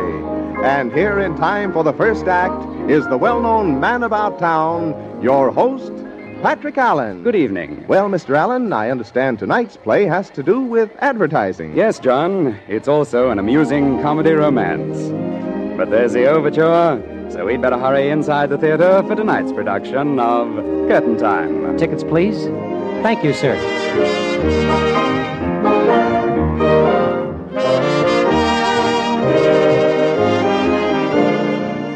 Seventh row center. Seat 7 and 8. Thank you. Well, now that we're seated, let's glance through the program. Harry Elders and Nanette Sargent, supported by the Curtain Time players, are starred tonight in Grandmother Knew Best by Jim Pease. Mr. Elders plays the part of Ted Spaulding, and Miss Sargent is cast in the role of Polly Converse. Curtain Time! There's the call for the first act of Grandmother Knew Best. The scene is the office of Ted Spaulding, copy chief of a large advertising agency. With him is Ken Barlow, the art director. Ken, you've got to do something about the artwork we're getting for the Woodford account. What's the matter with it? Well, it's nothing I can put a finger on exactly, but... Is the client beefing? Not yet, but I can feel it coming. Second sight Spaulding, huh? Well, nuts to that. You mean you won't do anything about it? If the client's happy, I'm happy. Look, Ted, just what bothers you about those drawings anyway? Oh, it's the colors or the perspective or something. That's what I like about you. You're so definite. Besides, the artist is a woman. And what a woman. All right, so she makes you run a temperature, but she's still a woman. And what's wrong with anybody that can fill a pair of nylons the way she does, being a woman? Nothing, except that I don't like women in business. They make trouble. Yeah, such nice trouble. I wouldn't have a female copywriter if she had a letter of recommendation from Shakespeare. No, sure, she'd be too old. A woman around the copy department is about as much help as a celluloid stove. They can't write, they gush. They smell the place up like a powder room. Well, anything's better than those fine-cut motorman's gloves you smoke. You tell a woman she can't write, and what does she do? She weeps. That's the way I like 'em. You can give 'em that old there routine and pat 'em on the shoulder. And the next thing you know, she's the boss. No thanks, Barlow. As long as I'm copy chief here, there'll never be a female writer in my... Excuse me. Spaulding speaking. Okay, B.J. Gotta run, Ken. Old man Wilder wants me. Okay. I'll see you later. Check. And look, do something about that artist, will you? Get rid of her, I mean.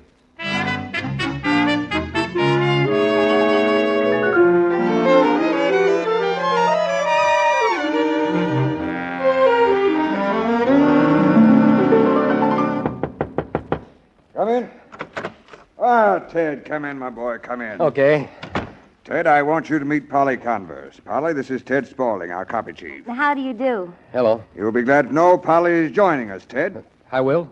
I mean, she is. I'm just dying to write advertising copy, Mr. Spaulding. Did you say right? Yes. You know, that stuff that says, you too can have muscles like Rita Hayworth.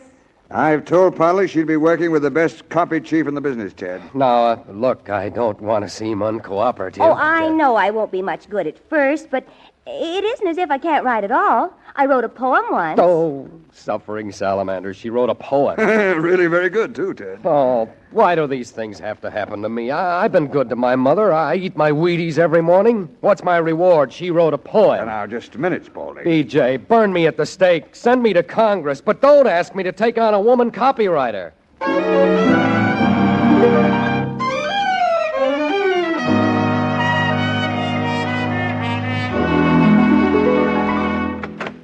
Well, this is your cubbyhole, Miss Converse. Oh, you mean I have an office all to myself? Of course. You gotta have quiet to write copy. Oh, but I don't, Mr. Spaulding. Why, I wrote my poem in ladies' underwear at the Bonton department store. Wasn't it chilly? Oh, no. That is, you don't understand. I was working there. Oh, well, that's different. I'll send the office boy in with some pencils and stuff. See you later. Oh, but don't you want to... You'll have to excuse me, Miss Converse. I'll drop in after you're settled.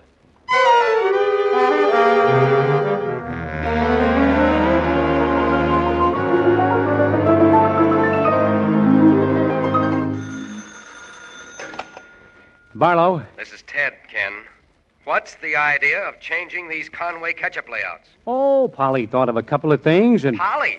Well, sure, Polly. Ken, you ought to know better than to change layouts on some starry-eyed female say-so. But Polly comes up with some darn good gimmicks every now and then. I know, but things are supposed to go through channels. You're just gripe because Polly's old man heads up an outfit with an advertising account that B.J. wants to get, and because he made you hire her to give him an in. Nobody made me hire her. B.J. explained the situation to me, and... He also twisted your arm. Now, see here. Look, you can't fire the gal, so you might as well make the best of it. Okay. But I can't help it if she quits, can I? She wouldn't quit if you punched her in the nose. She's nuts about advertising. Well, maybe she'll get over that when old man Grayson gets through with her. What's Grayson got to do with it? Oh, I just sent Miss Converse over to get him to okay running his ads without his picture in them. Ted, you wouldn't do a thing like that. It's done. Spaulding, you're a heel. Grayson's been running that puss of his in his ads for 30 years. Mm-hmm. You should have given her something easy, like getting the old buzzer to stick his hand in an electric fan. That poor kid, she's probably in tears right now. Oh, Mr. Grayson, I really think that's the funniest story I ever heard. You don't either, young woman. But I like your laugh just the same. You haven't taught it to do tricks. Tricks? I mean the way those young fellas laugh, the ones your agency's been sending around. They're polite one minute and bored the next. Oh, but I couldn't be bored talking with you.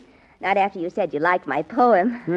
I like the way you made me do something about this throat of mine, too. Well, I only did what my grandmother taught me. She didn't believe in running to doctors for little things. Your grandmother was a smart woman. Goose grease and a woolen sock for a sore throat. I haven't been fixed up like this since I was a boy. Grandmother always said it had to be a gray sock, too. And this safety pin you fastened it with, I haven't seen one that size since I got too old to have my pants pinned to my Ferris waist. Where'd you find it? In the same little store where I got the sock and the goose grease. Oh? They have rock candy and licorice shaped like a spoon. I used to get licorice shaped like a plug of tobacco back home. I got licked once because my folks thought it was tobacco. Time's getting on. Oh, dear, I'd forgotten this was really a business call. Of course, I know you're here to get me to take my picture out of my advertisements. Oh, well, yes. The agency's been hinting around at it. Never come right out, but they show me layouts without my picture in them. I think you ought to keep your picture in the ads, Mr. Grayson. That's so? Why? Oh, well, I don't know just how to say it, but I think your picture tells people something about your product. What? Oh, that you're old-fashioned, in a good way, I mean. First time I ever heard that. Well, it's like believing in wool socks and goose grease and making honest goods. You got a point there, young woman. You sure B.J. Wilder didn't think it up for you? But he wants you to take your picture out of the ads. Because he's smart enough to figure I'd do just the opposite. But, Mr. Grayson... Well, maybe you figured it out that way, I just said what I believe. You know, I guess maybe that's so. Your grandmother would have done the same thing. But I'm going to take that mug of mine out of the ads anyway. But why? Because I'm sick of seeing it there. And if it gets me down, what does it do to the folks who read the ads? Oh, well, I only kept it in because those young squirts from the agency got my dander up. Well, if you really want to take it out... I do. And that's not all I'm going to do either. Young lady? Yes? Pin this thing around my neck a bit tighter. Then I'll tell you the rest of it.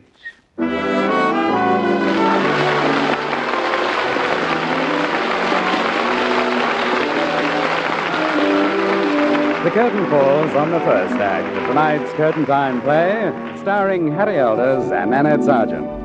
And now, John Weigel. These autumn days, all of us like to spend some time out of doors with the rest of the family, enjoying one of those rare little treats that is always a pleasure. For example, a treat like the delightful taste of a Snickers candy bar. From the moment you first sink your teeth into a Snickers bar, you know that you are enjoying the finest in candy pleasure. For in each bite, you taste the rare flavor combination of the thick milk chocolate coating, the golden layer of smooth, creamy caramel, packed with crisp, whole, freshly roasted peanuts, and the soft nougat center that is abundantly flavored with fresh peanut butter and real malted milk. All blend together to make each enjoyable mouthful a real taste thrill, right down to the last delightful flavor that lingers in your mouth. When you want a special taste delight, have a Snickers. Here is a special announcement. Remember the name Mars. Mars, the toasted almond bar. Save your wrappers from this luscious new companion bar to Snickers, for with them you may win up to $1,000 in weekly contests. Listen for details next Saturday on Curtain Time.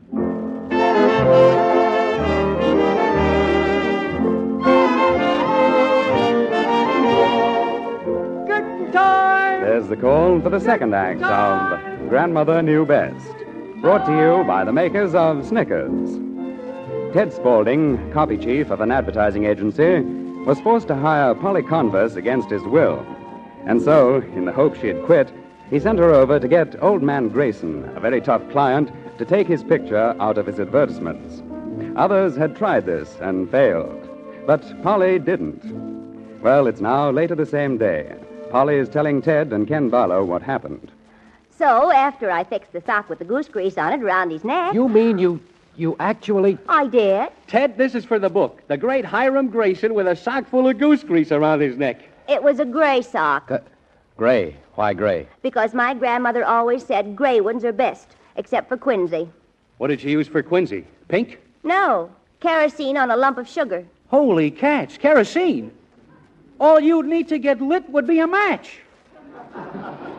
Miss Converse, this is all very Oh, interesting, but don't you want to hear the rest? some other time. Oh, but I mean about taking Mr. Grayson's picture out of the Well, ads. don't be too disappointed. After all, our best men have failed But to... he wants to take his picture out of the ads. Miss Converse, are you trying to be funny? I'm only trying to tell you what Mr. Grayson wants. He said to take his picture out of the ad. This'll kill B.J. Mr. Grayson also wants to add a lot of magazines to his list. You mean he's increasing his appropriation? By 50%. Oh, brother. Mr. Spaulding, is anything wrong? You look sort of funny. He always looks that way when he eats crow, Polly. The feathers get in his teeth. If you and Miss Converse will excuse me, Barlow, I have some copy to get out. But, Mr. Spaulding... You can put it all in a written report. Come on, Polly. He wants to be alone. I guess that's the general idea. So long, Ted. And remember what Confucius said. Never pull a fast one on a lady. It might bounce. Ken, he didn't even say thank you. For what? Breaking his heart? But I only did what he sent me out to do. Plus... That plus is what did it. By boosting his appropriation 50%, Grayson becomes our biggest account. That really did it as far as Ted's concerned. But why, Ken? Why? Polly, don't you know that Ted never expected you to get anywhere with old Grayson? You mean he didn't want me to get anywhere with him? You're getting warm. But that's silly. Who says it isn't? But Mr. Spaulding isn't exactly nuts about having a woman copywriter in his department. Oh. Especially one whose papa controls an account. What? Well, Mr. Spaulding figures he had to take you on because it might do his boss some good. Oh, so that's it. I wouldn't have said anything if Ted hadn't given you the freeze just now, Polly. This is funny. He gave me the freeze, and I'm burning up. Oh, Ted really isn't a bad guy. He just takes his job seriously. Besides, women scare him to death. Well, he doesn't have to be scared of me. I'm leaving here right now. And if I never see that conceited, selfish, narrow-minded goon again, it'll be much too soon. Oh, Polly, wait a minute. Oh, well, guess I better deliver the news. Ted. You still here? I'm here, but Polly isn't. Meaning what? Polly's quitting. You mean leaving the agency? Right, and in a huff. But I didn't want her to do anything like that. I mean, that's swell.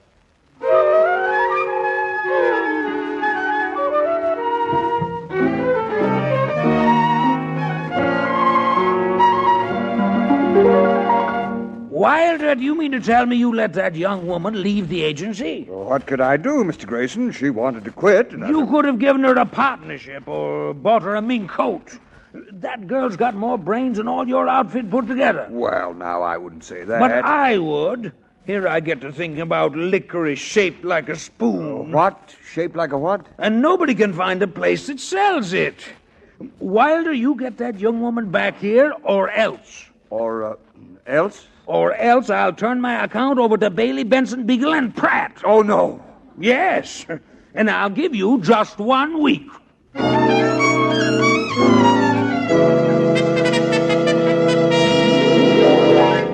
Spaulding, you've got to get that girl back here. Oh, come now, B.J. You've got just 1 week, or else. Or else? If I lose Grayson's account, I can't afford to pay your salary, Ted. Gee, and I was figuring with his billing going up, I might even get a raise. Get Polly Converse back here, and you may be right. If I can do that, B.J., I won't need money. When I want anything, I'll just rub a lamp or something.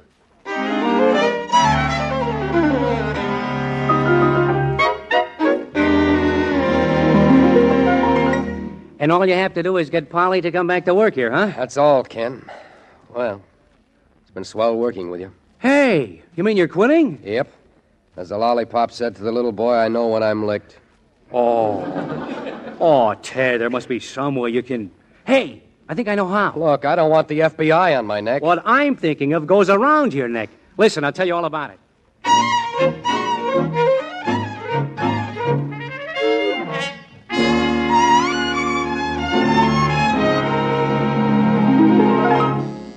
Gee, I hope she's home. Hello? Ted Spaulding, what are you doing here? It's my throat. Oh? Did you cut it, I hope? No, but it's kind of sore. Good. I hope it's nothing trivial. I thought maybe you could do something, goose grease, the way you did for old man Grayson. It really hurts, Polly. Miss Converse to you?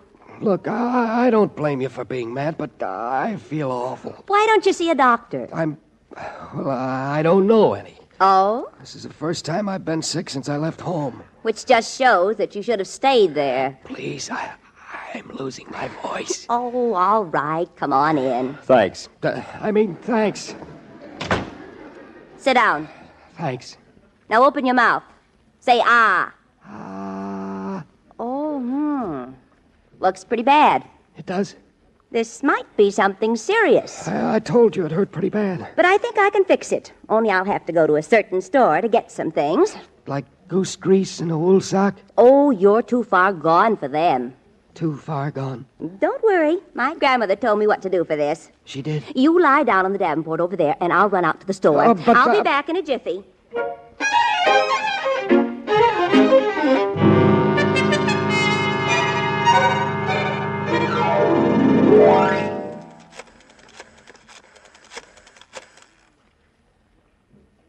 Hello? This is Mr. Spaulding. Oh, my voice?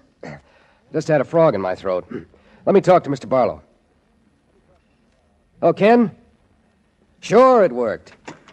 I put on a perfect act, and she's out getting something to treat me with. I was so good, my throat feels funny right now. Oh, don't be a dope. I'm only kidding. Look, I'd better hang up. She'll be getting back any minute. Yeah, I'll let you know as soon as anything happens. So long. How do you feel now? Terrible. Well, you'll be better soon. I had to go to 3 places to find some lump sugar. Lump sugar? Yes, it's awfully scarce. But the kerosene was easy. Kerosene? It's the only thing for Quincy. Kerosene on lump sugar. You think I've got Quincy? Oh, I'm sure of it. But just let me soak some of this sugar in the kerosene. Look, I don't want to make a lot of bother for you. Oh, it's no bother at all. I feel a lot better. You only think you do. Quincy is tricky, you know. But Now you just lie still until I get 10 or 15 lumps of sugar soaked in kerosene. How many lumps? Oh, 10 at least. Oh, no. Sometimes it takes 20 or 30. But you'll be surprised how different it makes you feel. Yeah, that's what I'm afraid of.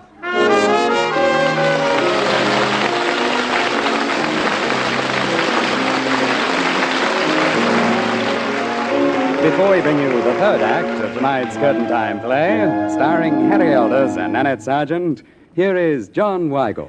If you pass your favorite candy counter tomorrow and pick up a Snickers candy bar, you will be treating yourself to a real tradition in candy pleasure. For candy lovers of all ages have long considered a Snickers bar a special candy thrill. You begin to enjoy a Snickers bar the moment the crisp wrapper first crackles open in your hand, and you recognize that enticing scent of fine, pure milk chocolate. Then with each bite, you taste the delightful flavor of the thick milk chocolate coating, the golden layer of smooth, creamy caramel, packed with crisp, whole, freshly roasted peanuts, and the soft nougat center, richly flavored with fresh peanut butter and real malted milk. Altogether, it is the combination of the milk chocolate, creamy caramel, crisp peanuts, and soft nougat that gives you that rare taste blend you will find only in a Snickers bar. When you want a special taste delight, have a Snickers. Remember, starting next Saturday, the makers of Mars, the Toasted Almond Bar, will offer $1,500 in weekly prizes in a big new 6-week contest. So be sure to save your wrappers from Mars, the Toasted Almond Bar. Listen for complete details next Saturday on Curtain Time.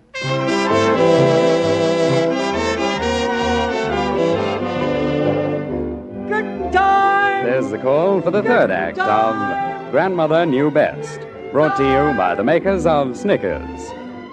When Polly Converse discovered Ted Spaulding hired her only because her father controlled an advertising account, well, she quit. But he's been told to get her back, or else. To do so, he pretended to have a sore throat and called on her at her apartment. Well, now, a short time later, Ken Barlow, who also works at the same agency, is at the phone.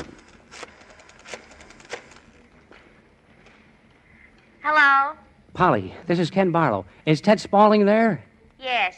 How did you know? Well, he had a sore throat, and I said something about how you fixed up old man Grayson with goose grease, and So you put him up to it. Well, it was pretty serious. Old man Grayson said he'd take his account away from us if Ted didn't get you back here, And you thought I just couldn't resist a chance to doctor Ted up with my grandmother's remedies. Well, You also thought my sympathies would be stirred. look, Polly, something's come up, and I've got to talk to Ted. I'm sorry, but he's quarantined. Quarantined? With mumps. Holy cats. He looks like something in a window on Halloween.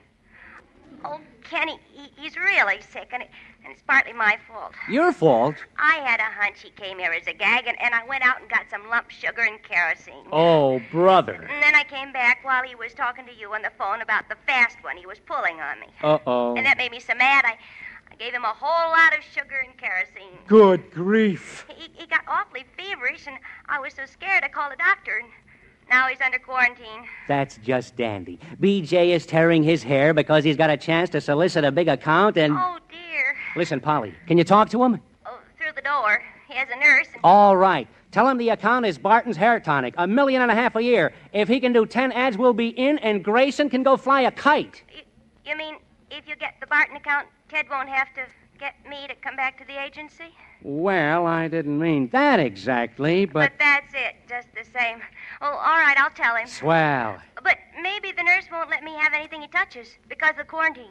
Well, ask her if you couldn't sterilize the stuff in the oven or something. Oh, I'll see what I can do. Oh, you're a peach, kid. Call me as soon as you know anything. Goodbye. Goodbye.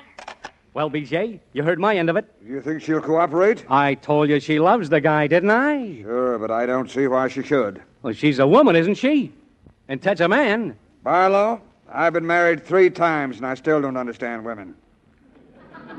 You don't understand women. Solomon married 1,000 dames, and what did he know about them?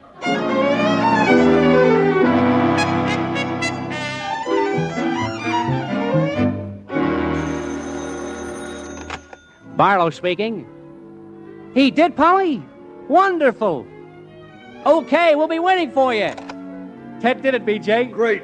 Polly's waiting for the nurse to put him in the oven now.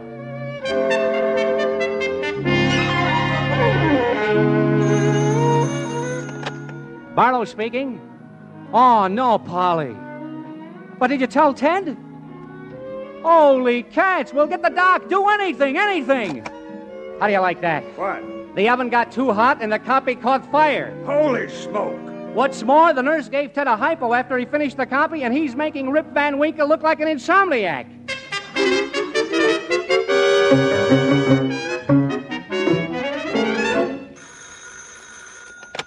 Look, operator, I want to die in peace, and... What? Polly Converse? She says she's got what? We'll send her in and have them find BJ.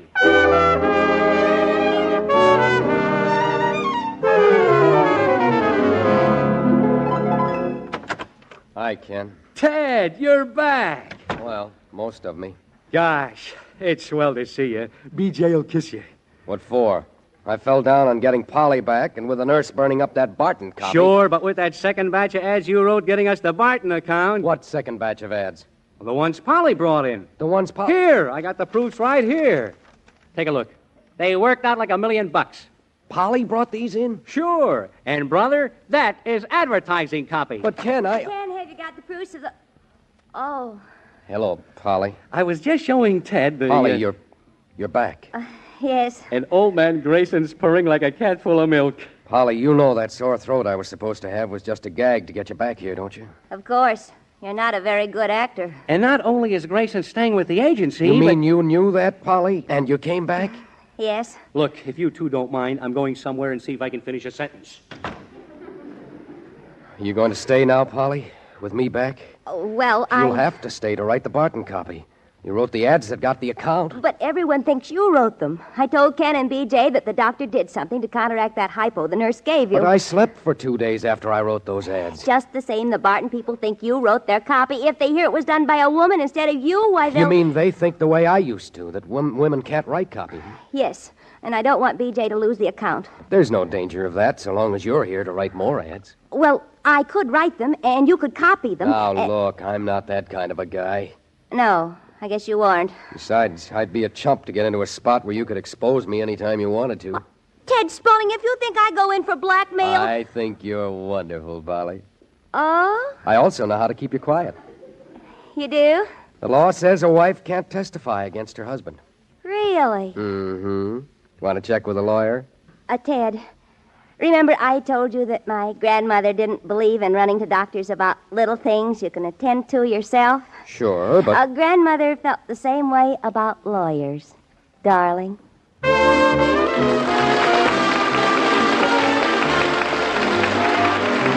The curtain falls on the last act of another Curtain Time play brought to you by the makers of Snickers.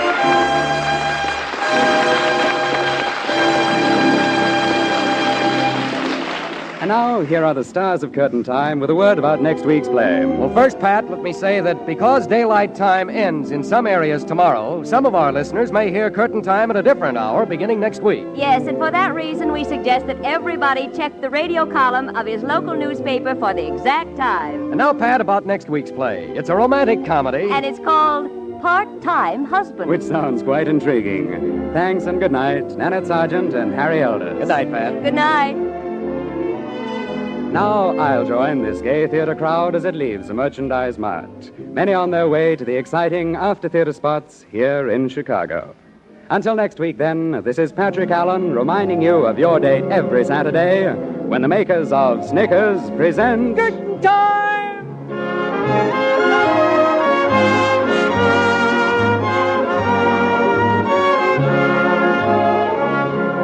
Each week, Mars Incorporated brings you two great shows over NBC. On Monday night, be sure to hear Dr. IQ, the mental banker. And next Saturday, be with us again when we will announce details of the big new Mars contest on Curtain Time.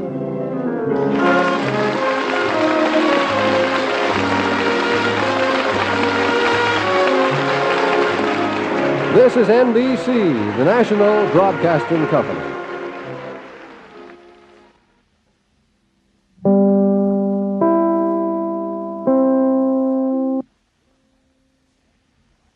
WMAQ, NBC in Chicago. General Mills, makers of Kicks, bring you Curtain Time.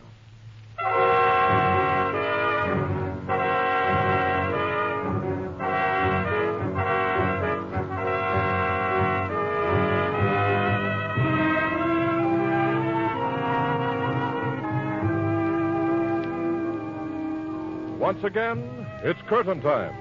And tonight we offer the premiere of a fast-moving melodrama, a breathtaking love story set against the grim background of war in China. A truly thrilling play, Inside the Lines.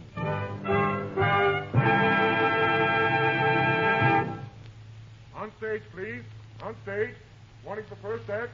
On stage, please. On stage.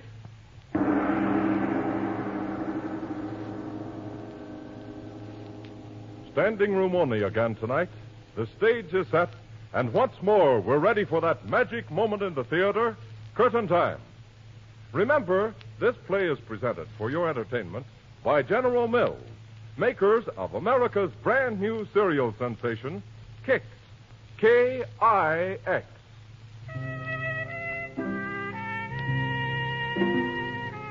In the remaining few seconds before curtain rise, let's take a quick look through tonight's playbill. Our play, Inside the Line, was written for Curtain Time by Kay Limerick and stars Betty Lou Gerson and Olin Soule. The orchestra is under the baton of Henry Weber, and the production is directed by Blair Walliser. And now the house lights are being dimmed. Mr. Weber steps to the stand for the overture, and the show is on.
starting on the first act of our play.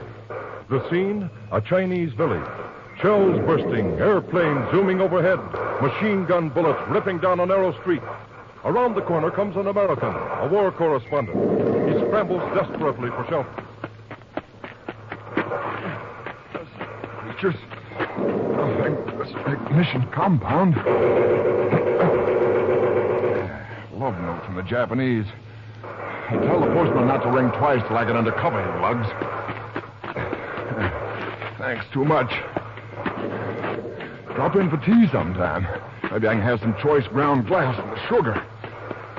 Oh, well, I'll be safer inside here.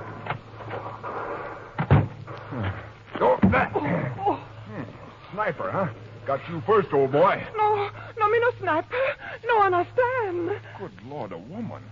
I say I am sorry. Have I hurt you? No breath. Yeah, it's mutual. I knocked my own breath into a cocked hat with that flying tackle. Here, let me help you up. As if I can get up. No, me sit. Okay, I'll sit with you. How've you been? American man joke.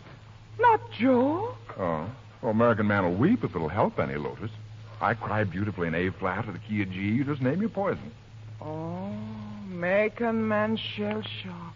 Bad. No, Lotus. No, he's just glad he's undercover again with both his ears intact. Are you alone in here? I can't see a thing in this blamed blackness. All alone? What for, American man? Oh, that's a happy thought, too. Thanks a lot, Lotus. Well, two orphans of the storm ought to get along magnificently. Now, let's start at the beginning. I'm Lee Woods, New York Herald Express reporter. Oh? Press. Writer? Newspaper? Oh. So you're safe enough with me. Guaranteed harmless. What's your ticket? Ticket? Your name, Lotus. What's your name? Tao. Tao? Tao Taling. Right into a hornet's nest. Nest? Tao no understand. Yeah, well, Tao better understand, and after this be somebody by the name of Lotus. Listen, Tao, aren't you the only child of General Tai Ling who's leading the Chinese defense? Honorable Tai Ling, father to humble Tao. Yes. Yes, well, for heaven's sake, don't tell that to anybody else you meet. You know, the Japs are combing this sector inch by inch to find you. And when they do, goodbye, Tao. Tao take trip? Yeah, to meet honorable ancestors and no fooling. What are you doing here, anyway? Waiting meet venerable father. You talk like your father was coming here for lunch. Tao, this is war. Tao no. Well, what I want to know is, what are you doing here in the first place? Why aren't you home where you belong? Tao help injured Chinese soldier. Water, bandage. Tao run from Red Cross camp north. So, you did know you were being hunted, But maybe help more before court. Tao, you're the works. Well, what are you going to do now? Tao run south. South? Through the lines? Oh, not a chance. Tao try. By George, I believe you would. Tao going. You're a brave kid, doll.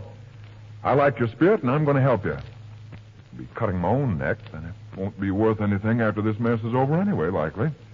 You haven't a ghost of a chance alone, but together, maybe we can get you far enough to make a break for it. American man help? Yeah, sure thing. I love a scrap. Anybody's scrap. American man get hurt? With a managing editor on one side and a war on the other, maybe you think it's a bridge luncheon already. Besides, this will be a swell story. The old man will eat it up. If I live to get it on the wire. You go with Tao? All the way. Nice American man. What? Oh, sure. Yeah. I'm not bad to look at either. You ought to see me. As a matter of fact, I'd like to see you. After I'd tackled you in this pitch black, I could tell you were young. Your body was so cuddly soft. You smelled so nice. It's a lovely smell after the stench of war, Tao. I hope you get through. And that sweet fragrance of incense is as good a reason as any. You like Tao? Oh, well, I like your thinking style. Don't let the rest of it bother you. I'm just a hard-shell reporter with a sentimental streak inside. That you're a lone woman fighting for home and country like you were the whole Marines gets me waving a flag, that's all. Oh. Tao want to go south while dark. What, now? Not can wait cold in sunrise. Yeah, but those Japs are coming up too fast. There's a mob of them rolling in close. But Tao must go. Okay, stubborn, it's your show. Hey, wait. Listen. Down against the wall, Tao, and pray hard. This best building leaves standing. Stupid ones always think mission place a refuge. Search well. Ave, dogs! Up with you! Heads up! General! General Fushigi! So furnace! Furnace? Oh. Yes, and a woman. Do not chill your face, wench. Open. Ah, is so. We are greatly rewarded. Here is unworthy daughter of questionable Tai Ling. The gods are kind to us tonight. I'm Lotus. Lotus Weaver. My father is merchant in Hong Kong. Not so. You Tao Tai Ling. Many times have seen your picture. And you, intruder? I'm Lee Woods, New York Herald Express, General Fushigi. Here are my credentials. I came into the mission to evade your expert fire, General. Inside, I met the lady, but I don't know her, and I'm not with her.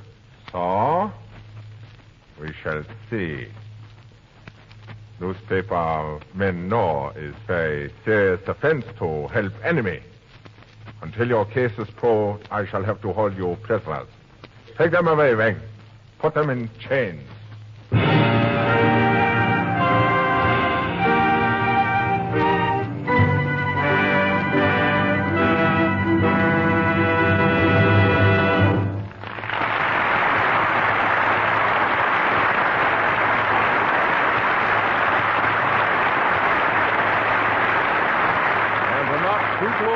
Awaits our two young prisoners as the curtain falls on the first act of Inside the Line.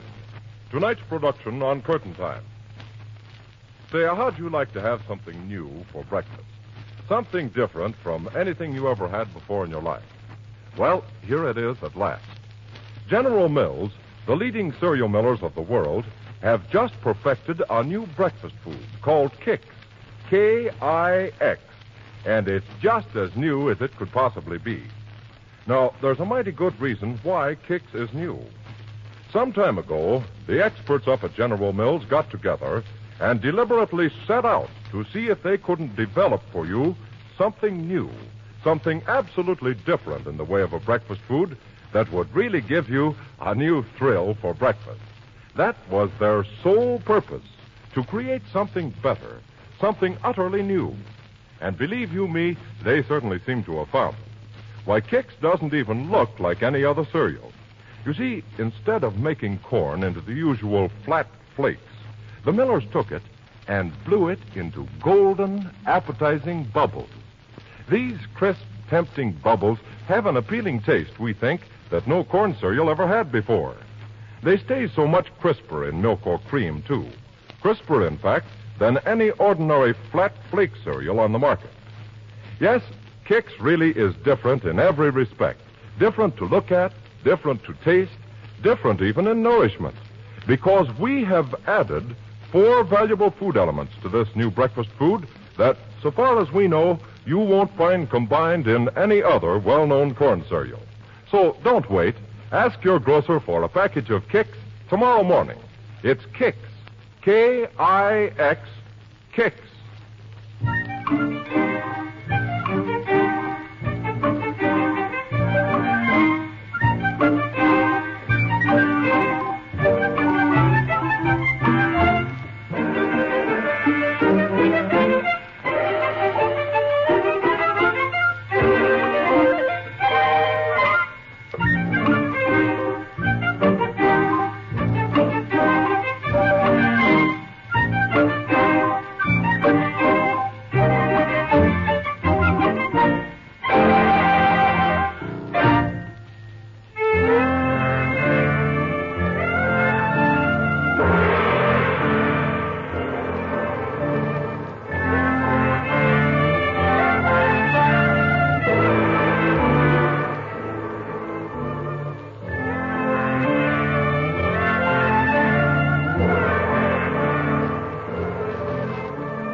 And there's the curtain going up on the second act of our play.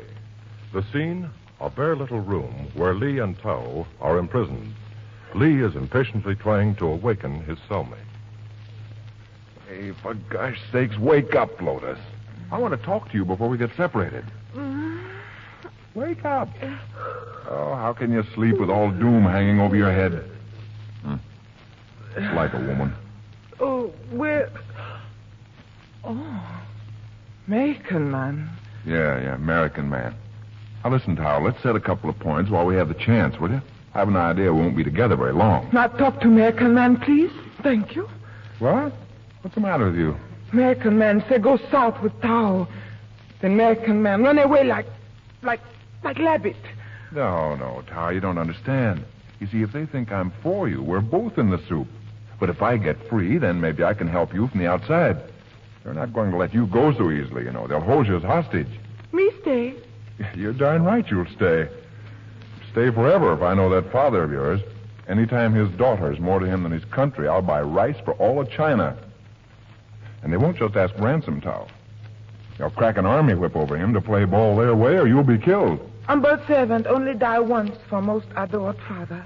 Oh, but that's silly. You're young. You don't want to die yet. Tao want to go south. Yeah, well, I want to get a story filed in my paper, too. Just like General Fushigi cares about that. You worry about your going south when you don't have an axe hanging over your neck. Ox? No, not ox, axe. Now, don't get technical. We haven't time. Guard will be back any minute now. Listen, I'm sure I'll get out through my paper, and then I'll try to keep pep on what they're going to do with you see? They'll probably move you out of the danger zone. Uh-oh, here comes the guard. Light for unready pond ducks. Light, huh? Same to you and many of them. Oh, gee. Hey, this ought to perk you up, Tao. Can I have Fushigi coming soon? Then no more bother with fire pigs. 2 cents, I'd tell that louse what I think of him. 2 yen? Yeah, 1 yen to punch him in the nose and 1 yen to be back in America. Oh, Lotus, you've no idea how wonderful it is there. Well, this very minute, I'll bet those good old USA boys are throwing pop bottles at some baseball umpire. Pop? Pop, yeah. We drink that like tea. Here, have some hot tea with your lice. Huh? Anyway, Fushigi's going to feed us till he finds out what's what. That's something to be thankful for. Think Fushigi nice to Tao? Oh, you probably will be. Till he hears from your father, anyway. Tao will be good, not make Fushigi angry. Yeah, that's the girl. You just take it easy. There'll be a way out. You know, it might not be bad if you'd wash your face. It's sort of sooty or something. Hey, did I tell you I think you're kind of nice looking? Macon man like Tao? So I was just admiring your good points while you were sleeping. Only you ought to uncover your head and not wear that shawl so close to your face, you know. Maybe Fushigi would like you better if you weren't wrapped up like a mummy. Shame honorable ancestor, uncover body. You ought to see the way American girls dress, Lotus. Yeah, but they're worth it. Say, how about coming around when the slaughter's over so I can show you a real country, For 2 cents? For the joy of... Hey, what do you say? Or maybe for a penny. Tao, I'm going nuts. You undoubtedly are. Listen, get that shawl off your head. Stop fretting me, you love. What?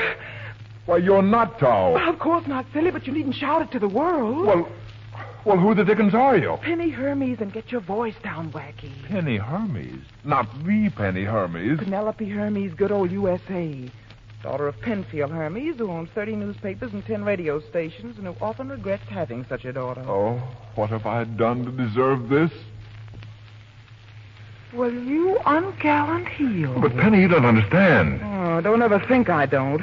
I know we're both sitting on a keg of dynamite. I'm playing tag with the fuse. Yes, exactly. What the dickens are you doing here? Well, I'm trying to be Tao until the real Tao gets through the line. Do you happen to know what'll happen if you're caught? I have a slight idea. But remember, I denied being Tao, so it's their own fault. Well, that makes it all the worse. Won't be long until they'll discover you're an American in disguise. They'll also want to know why. And if they discover you're Penny Hermes... Your dramatic mind's building it. A political fugitive, and you're an American big shot's daughter.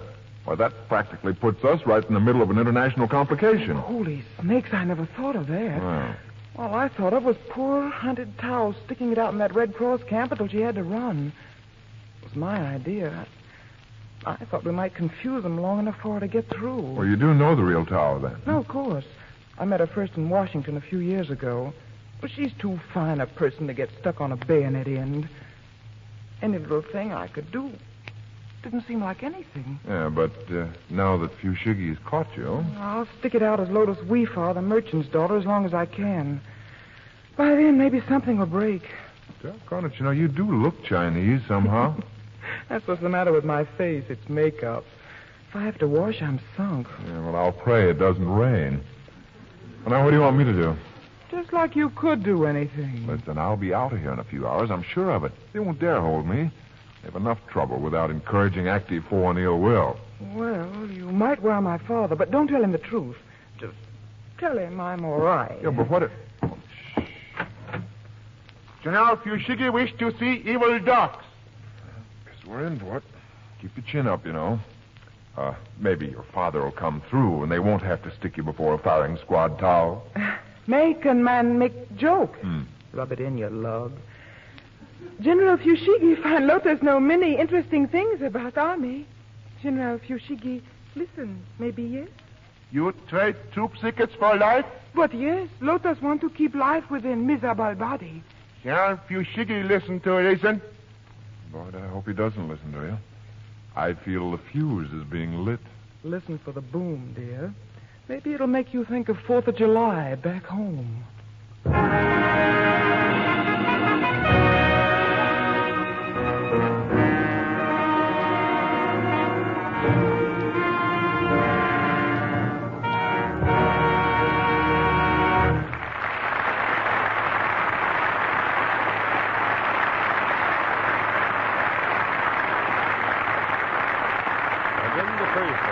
Possibilities, Penny is still able to offer a flippant comeback to end the second act of Inside the Line, tonight's production on Curtain Time. Now, a little while ago, I asked you how you'd like to try something new for breakfast, something different from anything you ever had before in your life. And I told you then about Kix, K-I-X, how it's absolutely different in taste, different even to look at from any other cereal. But I didn't have time to tell you that new looks and new taste and new crispness are only half the story. There's a new idea of nourishment in Kix, too, so far as corn cereals are concerned. You see, corn is an important food, and it's a wonderful source of food energy, too. But up to now, corn cereals have always lacked certain things. So here's the new idea. We took all the valuable food energy naturally found in corn, and then we added, in addition, 4 other elements. We put 4 extra elements right into the product during the manufacturing process. We fortify Kix with vitamin B and vitamin D, and 2 important minerals, calcium and phosphorus. You see, we go out and actually add these elements ourselves. And so far as we know, you won't find such food values combined in any other well-known corn cereal. Now, you've had all sorts of cereals in your time, and you probably didn't notice much difference in any of them. Well, we think we've got one that is different, one that really stands out. And now, we want you to try it yourself. It's called Kix, remember? K-I-X, Kix. Get a package tomorrow morning.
starting on the third act of our play.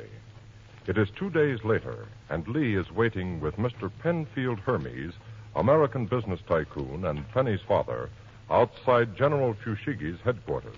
Mr. Hermes is speaking. Blasted old Woods. Penny has certainly put me in a ticklish situation. Yes, how well I know it, sir. If they even suspected Penny of being an American, let alone my daughter, oh, I sweat to think of it. I wish that guard would come back and let us into Fushigi. This waiting jitters me. Yeah, right. We can't get Penny out any too soon to suit me.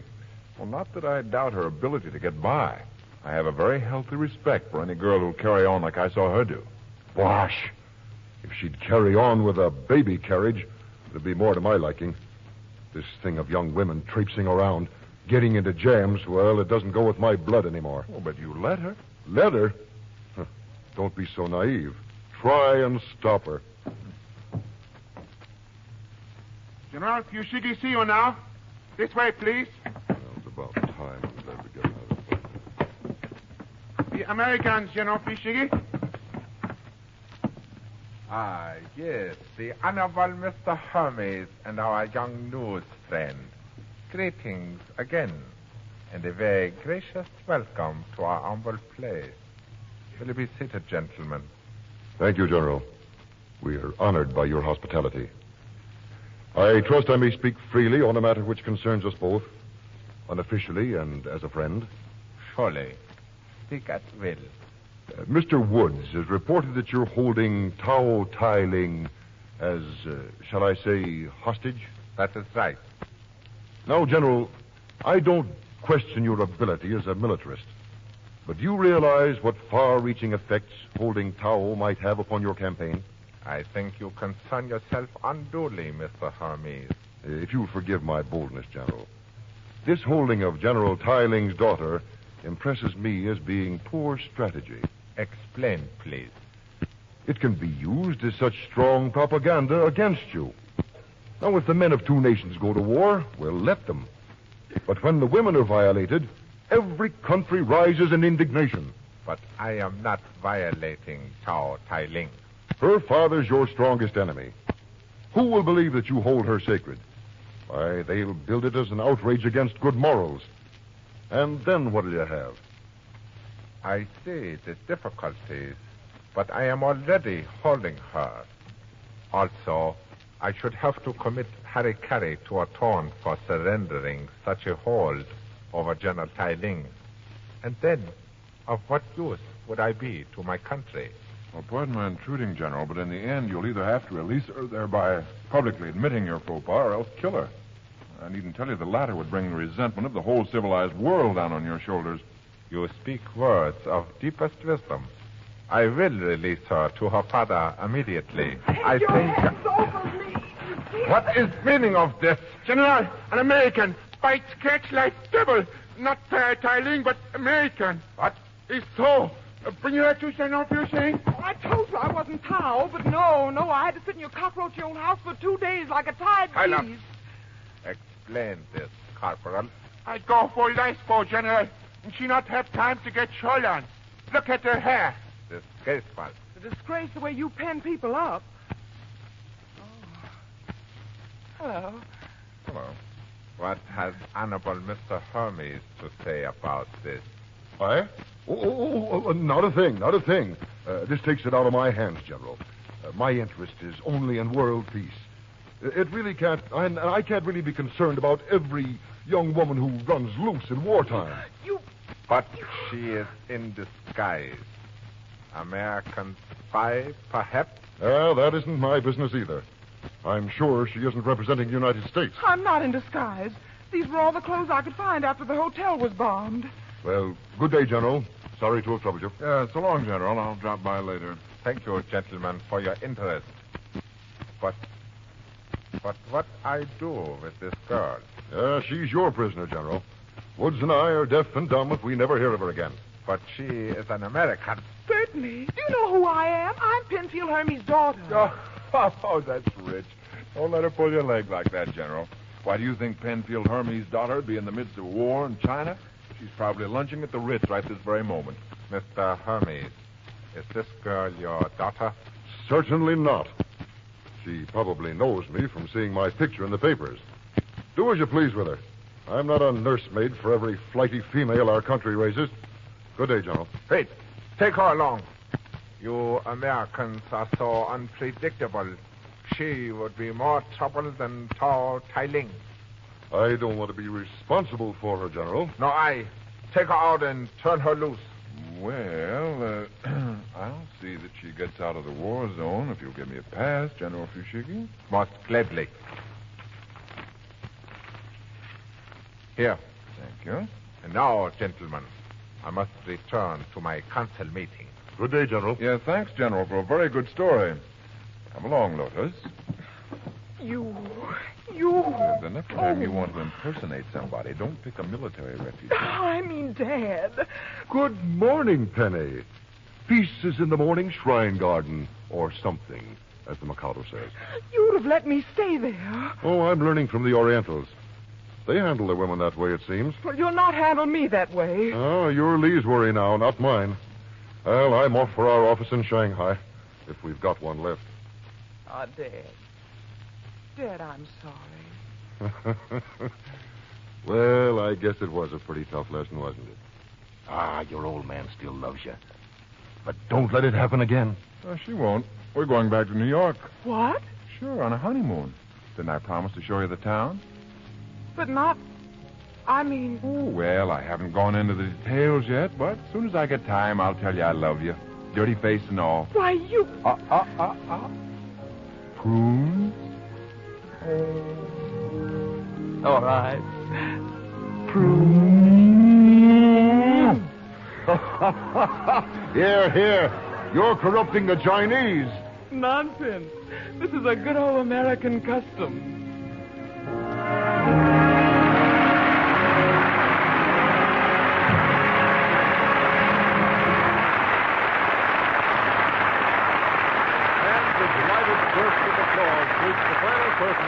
Inside the Line, tonight's production on Curtain Time.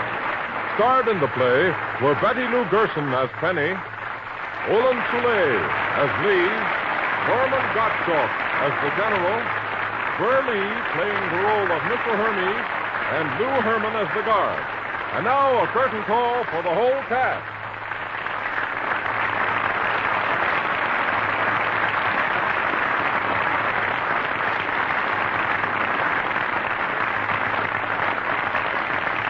In just a minute now, we're going to hear about next week's Laugh Riot, a nursery nightmare from the director of Curtain Time, Blair Walliser. But first, be sure to get acquainted with that brand new cereal I was telling you about. And don't wait. Try it out this weekend. It's called Kix, K-I-X, Kix. And remember, it's so different, it doesn't even look like any other cereal. It isn't flakes, it isn't shreds. Kix comes in round, appetizing golden bubbles that stay crisper in milk or cream than any ordinary flat flake cereal on the market. Say, get 2 packages without fail tomorrow morning. And now, here's Blair Walliser. Thank you, and good evening. Next week, Curtain Time presents an adventure in 3-cornered panties. Yes, it's a delightful yarn about 12 homeless babies and a bachelor millionaire.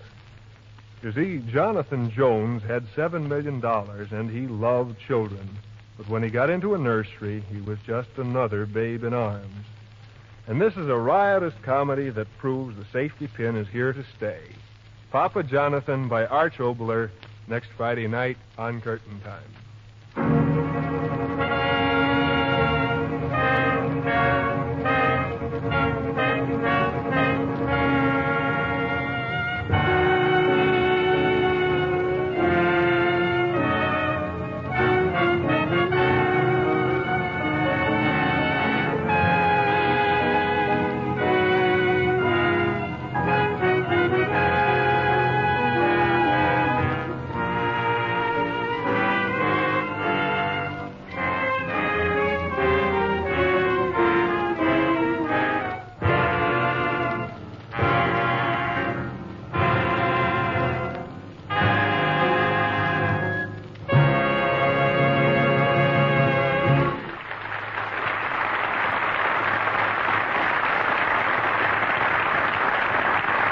selections Street Scene and Metropolis heard on this program are by Alfred Newman and Ferdy Grofé.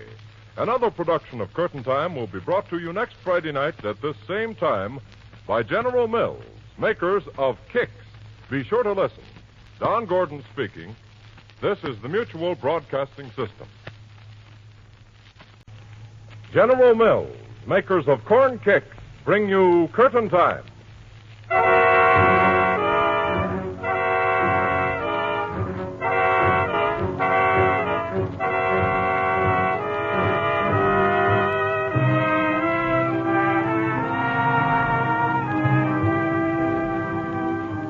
Once again, it's Curtain Time. And tonight we present a comedy about three happy-go-lucky, daffy, wacky, breezy Broadway hoofers who just wouldn't admit vaudeville was a vanishing career. A laugh-a-minute premiere on Curtain Time, Over the Falls.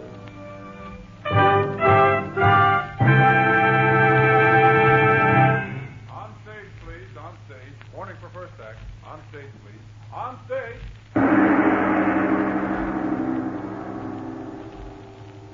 And now, a hush is falling over the tense, expectant audience which fills our playhouse. And again, we await that most thrilling moment in the theater, Curtain Time. Remember, this play is presented for your entertainment by General Mills, makers of America's brand new cereal sensation, Corn Kicks, K-I-X. In the remaining few seconds before curtain rise, let's take a quick look through tonight's playbill. Our play, Over the Falls, was written for Curtain Time by Richard Hanser and stars two of radio's favorite comedy leads, Louise Fitch and Olin Soule. The orchestra is under the baton of Henry Weber, and the production is directed by Blair Walliser. But now the house lights are being dimmed, Mr. Weber steps to the stand for the overture, and the show is on.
Now the curtain is parting on the first scene of Over the Falls, set in a cheaply furnished room of a theatrical hotel in Buffalo, New York. It's nearly noon, but Mac Barton and his partner, Benny Tyson, are still in bed asleep as the phone rings. Here, Mac. Wake up, will you? Answer the phone. Huh? Phone. Oh, the phone. Yeah. Okay. Hello? Yeah, this is me. Yeah? Yeah? Yeah. Huh? The joint's folded. Oh, you're clowning. Oh, you can't do that to us. We'll sue. Oh, yeah? Is that so? Well, the same to you. I don't know who that was, but I'm sure it wasn't the guy who notifies you when you win the sweepstakes. You're right. It wasn't, Benny. It was bad news.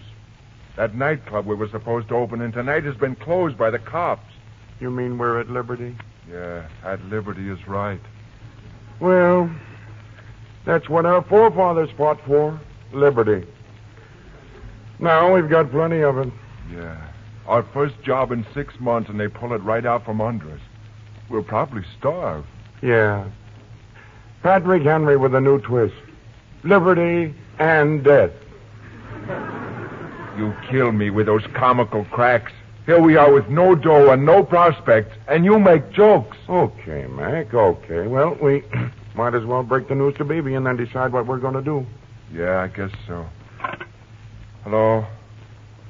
Give me Miss Beebe LaBelle in room 611. Yeah. Hello, Beebe. This is Mac. Yeah, listen, Beebe, come down here right away, will you? I got something important to tell you. No.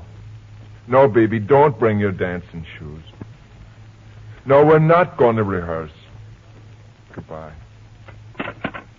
She thought we was going to rehearse for tonight, Benny. We've had plenty of practice for what we're going to do tonight. What? Nothing. You know what worries me about this whole thing, Benny? What worries me most, I mean. What? Well, I'm afraid Beebe will go back to Macy's basement like she threatened to do. A return engagement at the Notion Schooner? Well, what's so tough about that? A solid 52-week booking and no sleeper jumps. They're going to give her any billing? Oh, quit clowning, Benny. I want Beebe to stick in show business with me. We got a great act if we can only get it going, and we need her. And besides... you love her and you can't hold her hand over an ocean's counter. Yeah. Well, just as long as you're... Oh, that's Beebe now. Come in. Hello, boys. What's new? Hello, Beebe. Oh, what's the matter, boys? Is something wrong? That sums it up pretty well. Yeah, everything's wrong. Beebe, you know that job we got? Yeah. Well, we ain't got it. Huh? No job? Well, they can't fire us. They ain't even seen our act yet. That's the novelty twist. Yeah. This time we get fired before they see our act. Now, the act's got nothing to do with it. We got no job because the nightclub where we were supposed to work has been closed. Well, of all the mean things. Things was different in the old days on the RKO time. Yeah. We'll be lucky to get on the WPA time. If we was only back in But, vaudeville. Mac, there ain't any vaudeville no more. We specialize in being in things there ain't any of. You know, this is worse than that time in Peoria when I was with Misto the Magician. The sheriff closed the house and we didn't get paid off. We had to eat 2 of Misto's rabbits. Was you with Misto? Sure. Misto taught me all he knew. Well, when he broke up the act, he gave me a momentum to remember him by. That trunk over there. What's in it? Oh, wigs and props and false whiskers, all that stuff. Well, you better get out all the false whiskers you've got. We're going to need him to scram out of this hotel. Oh, gosh, that's another worry. We ain't got a dime, have we? Yeah, we got a dime. But this is one of those classy joints where the rate is 2 bits. It's a crime a class act like ours has to starve to death on this honky-tonk circuit. If we could just get a vaudeville date. Oh, forget it. Let's just sit around on a monument and wait for television. Ain't there any vaudeville left no more? Well, some theaters have still got stage shows. But you can't get a booking unless you're a name band or have shot your wife or done something popular like that. Well, I'd be glad to shoot my wife. If I could find her. Well, what a terrible thing to say, Benny. How awful. She certainly was. I think a man and their wife ought to be friends. Oh, you're an idealist. Well, I feel like Beebe. You don't look like her. No, Benny, I mean I feel like she does about a man and their wife ought to be friends. We've been engaged a long time now, and if we ever get married, I'm going to love her in spite of it. Oh, gee, Beebe. I feel like a crumb stalling you off so long. But a man can't ask a girl to marry him unless he's got some scratch. Maybe I better go back to Macy's. You go back? No. Now, Beebe, now don't say that. Now, I'll think of something. Oh, if I could only get a vaudeville date, we'd be all set. I know how you can get a vaudeville date. How? Well, you just said it yourself. Do something sensational. Yeah, but how can you be sensational in Buffalo? Well, you've heard of Niagara Falls, haven't you? Yeah. Well, there's your answer. Go over the falls in a barrel. Why, you'll have to comb contracts out of your hair. If you live. Hey, you got something there, Benny. Think of the publicity. Oh, Mac, you're clowning. I'd be on the front page of every newspaper in the country. Page 1 billing. Hey, stop talking that way. Benny, make him stop. We get offers from all over the country. Oh, now, cut it out, Mac. I was only kidding. You can't go over the falls in a barrel. Why not? It's our only way out, Benny. It'll put us into the chip. You'll get drowned, Mac. Well, that's better than starving to death. I'm going to do it. First, I'm going to notify the papers. Think of them headlines on page 1. So long, kid. Mac! He's going to do Mac, it. come back!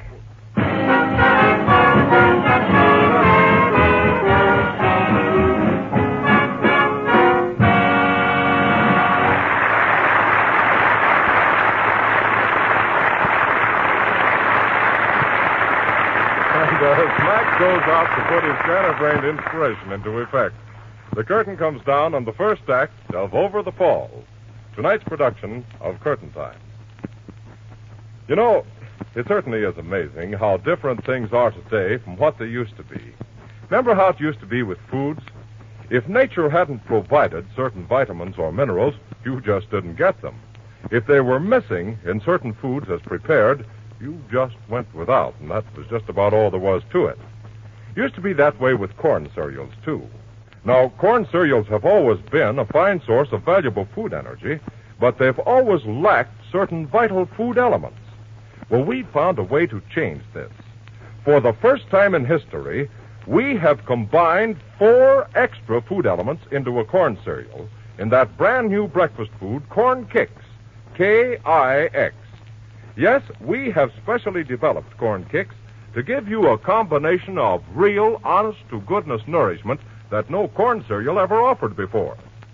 In addition to valuable food energy, in Kix you get vitamins B and D, and also those 2 important minerals, calcium and phosphorus. And, of course, well-rounded nourishment is only half the story. You'll find that Corn Kix is different in many other ways from anything else you ever had before in your life. Why, it doesn't even look like any other cereal. It's not flakes, it's not shreds. Corn Kix comes in crisp, round, tempting bubbles of golden corn. And these round bubbles stay so genuinely crisp in milk or cream, too. Crisper than any ordinary flat flake cereal on the market. It's Kix, remember, K-I-X, Kix.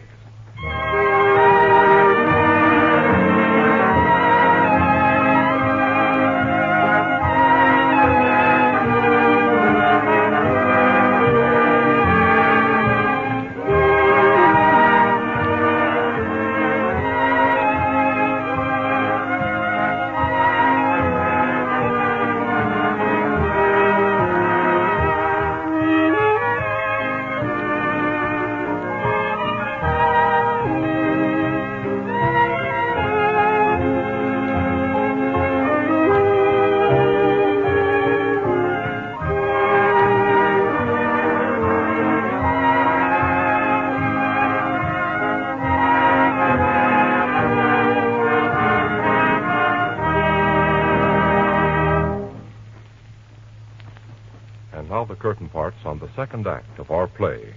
It's a few minutes later in the office of W.E.X. Merton, drama critic for the Morning Herald. Merton is laboriously tapping his way through a maze of typewriter keys when he hears a knock on his door. Come in. Hello. Hello. You're W.E.X. Merton, the theatrical editor, aren't you? That's right. Yo, my name is Mac Barton. You may have heard of me. I don't quite... Yeah, you gave my turn a nice plug in your column once. It was about 8 years ago when we played The Strand. I always meant to drop in and thank you. Oh, not at all. What are you doing now? Well, I'm playing the nightclub circuit, but I got a little piece of news I think you might use. I'm going over the falls in a barrel. Huh? What's the gag? Oh, no gag. I got to do something. I got to get a break. The only break you'll get from that stunt will be in the neck. Oh, I don't know. Other guys has done it. I'll get a good, strong barrel. Now, listen, Barton. If you're really serious about this thing, let me give you some advice. Now, I don't want advice, Mr. Merton. I want publicity. I got my gal to think about. My fiancée. Huh? What's that? You're going over the falls for your girlfriend? Yes, sir. We want to get married, and this is the only way we can get our act booked. Yeah, a romance angle. Might make a yarn at that. Pull up a chair and speak your piece, Barton. Looks like we've got something here.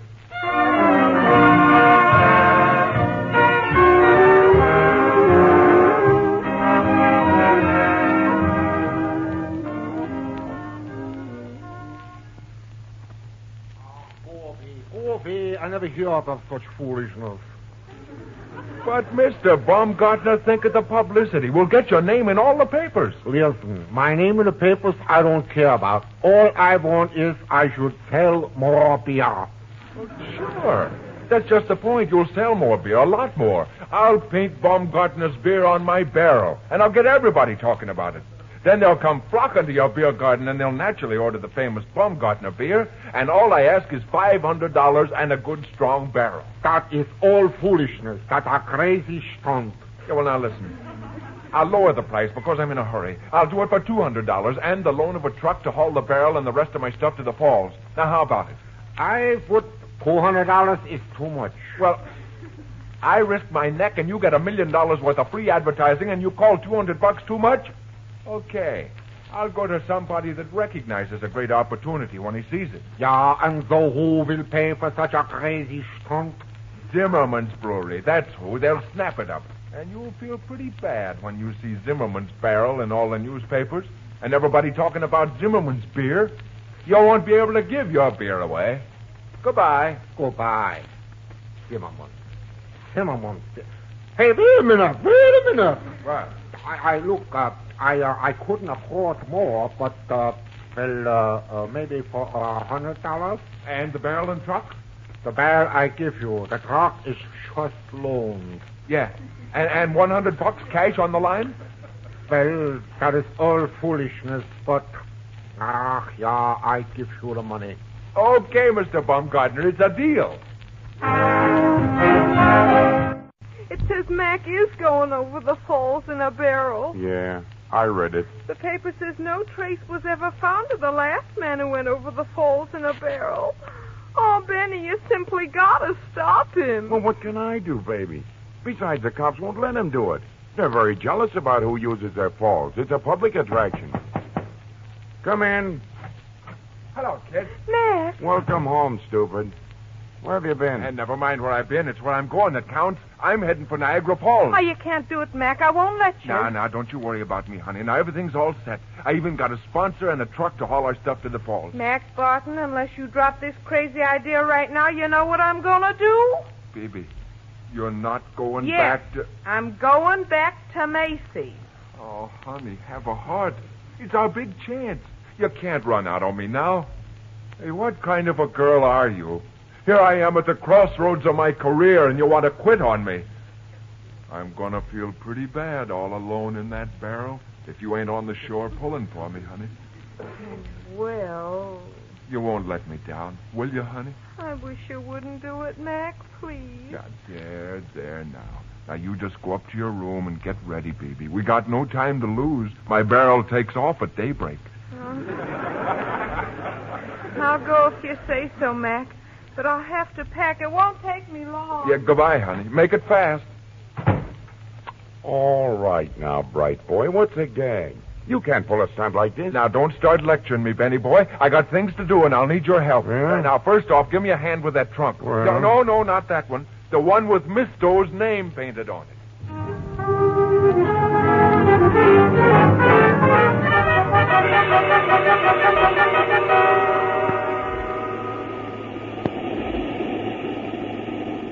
Well, I ain't run into a screwier job than this since I joined the Falls. Pinching the guy for wanting to go over the Falls. If he wants to go over, let him go, is what I say. Well, here's the barrel, all right. Yes, look, Lieutenant. It's got Baumgartner's beer painted on it. Yeah, that lot of advertising Baumgartner's beer will get out of this stunt. We'll have to nab that crackpot just as soon as he shows up. Well, now it'll be doing him a favor at that, it will.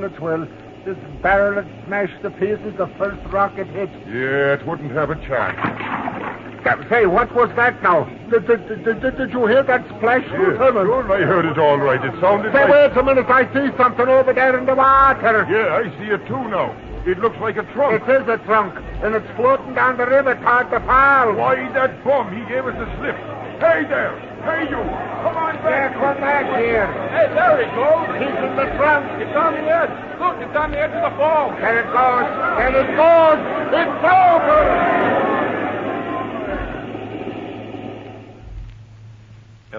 Hello? Sit at desk, please. Yo. Joe, this is McConnell on the falls story. Yeah?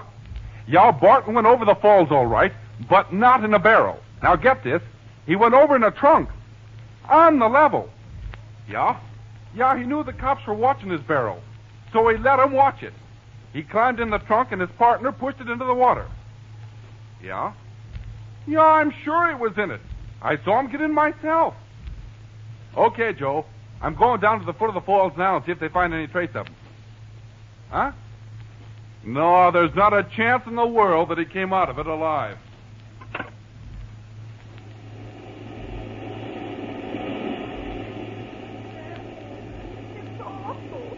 Mac is drowned. He's dead. Oh, now stop worrying, BB. Mac will turn up okay. You wait and see. There's so much mist I can't see. And those awful rocks, he smashed up on them. I know he did. Oh, man. No, he didn't. No, he didn't. Of course, the trunk missed the rocks, I think. Benny, look over there in that whirlpool. It's a piece of the trunk. It's been smashed to bits. Oh, Benny. Oh, man. Oh, baby.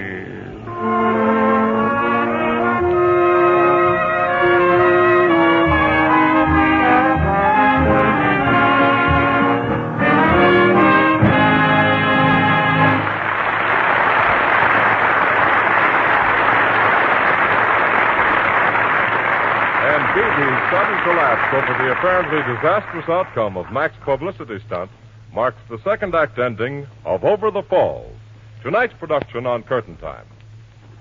If you're the kind of a person who enjoys new plays like this and all the smart new things that life has to offer, here's something that you'll most certainly want to hear.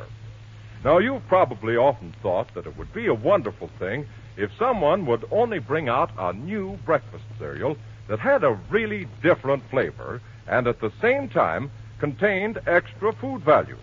Because then you'd be sure your family would like it, and you'd know that at the same time it was giving them certain food values they need. Well, if you've ever had these thoughts, let me urge you to try Corn Kicks. This brand new ready-to-eat corn breakfast food has a new distinctive flavor that thousands of families are going for in a really big way. It tastes different from anything else they ever had before. And as for crispness, well, these tiny golden bubbles have been proved to stay crisper in milk or cream than any ordinary flat flake cereal on the market. But flavor isn't the whole story of Kicks. As I told you, it contains a combination of food values not found, so far as we know, in any other well-known corn cereal. Corn Kicks contains vitamin B, which helps promote appetite and growth. And there's vitamin D, the wonderful sunshine vitamin. And Corn Kicks contains calcium and phosphorus, important minerals that help build sturdy bones and sound teeth. Now, honestly, isn't this just the very cereal you've been waiting for? All right, ask your grocer for Kicks tomorrow morning. That's spelled K-I-X. Kicks.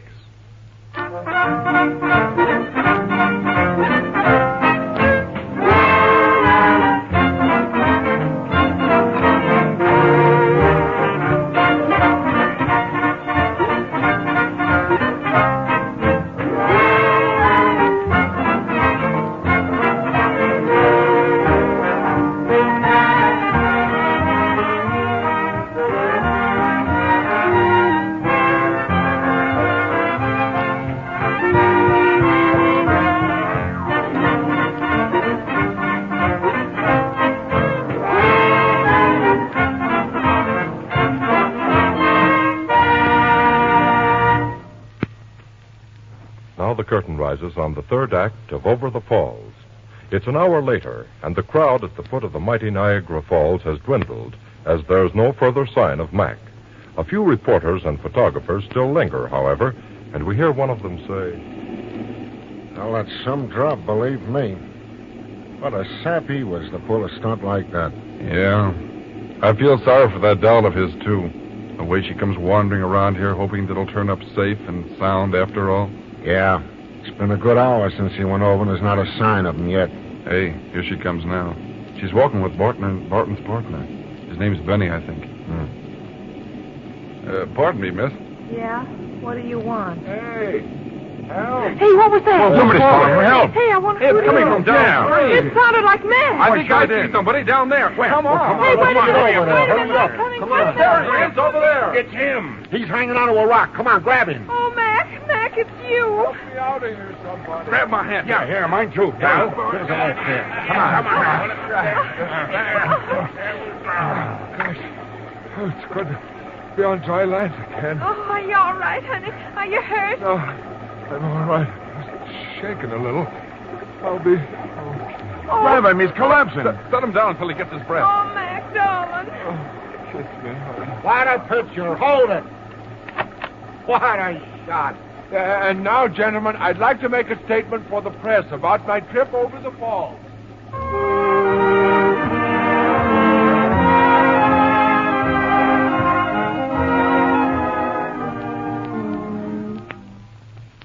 Gee, you know, Benny, it's good to be back in this hotel room. Yeah.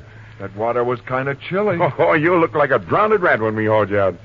The paper's out yet? I sent a bellhop after some. Wonder what kind of notices I'll get. Well, the critics will probably say you were great, but was it art? Come in. What? Phoebe, where are you going? I just come to say goodbye. I'm leaving the act. Leaving the act? Yeah, I just come to say goodbye. I'm going back to Macy's. Oh, quit clowning, honey. Now give Papa a kiss. I ain't clowning. I'm leaving. But, sweetheart, you can't leave. We're going to get married. That's just it. I don't want to be married to no man that'd go around risking his life without no thought for his future wife. If you go over the falls when I'm watching you, what'll you do when I turn my back? I'm leaving. Should I tell her, Mac? Yeah, you might as well. Okay. Close that door, baby. Why? What's up? Well, we don't want anybody to hear this but you. You see, Bibi, it's this way. Mac never went over those falls. What are you trying to give me, Benny? On the level, honey. He no more went over them Niagara Falls than I did. But didn't I with my own very eyes see him get into that trunk? And didn't I see you push it off into the river? And didn't I see him pulled out of the gorge? What are you trying to hand me anyway? Sure, you saw all that, and so did everybody else. But I wasn't in the trunk when Benny pushed it in the water. Huh? Now I done my old disappearing act. That trunk of Misto's had a trapdoor in the bottom. Well, I just saw another trapdoor in that wooden platform we had the trunk on. I crawled out of the trunk and onto the platform before Benny pushed the trunk into the water. Then I sneaked my phony beard on and took the elevator down to the gorge, climbed down into the edge of the water, and hollered for help. So you see, he didn't risk a thing for you, and would therefore make a good husband. Oh, you beast. To think that you would do all this and not let me in on it. Let me worry. Let me think you was really killed. Of all the low, mean... Despicable? Yeah, of all the tricks to play on a girl who you claim you love, that's about the lowest and meanest. Goodbye. Benny, she's gone. Yeah. That means we'll have to quit advertising our act as a gala girly show. I can't understand women. That makes you unique. When you think you've done something to make them happy, you find out it doesn't make them happy at all. Oh, it's a low, mean trick. Yeah. It's funny how life is, Benny. Yesterday I was broke. No job, no prospects. But I had a gal. Now I'm sitting on top of the world. But Phoebe is gone, and all my wealth and fame don't mean a thing. Oh, I was once in a worse spot than you are. My wife and wealth both left at the same time. Phoebe! Jack, listen. There's a big man downstairs. He's mad as can be, and he's looking for Yeah? you. Keeps hollering about money. Oh, that's probably some theatrical agent that wants to sign me up at a princely figure. Well, I'll get down and see about it. Sweetheart, it was wonderful of you to want to protect me after being mad and all that. Well, I wasn't really mad, Mac. I was just hurt because you made me worry so. And now that you're back, nothing will ever come between us. Oh, no, honey. Nothing will ever make us quarrel again. And we'll get married and go to Bermuda on our honeymoon. Let's go to Hawaii.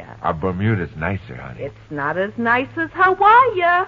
Why, Bermuda's much better, darling. I said Hawaii, dear. Hey, what? There he is, officer. That thief, that no good, that swindler. You will try him at once with a warrant for your arrest. Now, Mr. Baumgartner, What look. did I do? What did you do? What did you do? You bamboozled me out of $100 without you using my barrel. But now you are going to jail, you are going. Now, just a minute, Mr. Baumgartner. Will you let me finish what I've been trying to tell you? Mac will be very happy to square everything by playing his first engagement at your beer garden. Very. At the usual fee. So now we are talking sense. But me and Baby was going away on a honeymoon to Bermuda. Hawaii, I said. Oh, Baby. Don't argue, kids. It's all settled. You're spending your honeymoon in America's honeymoon paradise. Where's that? What do you mean? Niagara Falls, kid. Right here in good old Niagara Falls.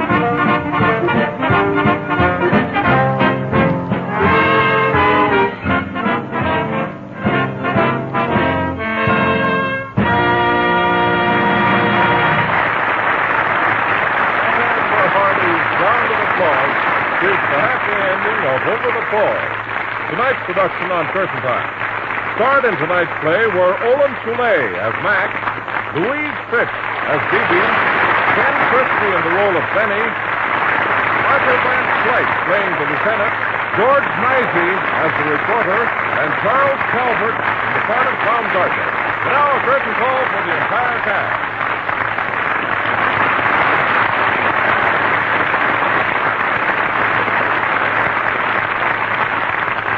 A moment now, we're going to hear about next week's moving story of the war from the director of Curtain Time, Blair Walliser. But first, let me remind you to be sure to try Kix, the new cereal that comes not in flakes or shreds, but in brand new bubbles of tempting golden corn. There's really no other cereal quite like it. Just ask your grocer for Kix, K-I-X, and do it tomorrow morning. Then you can enjoy this unusual treat for breakfast this weekend. And now, here's Blair Walliser. Yes, next week we're going to do a war story. But not the usual sort of war story. There aren't any shells bursting or airplanes roaring, no tramping feet, no brass bands. You see, this is a story of a lad named Danny who blew on a toy trumpet and wanted to be a soldier. And one day, he really did play soldier. And the story of Danny from childhood to manhood makes one of the most deeply human, moving plays we've had on Curtain Time in many weeks. So next week, we give you the other side of war in Toy Trumpet.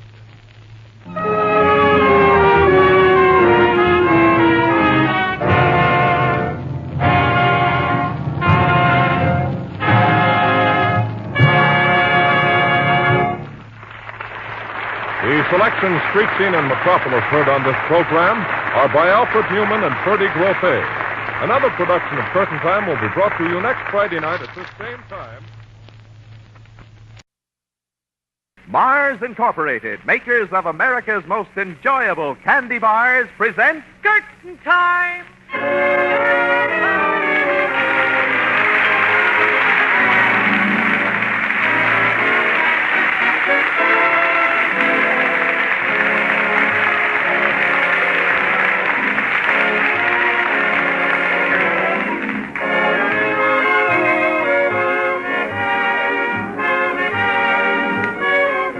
Makers of Milky Way candy bars welcome you to Curtain Time. Another capacity crowd fills the lobby tonight, everyone anxious to be seated before the curtain rises. And here, as you'd expect at an opening night, is the well-known man about town, your host, Patrick Allen. Good evening. Is it true, Mr. Allen, that tonight we make with words and music? Just in the sense, John, that our play is about the music publishing business. And speaking of music, there's the overture. So we'd better hurry inside the theater for tonight's production of Curtain Time. Tickets, please. Thank you, sir.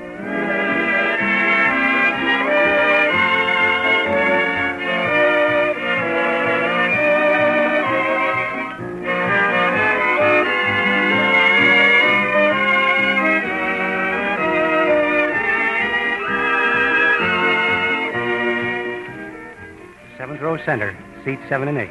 Well, these are fine seats. But let's glance through the program before the lights are dimmed. Harry Elders and Annette Sargent, supported by the Milky Way players, are starred tonight in Love is a Gamble. Mr. Elders plays the part of Tom Graham, and Miss Sargent is heard as Peggy Matthews. Curtain Time! There's the call for the first act of Love is a Gamble. The scene is the skyscraper office of Matthews and Murphy, song publishers. At the moment, these two attractive women, Peggy Matthews and Elaine Murphy, are in a huddle. Elaine, we've simply got to get it. You're right, Peggy. Only how are we going to get it? Oh, I don't know yet. Are we going to steal it? If necessary. Gosh, Peggy, I've never stolen a thing. Well, what do you think I am? An habitual criminal? Well, of course not, but say, maybe we could get somebody to steal it for us. Oh, sure. All we have to do is call an employment agency and hire a burglar. But, Peggy. Oh, Elaine, look. There, right outside the window. Oh, now we're on the 20th floor, and... You mean that window washer outside on the ledge? Of course. But how do you know he's honest? How do we know he's honest? Come on, help me open the window. Well, all right. Hey, what's the idea? We want to talk to you. Come on inside. Okay. What can I lose? Aren't you going to unhook yourself? Look, kiddies, I've got windows to wash. Start making with the vocabulary. Well, I'm Peggy Matthews. And I'm Elaine Murphy. Oh, I see. Matthews and Murphy. That's right. Music publisher. Yeah, glad to know you. I'm Riley of Riley and Rafferty. Window pane manicures. Riley, how would you like to make $100? Dishonestly, I suppose. Why, how did you know? Oh, us window washers are used to, seeing through things. But we're willing to give you $100 if you'll steal something for us. Say, do I look like a crook? Don't answer that. $100, huh? All you have to do is steal half of a song. You see, we've got one half, and we want the other half. Oh, sure. I don't get it. Well, maybe if we begin at the beginning. Ah, now you're starting to cook, sister. Riley, have you ever heard of Wolf and Klebanoff? Sure. They're those two women haters who write all those swell love songs. Okay. A few weeks ago, Wolf and Klebanoff finished a new tune called Love is a Gamble. Then what happened? They had a terrific fight. All because Wolf said that Klebanoff was a mediocre genius. Is that bad? Well, the United States wasn't big enough to hold them both. As a result, Wolf went to South America and Klebanoff went to Alaska. But just before they left... We rushed over to see Wolf and bought the music from him sight unseen. Was it a good buy? Well, we got it for a song. You know, being sane like this is practically driving me nuts. Then the next thing we did was to run over and see Klebanoff. But we were too late. He'd sold the words to Graham and Green. To Graham and Green? Yes, they're music publishers. They're dirty, double-dealing song pirates. That's what they are. They are? Don't you get it, Riley? We've got the music, but they've got the words. And all we can remember is, love is a gamble, and while we amble down the highway of romance... Of course, Graham and Green are in the same fix we are. That's right. Well, what are you doing about it? We're sitting tight. And so are they. Why? Well, nobody knows how good the song is. That is, until we get both halves together at the same time. It might be sensational, and then again it might be a flop. And we want to find out just how good those lyrics are before we try to do business with Graham and Green. Oh, you do? Riley, we can pull a fast one on G&G if we know just how good the song is, and they don't. If it's good, we'll buy the lyrics from them. For a song? Yes. Yeah. And if it's bad, we'll sell them the music for a small fortune. But how do you put over such a deal? By psychology. If we want to buy the lyrics, we'll pretend we want to sell the music. And if we want to sell the music, we'll pretend we want to buy the lyrics. That's psychology, huh? And you know how men's minds work. No. But, just where do I come in? Why, you're going to borrow the lyrics for us from Graham and Green. They're just 2 floors above us. You can climb in through the window. Then after we've found out whether the lyrics are any good, you can put them back. It isn't really stealing. Oh, sure. It's just borrowing. And we'll pay you $100. Will you do it? Well, it's pretty risky. But Miss Murphy just told you it really isn't stealing. But suppose my parole board doesn't see eye to eye with Miss Murphy. But $100, Riley. That's good money. No, I can't do it. But why not? Well, it isn't as though we asked you to do something wrong. Well, I feel sorry for those poor guys, Graham and Green. Sorry for them. Those song snatchers, those tune thieves. But what have they done? Riley, last month they stole a song from us. They paid the composer twice the sum we offered him. Why, they'll stoop to anything, won't they? Oh, Riley, we're in a jam. It's worse than that. They're going to foreclose the mortgage on my father's farm. My little brother's in jail. And she can't spring him unless she puts up a bond. And then there's... Stop, you're breaking my heart. Oh, well, I didn't think it would work. Well, just the same, every word we said about Graham and Green is true. I'll say, that Harry Green looks like a second-story man. Well, what's the other guy look like? Well, I've never seen Tom Graham, but I'll bet my last $50 he looks like a confidence man. But how come you've never seen him? Because they always say he's out of town on government business. Probably trying to dig his way out of Alcatraz. How about it, Riley? Well, Okay.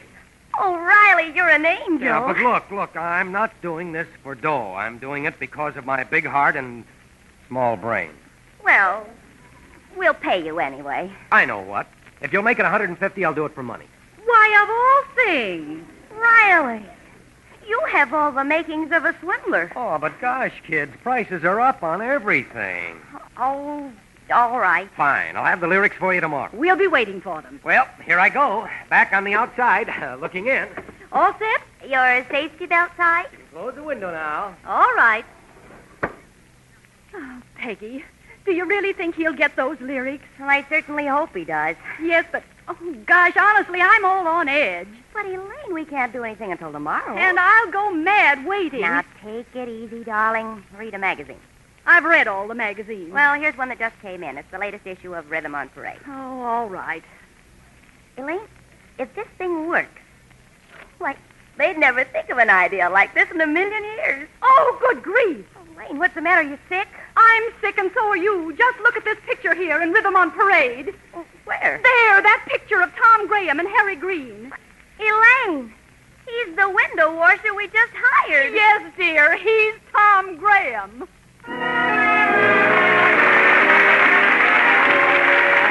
The curtain falls on the first act of tonight's Curtain Time play, starring Harry Elders and Annette Sargent with the Milky Way Players.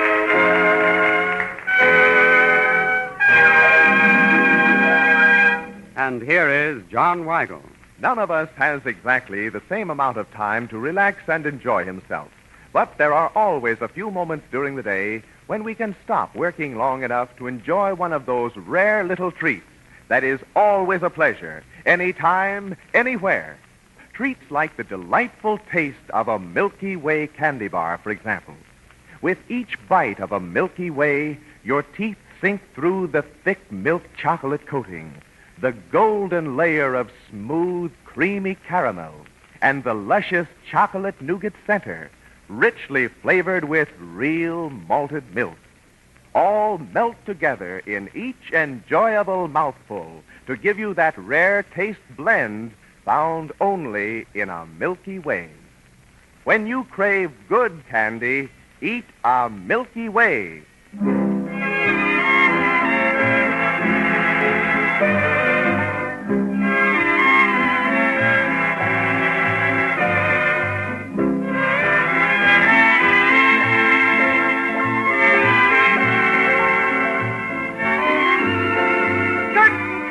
Here's the call for the second act of Love is a Gamble, brought to you by the Milky Way Players. Peggy Matthews and Elaine Murphy hired a window washer to borrow some lyrics to a song. But much to their surprise, they discovered the window washer is half of the firm that owns the lyrics. Now, the following afternoon, Tom Graham, dressed in overalls, talks to Harry Green, his partner. Well, Harry, here I go again. You must be getting pretty good at washing windows, Tom. When you get through washing Matthews and Murphy's window, how about making a pass at ours? Look, partner, when you say that, smile. Yeah, I'm laughing out loud. But, Tom, do you think you'll be able to lift that music to Love is a Gamble today? It'll be like taking candy from a baby. Yeah, especially after yesterday. That's right. But, Harry, can you beat it? I go down there to steal their music and find out they're trying to steal our lyrics. Terrible, isn't it? Why, it's enough to destroy a man's faith in human nature. That's what I don't like about women in business. You can't trust them. Oh, almost as bad as men. Only not so sharp. Harry, the poor little lambs played right into my midst. Are you really going to take their money, Tom? Oh, I couldn't. That would be dishonest. Oh, of course, I forgot. But say, is it true that we stole a song from them when I was away last month? Sure, and they stole 3 from us. Oh. But we'll get even with them this time. If Love is a Gamble is good, we'll buy the music from them for peanuts. Seems to me I've heard this before. On the other hand, if it's lousy, we'll sell them the lyrics for a fistful of dough. I have heard this before. And, do you know how we'll put this deal over? Psychology, maybe? Yes, sir, psychology. Mm-hmm. If we want to buy that music, we'll pretend we want to get rid of the lyrics. And vice versa. Sure. You know how women's minds work. That's just what I was going to say. But, Tom, here's a copy of the lyrics. Oh, good. I want to have them handy. There's just one thing that worries me, Tom. Hmm? How are you going to swipe that music from right under their noses? Harry, I'll do it if I have to make love to them. Both of them? Well, with my charming magnetic personality. Honestly, the things you have to do to make a living. Well, I'm set, Harry. Here I go. Oh, okay, happy landing. Happy... Holy cow, will you cut that out?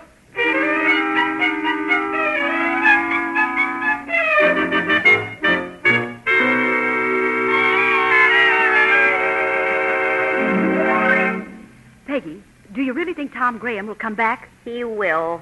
Stinker. He wants our music. But what are we going to do?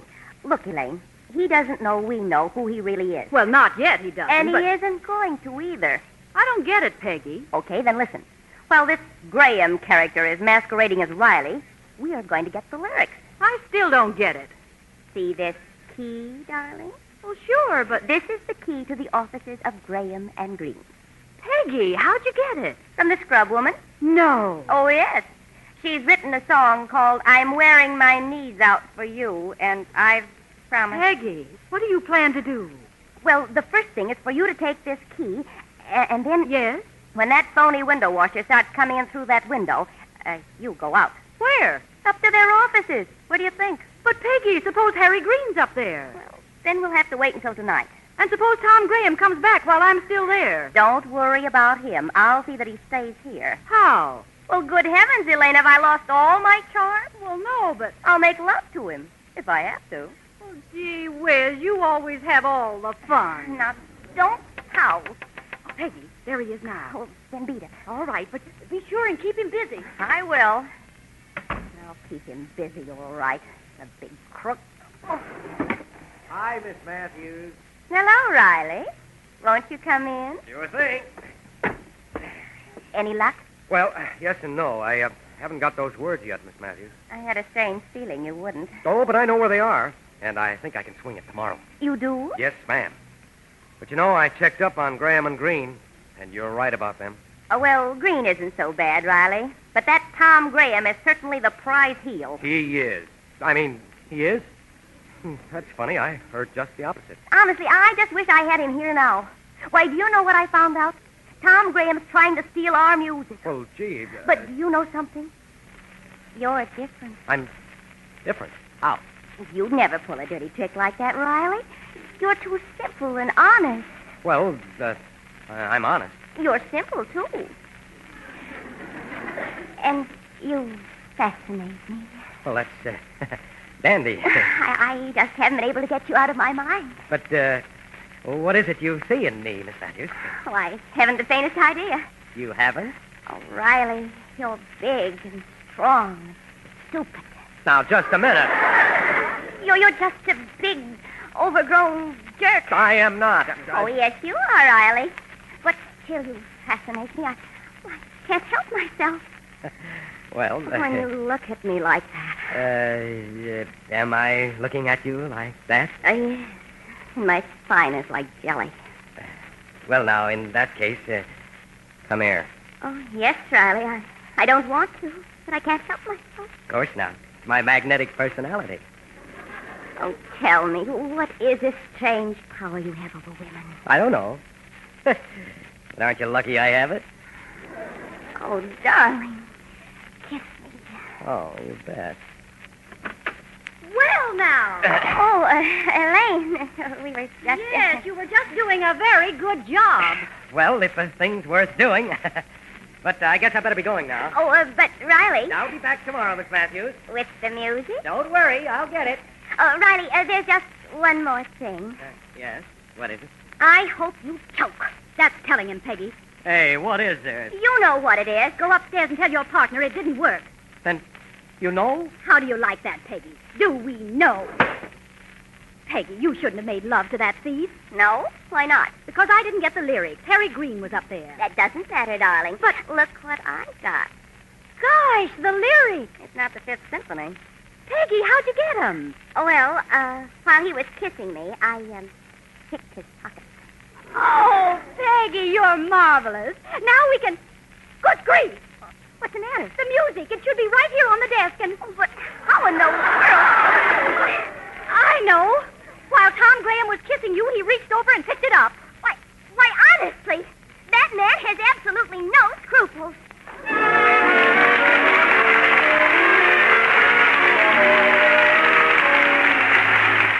You a moment, we'll bring you Act 3 of tonight's Curtain Time play starring Harry Elders and Annette Sargent with the Milky Way Players. But first, here's John Weigel. All of us know why we sometimes feel that familiar candy hunger. For we all look for the same rich flavor that is found only in the smoothest chocolate and finest candy. That is why candy lovers have long considered a Milky Way candy bar a special treat. For every luscious bite of a Milky Way is rich with the choicest candy ingredients. The thick milk chocolate coating is the finest pure milk chocolate. The golden layer of caramel is no ordinary caramel, but the smoothest creamy caramel you have ever tasted. For the caramel in a Milky Way is one of the greatest triumphs of skilled candy makers. And the luscious chocolate nougat center is delightfully soft and abundantly flavored with real malted milk.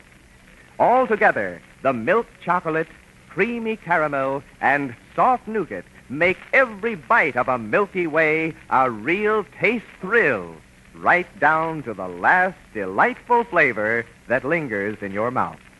When you crave good candy, eat a Milky Way.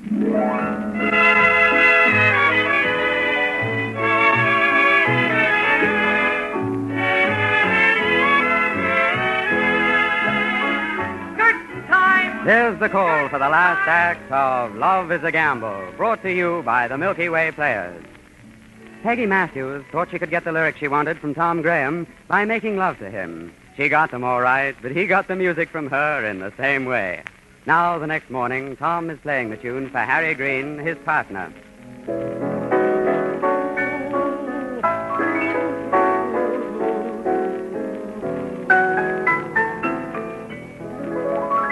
Tom, it's beautiful. Yes, sir. It's the best thing Wolf and Klebanoff ever wrote. It'd be twice as beautiful if it were all ours. Well, I'm going to see Peggy Matthews in a couple of hours. And I've got faith in you, Tom. I know you'll put over a darn good deal. I will, Harry, if I can think of an angle. Look, let's try a new approach. For instance? Oh, for instance, let's try honesty. Oh, gosh, are we that desperate? Well, we can't take any chances, Tom. We got to buy that music. But it's worth at least $10,000. Okay, offer her 1,000. Do we have 1,000? Well, we might have to give her 200 cash and the rest in notes. But there's one more thing. Yes, Daddy? Be careful. What do you mean, be careful? I mean, she's a very good-looking cookie. Oh, yes, very. And you, according to rumors I've heard, are human. Sure, my mother and father were human, too. Now, look, Tom, all kidding aside, you know what happened to you yesterday? Ah, yes. I shall cherish the memory always. It was very nice, too. But the lady picked your pocket. Well, I didn't do so bad myself. Now, see here, son. I'm older than you are, and... That's right. You used to date Whistler's mother. Okay. Go ahead and kid. But I know all about women, and you can't trust them. Is that your thoughts for today? Tom, women are soft, fragile, and feminine. Naturally. And very dangerous. Oh, but I like to live dangerously. If I didn't, do you think I'd be washing windows for a song? Just the same, a woman will smile into your eyes. She'll hypnotize you the way a boa constrictor hypnotizes a poor defenseless rabbit. And then... What? She'll devour you. Hey, are you trying to scare me? Tom, I'm just trying to warn you. Oh, gee, maybe I shouldn't go see Peggy Matthews. Maybe you should see her. No, Tom. I have faith in you. I never would have thought so a minute ago. Well, I've got an engagement anyway. With a rabbit or a boa constrictor? Neither, I hope.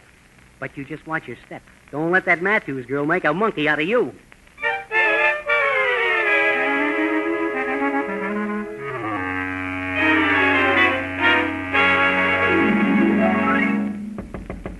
Come in. Hello. Oh, hello. How's the window washer today? Oh, fine. Have you picked any interesting pockets lately? Well, now, let me see. I hope our lyrics were satisfactory. Oh, they were just what we were looking for. But how did you like our music? Oh, no complaints. But what do you say we get down to business? That suits me fine. Well, Miss Matthews, I'm going to be honest with you. Goodness me, Mr. Graham, how will you ever do it? Harry Green and I like Love is a Gamble very much. We think it'll be a hit. Elaine Murphy and I think the same thing. I'm sure you do. But naturally, we'd like to publish it. And so would we. Don't you understand? I want to buy the music. And I want to buy the lyrics. But I'm prepared to offer you $5,000 for the music. I'll pay you $5,000 for the lyrics. But I don't want to sell the lyrics. And I don't want to sell the music. Well, we're kind of stymied, aren't we? It seems so, doesn't it? That's what I get for being honest.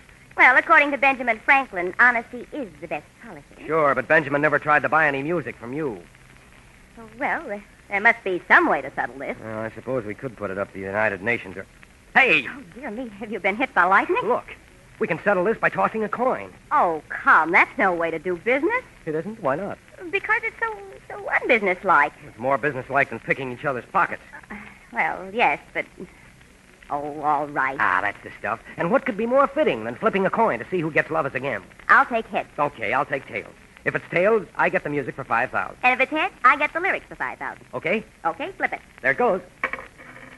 Oh, it's tails. Oh, I never should have listened to you. Just the same, Miss Matthews. It's been a pleasure to do business with you. Here's our check for $5,000. Wait, you had the check all made out in advance. Oh, sure. That's self-confidence. Of course, the check may not be any good. Mr. Graham, you swindled me. How do you figure that? Any man who would make love to a girl in order to steal her music. Especially while she's making love to him so that she can pick his pocket. Hi, Peggy. Oh, Elaine. Well, if it isn't Miss Murphy. Well, Elaine, why don't you come in and shut the door? I will in just a second. Come in, Mr. Green. Don't just stand there. Well, all right. Why, Harry. Present. Peggy, Harry, that is Mr. Green, and I had lunch together. Oh, no, Elaine, you didn't. Then she was your date, Harry. How do you two know each other? Well, Miss Murphy came up to the office yesterday, and... Yes, I went up to your office to steal the... and we made a date. But he's our enemy. Peggy, Mr. Green's a darling. Do you know what he did? What did he do? Yes, what? Why, he sold me the lyrics for $1,000. Oh, darling, you're wonderful. Harry, say it isn't true. Well, Tom, it was like this. Don't tell me she smiled into your eyes. I was in a trance. Keep smiling, Elaine. Come along into the outer office, Mr. Green. Yes, dear. I mean, Miss Murphy. Well, except that we've got your lyrics and you've got our music, we're right back where we started from. Look, how about 5,000 for the lyrics? What do you say to 5,000 for the music? Nothing doing. I want to keep the music. And I want to keep the lyrics. I'll tell you what. Let's toss a coin. And let you swindle me twice in the same day? I should say not.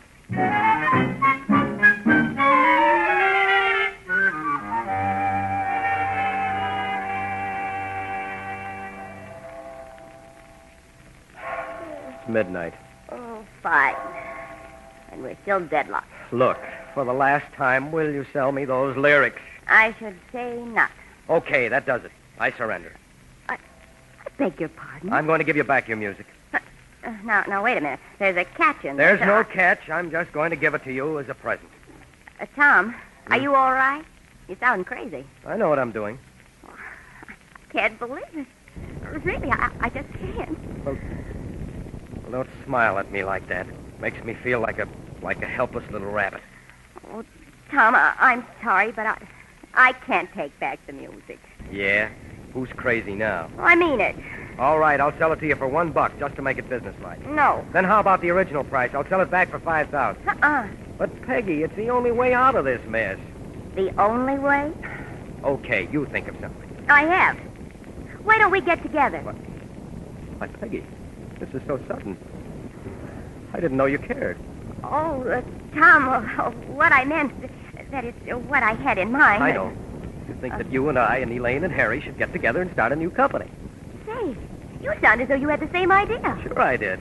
And the first song we publish will be Love is a Gamble. Oh, thank goodness that's all settled. Peggy, how would you like me to take you home? In a cab? Oh, I think that would be very nice. Or maybe we should walk. Walk? Mm-hmm. Well, is there any particular reason? Well, you know how the song begins. Love is a gamble, and while we amble... Oh, Tom, darling. Yes, Peggy, my dear? Tom, what do you say?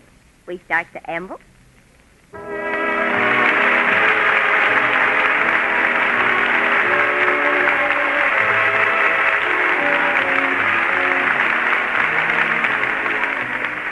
The curtain falls on the last act of Love is a Gamble, another Curtain Time play brought to you by the makers of Milky Way Candy Bars.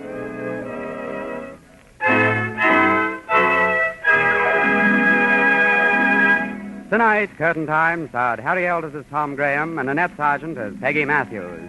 Betty Hanna played the part of Elaine Murphy, and George Caesar was heard as Harry Green.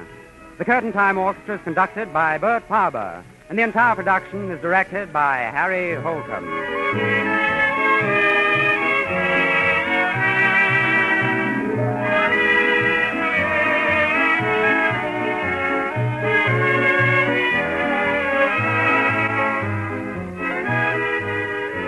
Next week, Curtain Time will present a romantic comedy of show business, Insufficient Funds.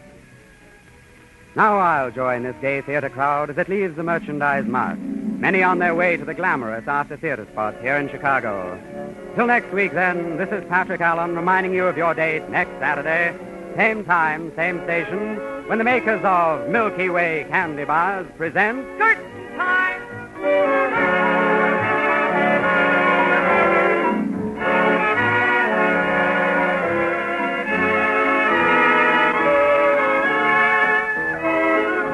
Each week, Mars Incorporated brings you two great shows over NBC. On Monday night, be sure to hear Dr. I.Q., the mental banker. And next Saturday night, be with us again for Curtain Time. May we remind you that daylight savings time ends tonight in certain areas. Next week, please check your local paper for the correct time of broadcast in your community for Dr. I.Q. on Monday night and Curtain Time on Saturday. Remember, when you crave good candy, eat a Milky Way. This is NBC, the National Broadcasting Company.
Mars Incorporated, makers of America's most enjoyable candy bars, present Curtain Time!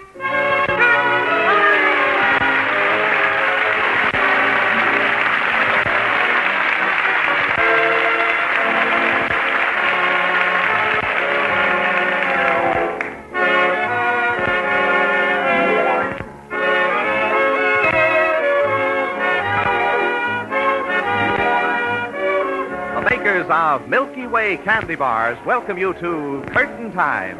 Another capacity crowd fills the lobby this evening, everyone eager for the new play. And here, as you might expect at an opening night, is the well-known man about town, your host, Patrick Allen. Good evening. Is it true, Mr. Allen, that tonight's play is about college life? It is, John, but I'm sure your college days were never like this. There's the overture, however, so we'd better hurry inside the theater for tonight's production of Curtain Time. Tickets, please. Thank you, sir.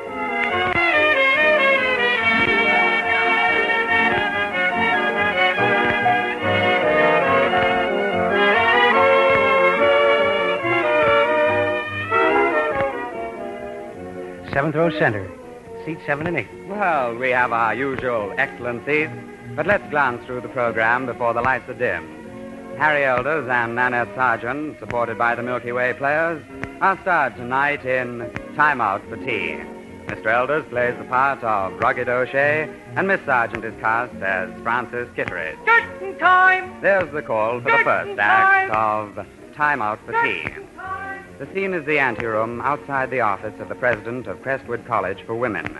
A very attractive young lady is about to knock on the president's door. Come in. You sent for me, Dr. Blake. Yes, I did.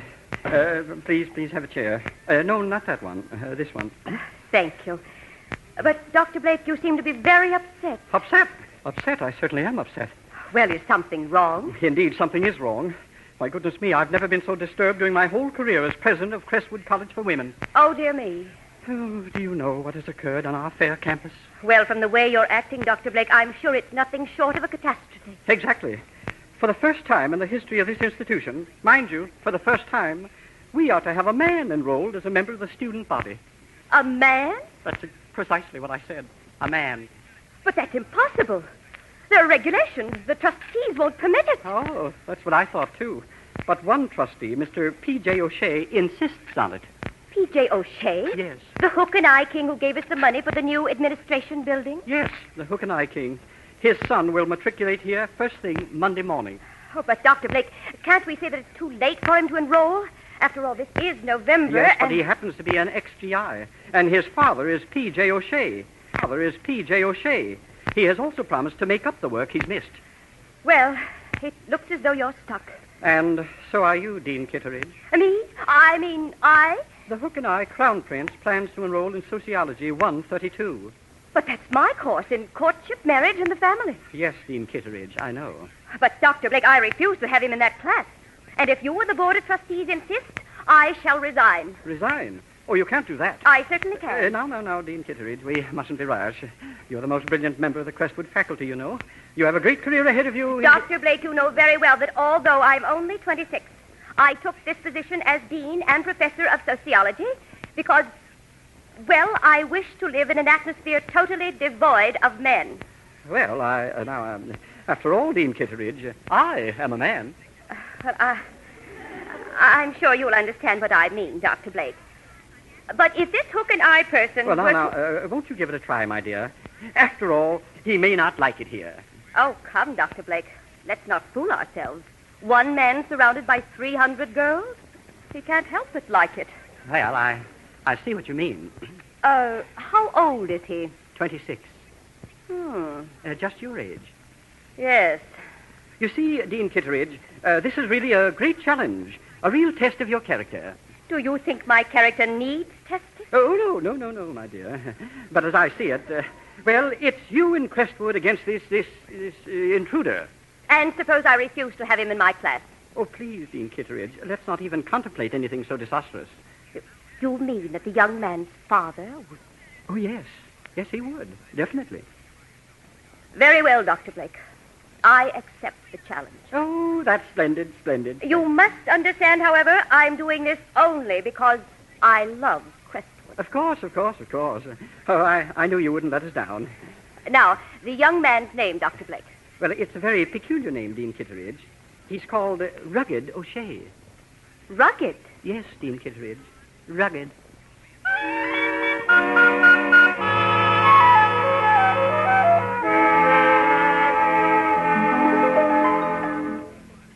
Mr. O'Shea, class has been dismissed.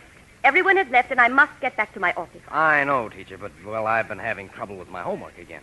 That's because you entered so late in the semester. Oh, sure, but I figured that, well, maybe if we could be alone, you might be able to give me some special attention. Oh, very well. What's the matter? You mind if I pull up a chair, Dean? Well, of course not. But, Mr. O'Shea. What? I'd appreciate it if you'd stop staring at me like that. I was just looking at your eyes. I think they're beautiful. And whether they are or not, Mr. O'Shea, is entirely a matter of opinion. Sure, and that's my opinion.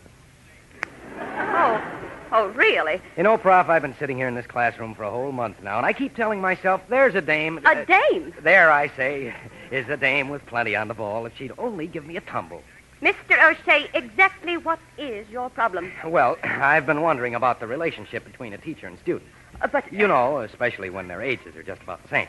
Oh, good heavens. Yeah, now take you and me, for instance, from the point of view of sociology, of course. Mr. O'Shea, if you wish to consult me, you must do so on a strictly impersonal basis. Oh, come, teacher, you're in a rut. Now, you see here, Mr. O'Shea. Ever since you came to Crestwood, you've done nothing but upset the entire institution. Me? Yes, you. Why did you ever come here anyway? You really want to know? I asked you, didn't I? Okay, Prof. This will kill you. You see, I spent 3 long years on a coral reef in the Pacific, no bigger than this campus. Well? Keep your shirt on, Dean. Why? Well, I didn't see a woman all during those 3 years, so I swore that when I got home, I'd be surrounded with women. Short ones, fat ones, tall ones, skinny ones. And also women like you. Beautiful, that is. Mr. O'Shea, you're being vulgar. Oh, am I? Or are you just being pretty stuffy about the whole thing? Really, Mr. O'Shea, you don't know the least thing about me. But I know your type. My type? Sure. You're the career girl. You start out young. You get to be a success early in life, and you pack your emotions away in mothballs and forget you're a woman.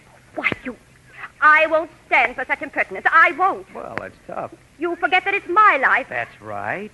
And what are you going to have at the end of it? Just some stone-cold ashes, that's all.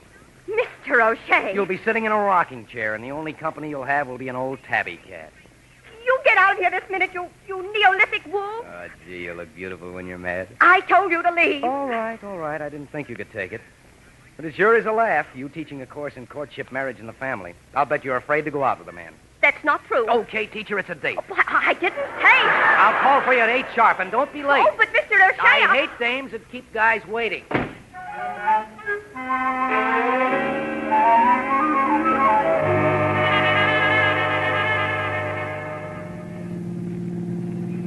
Mr. O'Shea, there's one thing I want you to understand. Oh, I do understand one thing, Professor.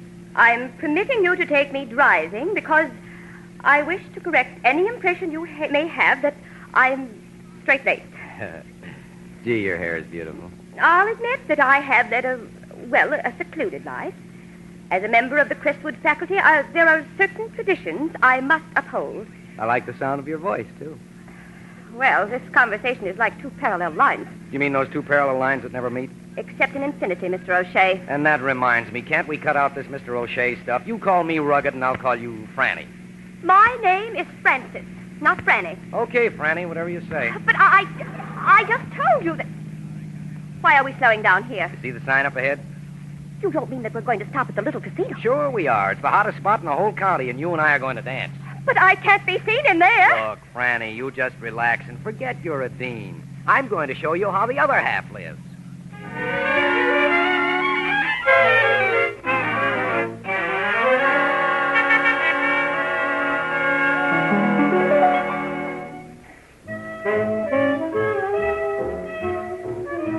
Well, now, if we can just get a table, or maybe I should say if we can just get the head waiter to look at us.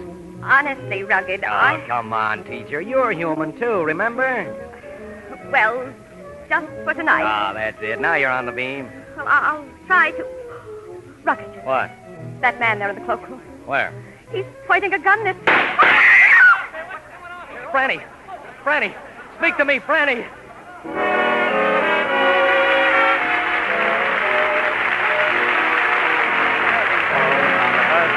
Tonight's Curtain Time play, starring Harry Elders and Nanette Sargent as the Milky Way Players. And here is John Weigel. As years go by, some little treats which we particularly enjoy become traditional. Treats like the delightful taste of a Milky Way candy bar, for example. You begin to enjoy a Milky Way the moment you first open the crisp wrapper and recognize that enticing scent of fine, pure milk chocolate.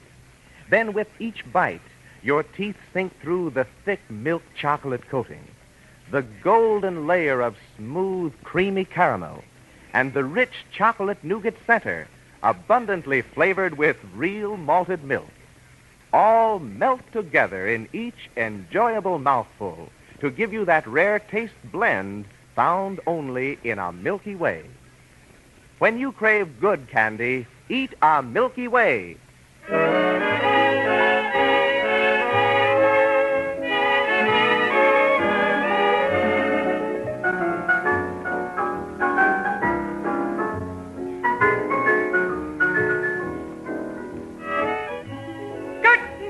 Here's the call for the second act of Time Out for Tea, brought to you by the Milky Way Players. Having persuaded Francis Kittredge, his sociology professor, to go dancing with him, Rugged O'Shea was struck with terror as 2 shots were fired and Franny dropped to the floor. It's now a moment after the close of Act 2 at the little casino. Franny, speak to me. Are you all right? Oh, yes, I guess I fainted. Oh, Rugged, that man on the floor. Is he? He's as dead as he'll ever be. Oh, dear me, why did I... Look, beautiful, this isn't the time for postmortems. Postmortems? Rugged, if the police find us standing next to this corpse, we can't let them question us. We've got to get out of here. But fast, teacher. Where are we going? I think we can make it out through this side door. Oh, I hope so. And shake a pretty leg, Professor. I'm told it's not good form for the Dean of Crestwood to be found at the little casino with a very dead man. Now, watch the step. I see it. My car's right over this way. Oh, listen. They're the police. It's not the Whistler and his dog. It's no use, Rugged. We've got to face it. Oh, don't be silly. But I refuse to be a fugitive from justice. Hop in the car, good looking, and please shut that pretty trap of yours.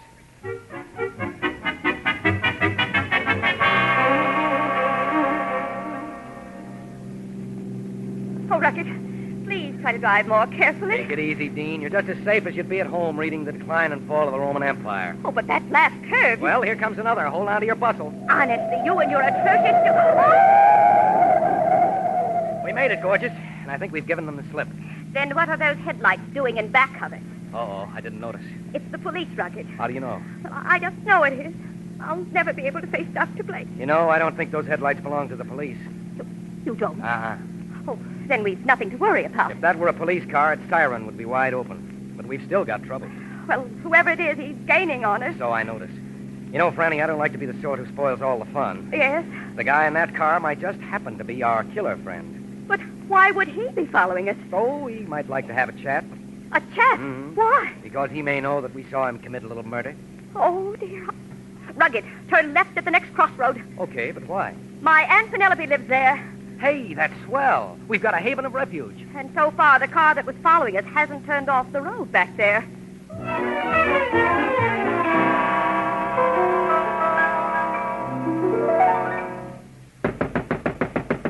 I sure hope Aunt Penny's home. Of course she is. Aunt Penny's not the kind who gads about at night.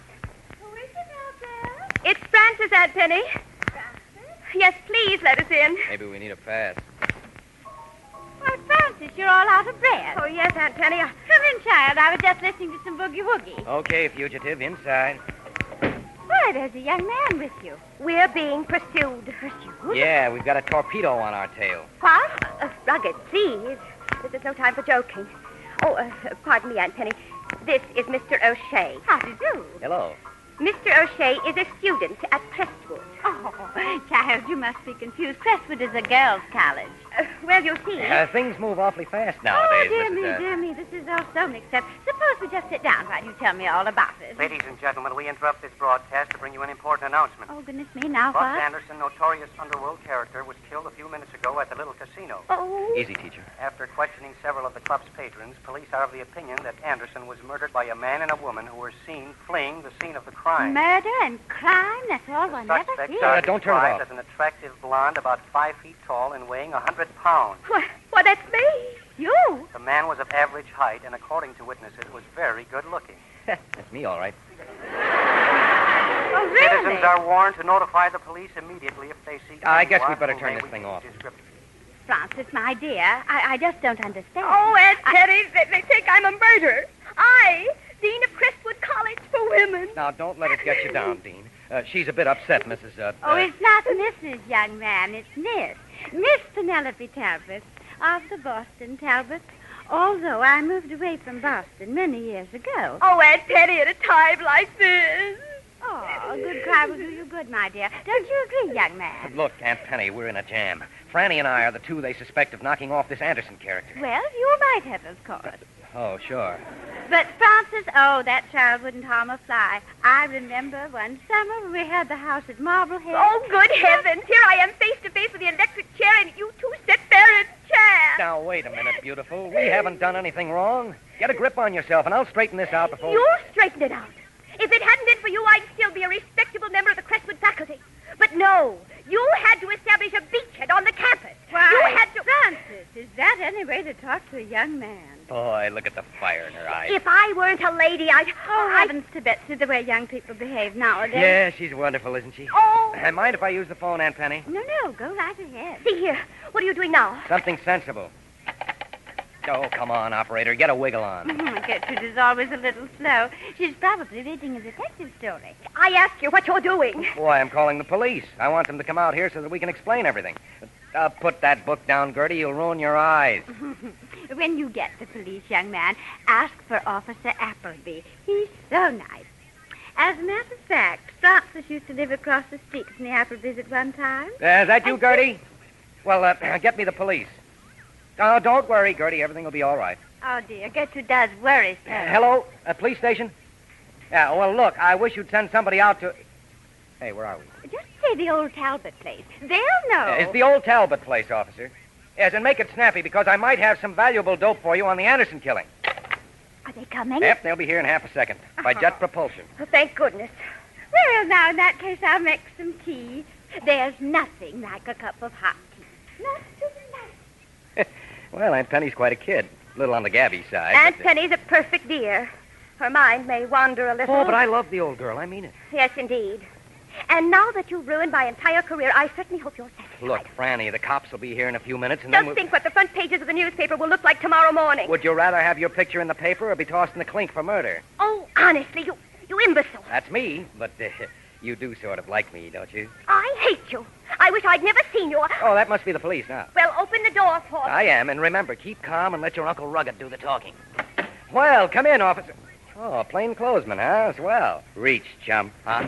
Oh, Rugged, that gun. You too, sister. Put 'em up. Now, look. Now, you look, sonny boy. I got an itchy finger, but and... we thought... I know you thought you'd give me the slip, but you can't lose Flash Osgood like that. Rugged, this man isn't a police officer. No, Professor. Our little playmate here is what is known in underworld circles as a torpedo. A killer, that is.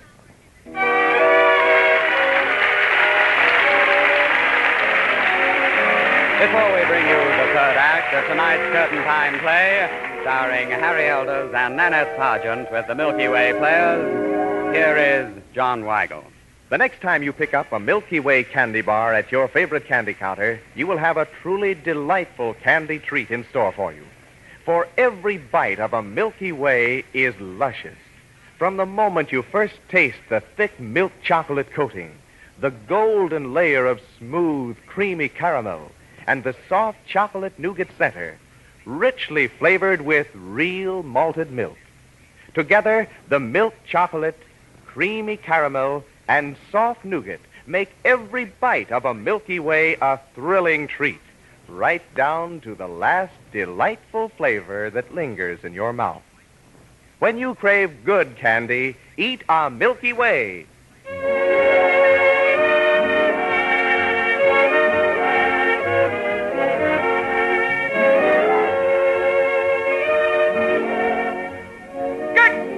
There's the call for the third act of Time Out for Tea, brought to you by the Milky Way Players. Expecting the police to come to Aunt Penny's house, Rugged O'Shea and Francis Kittredge were surprised by a gunman named Flash Osgood. A moment later, the three are still talking. Mr. Osgood, that gun, if you'd please stop pointing it at us. Don't be silly, babe. Look, there must be some way we can settle this. There is.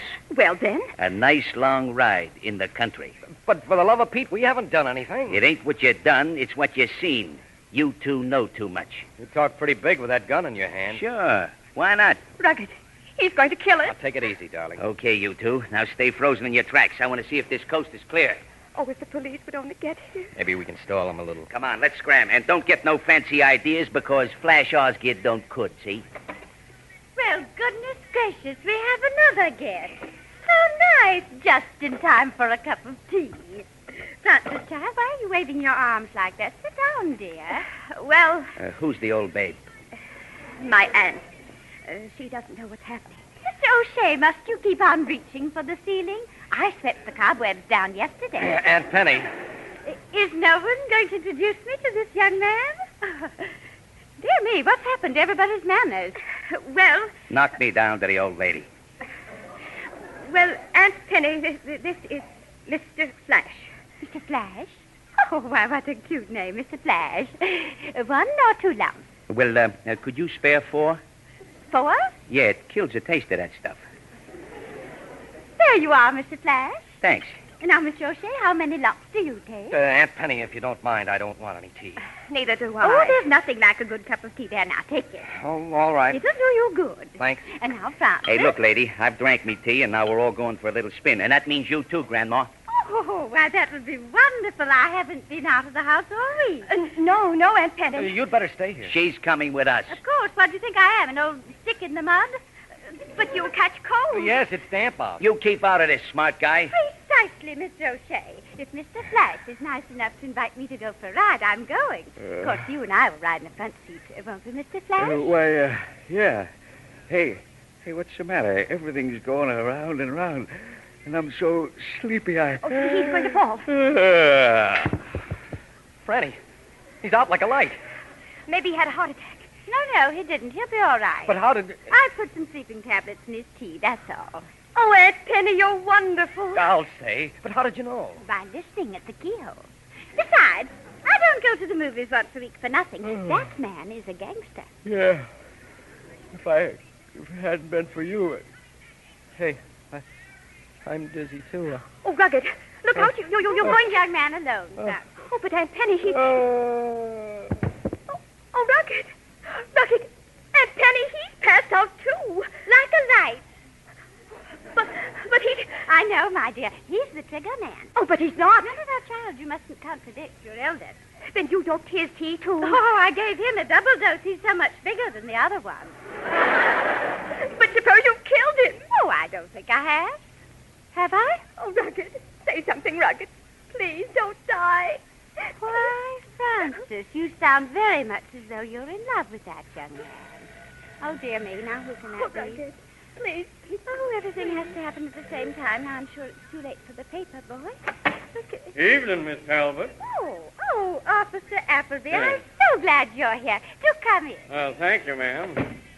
Evening, Miss Francis. Haven't seen you in... Why, bless my soul.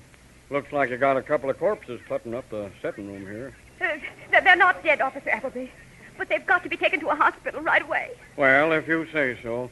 But what's this got to do with the Anderson killing? There's your murderer. Him? No, the other one. Oh. Won't you please hurry? I can explain everything on the way. But right now we haven't a minute to lose.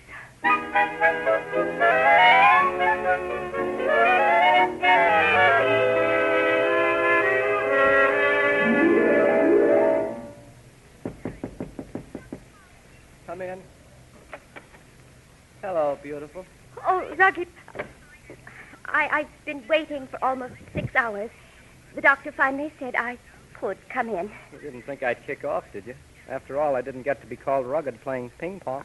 I know, but Aunt Penny should never have... Look, Professor, no cracks about my favorite old lady. Besides, this is all my fault. I never should have got you into it. Well, that doesn't matter. Not now. There's going to be publicity, teacher. And Doc Blake won't like that. But I tell you, it doesn't matter. It doesn't? No. I've finally come to realize that I can't run away from life by hiding behind a college campus. Well, you won't have to worry about me anymore. I'm leaving school. Oh, but Rugged... What is it? Well, Rugged, I've been thinking... I don't want ashes for memories. I don't want to wind up with a rocking chair and an old tabby cat. No? No. Well, maybe we could do something about that. Oh, but how? Well, I did manage to learn a few things in your class in courtship, marriage, and the family, and perhaps we could... Oh, Rugged, darling. Oh, you're the most wonderful student I've ever had. Oh, darling. Oh, goodness me, I had the most difficult time getting... Oh, dear. I didn't mean to intrude, but... That's all right, Aunt Penny. Sure, you're our favorite aunt. Why, then you mean that... We do? Check. Oh, that's splendid. Here, I have something for you, young man. Oh, that's swell. But what is it? I'll put it right here on the table. It's a nice pot of hot tea.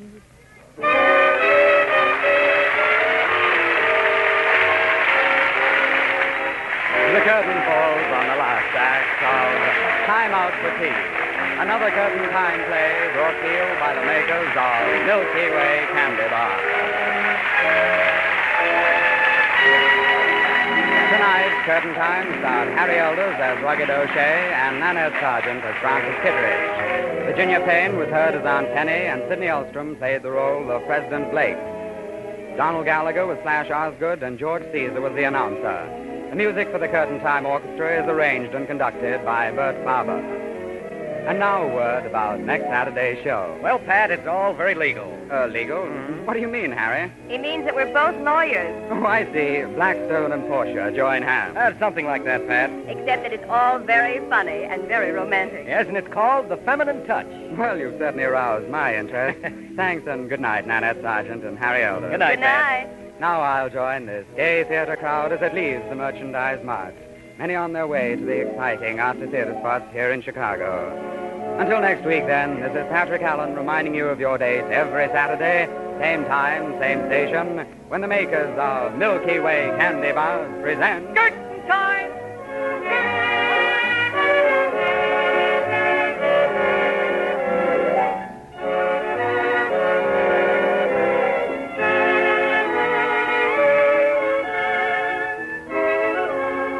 Each week, Mars Incorporated brings you two great shows over NBC. On Monday night, be sure to hear Dr. IQ, the mental banker. And next Saturday, be with us again for Curtain Time. Remember, when you crave good candy, eat a Milky Way.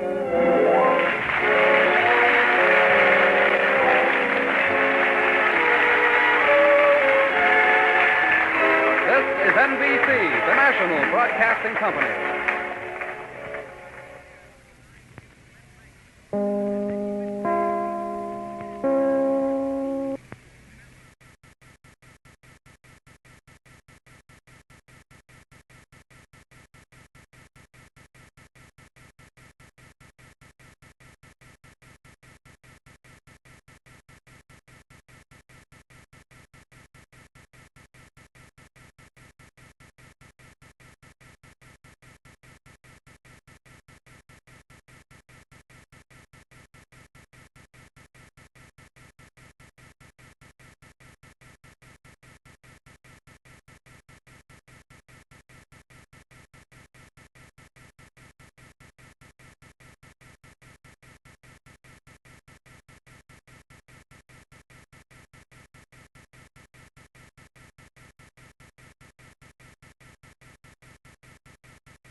Mars Incorporated, makers of America's most enjoyable candy bars, present Curtain time!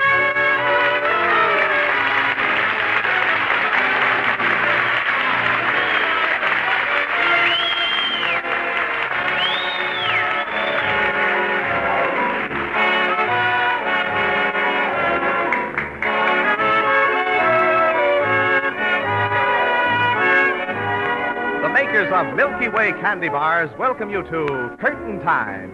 Tonight's theater crowd eagerly awaits the new play.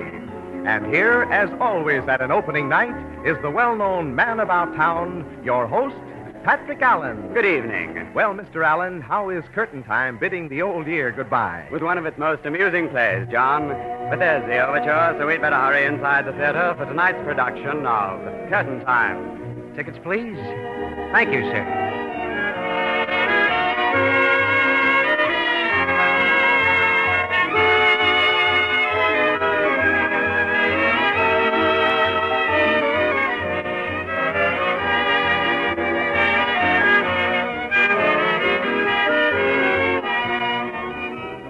Seventh row center, seats 7 and 8. Ah, these are fine seats. But before the lights are dimmed, suppose we glance at the program.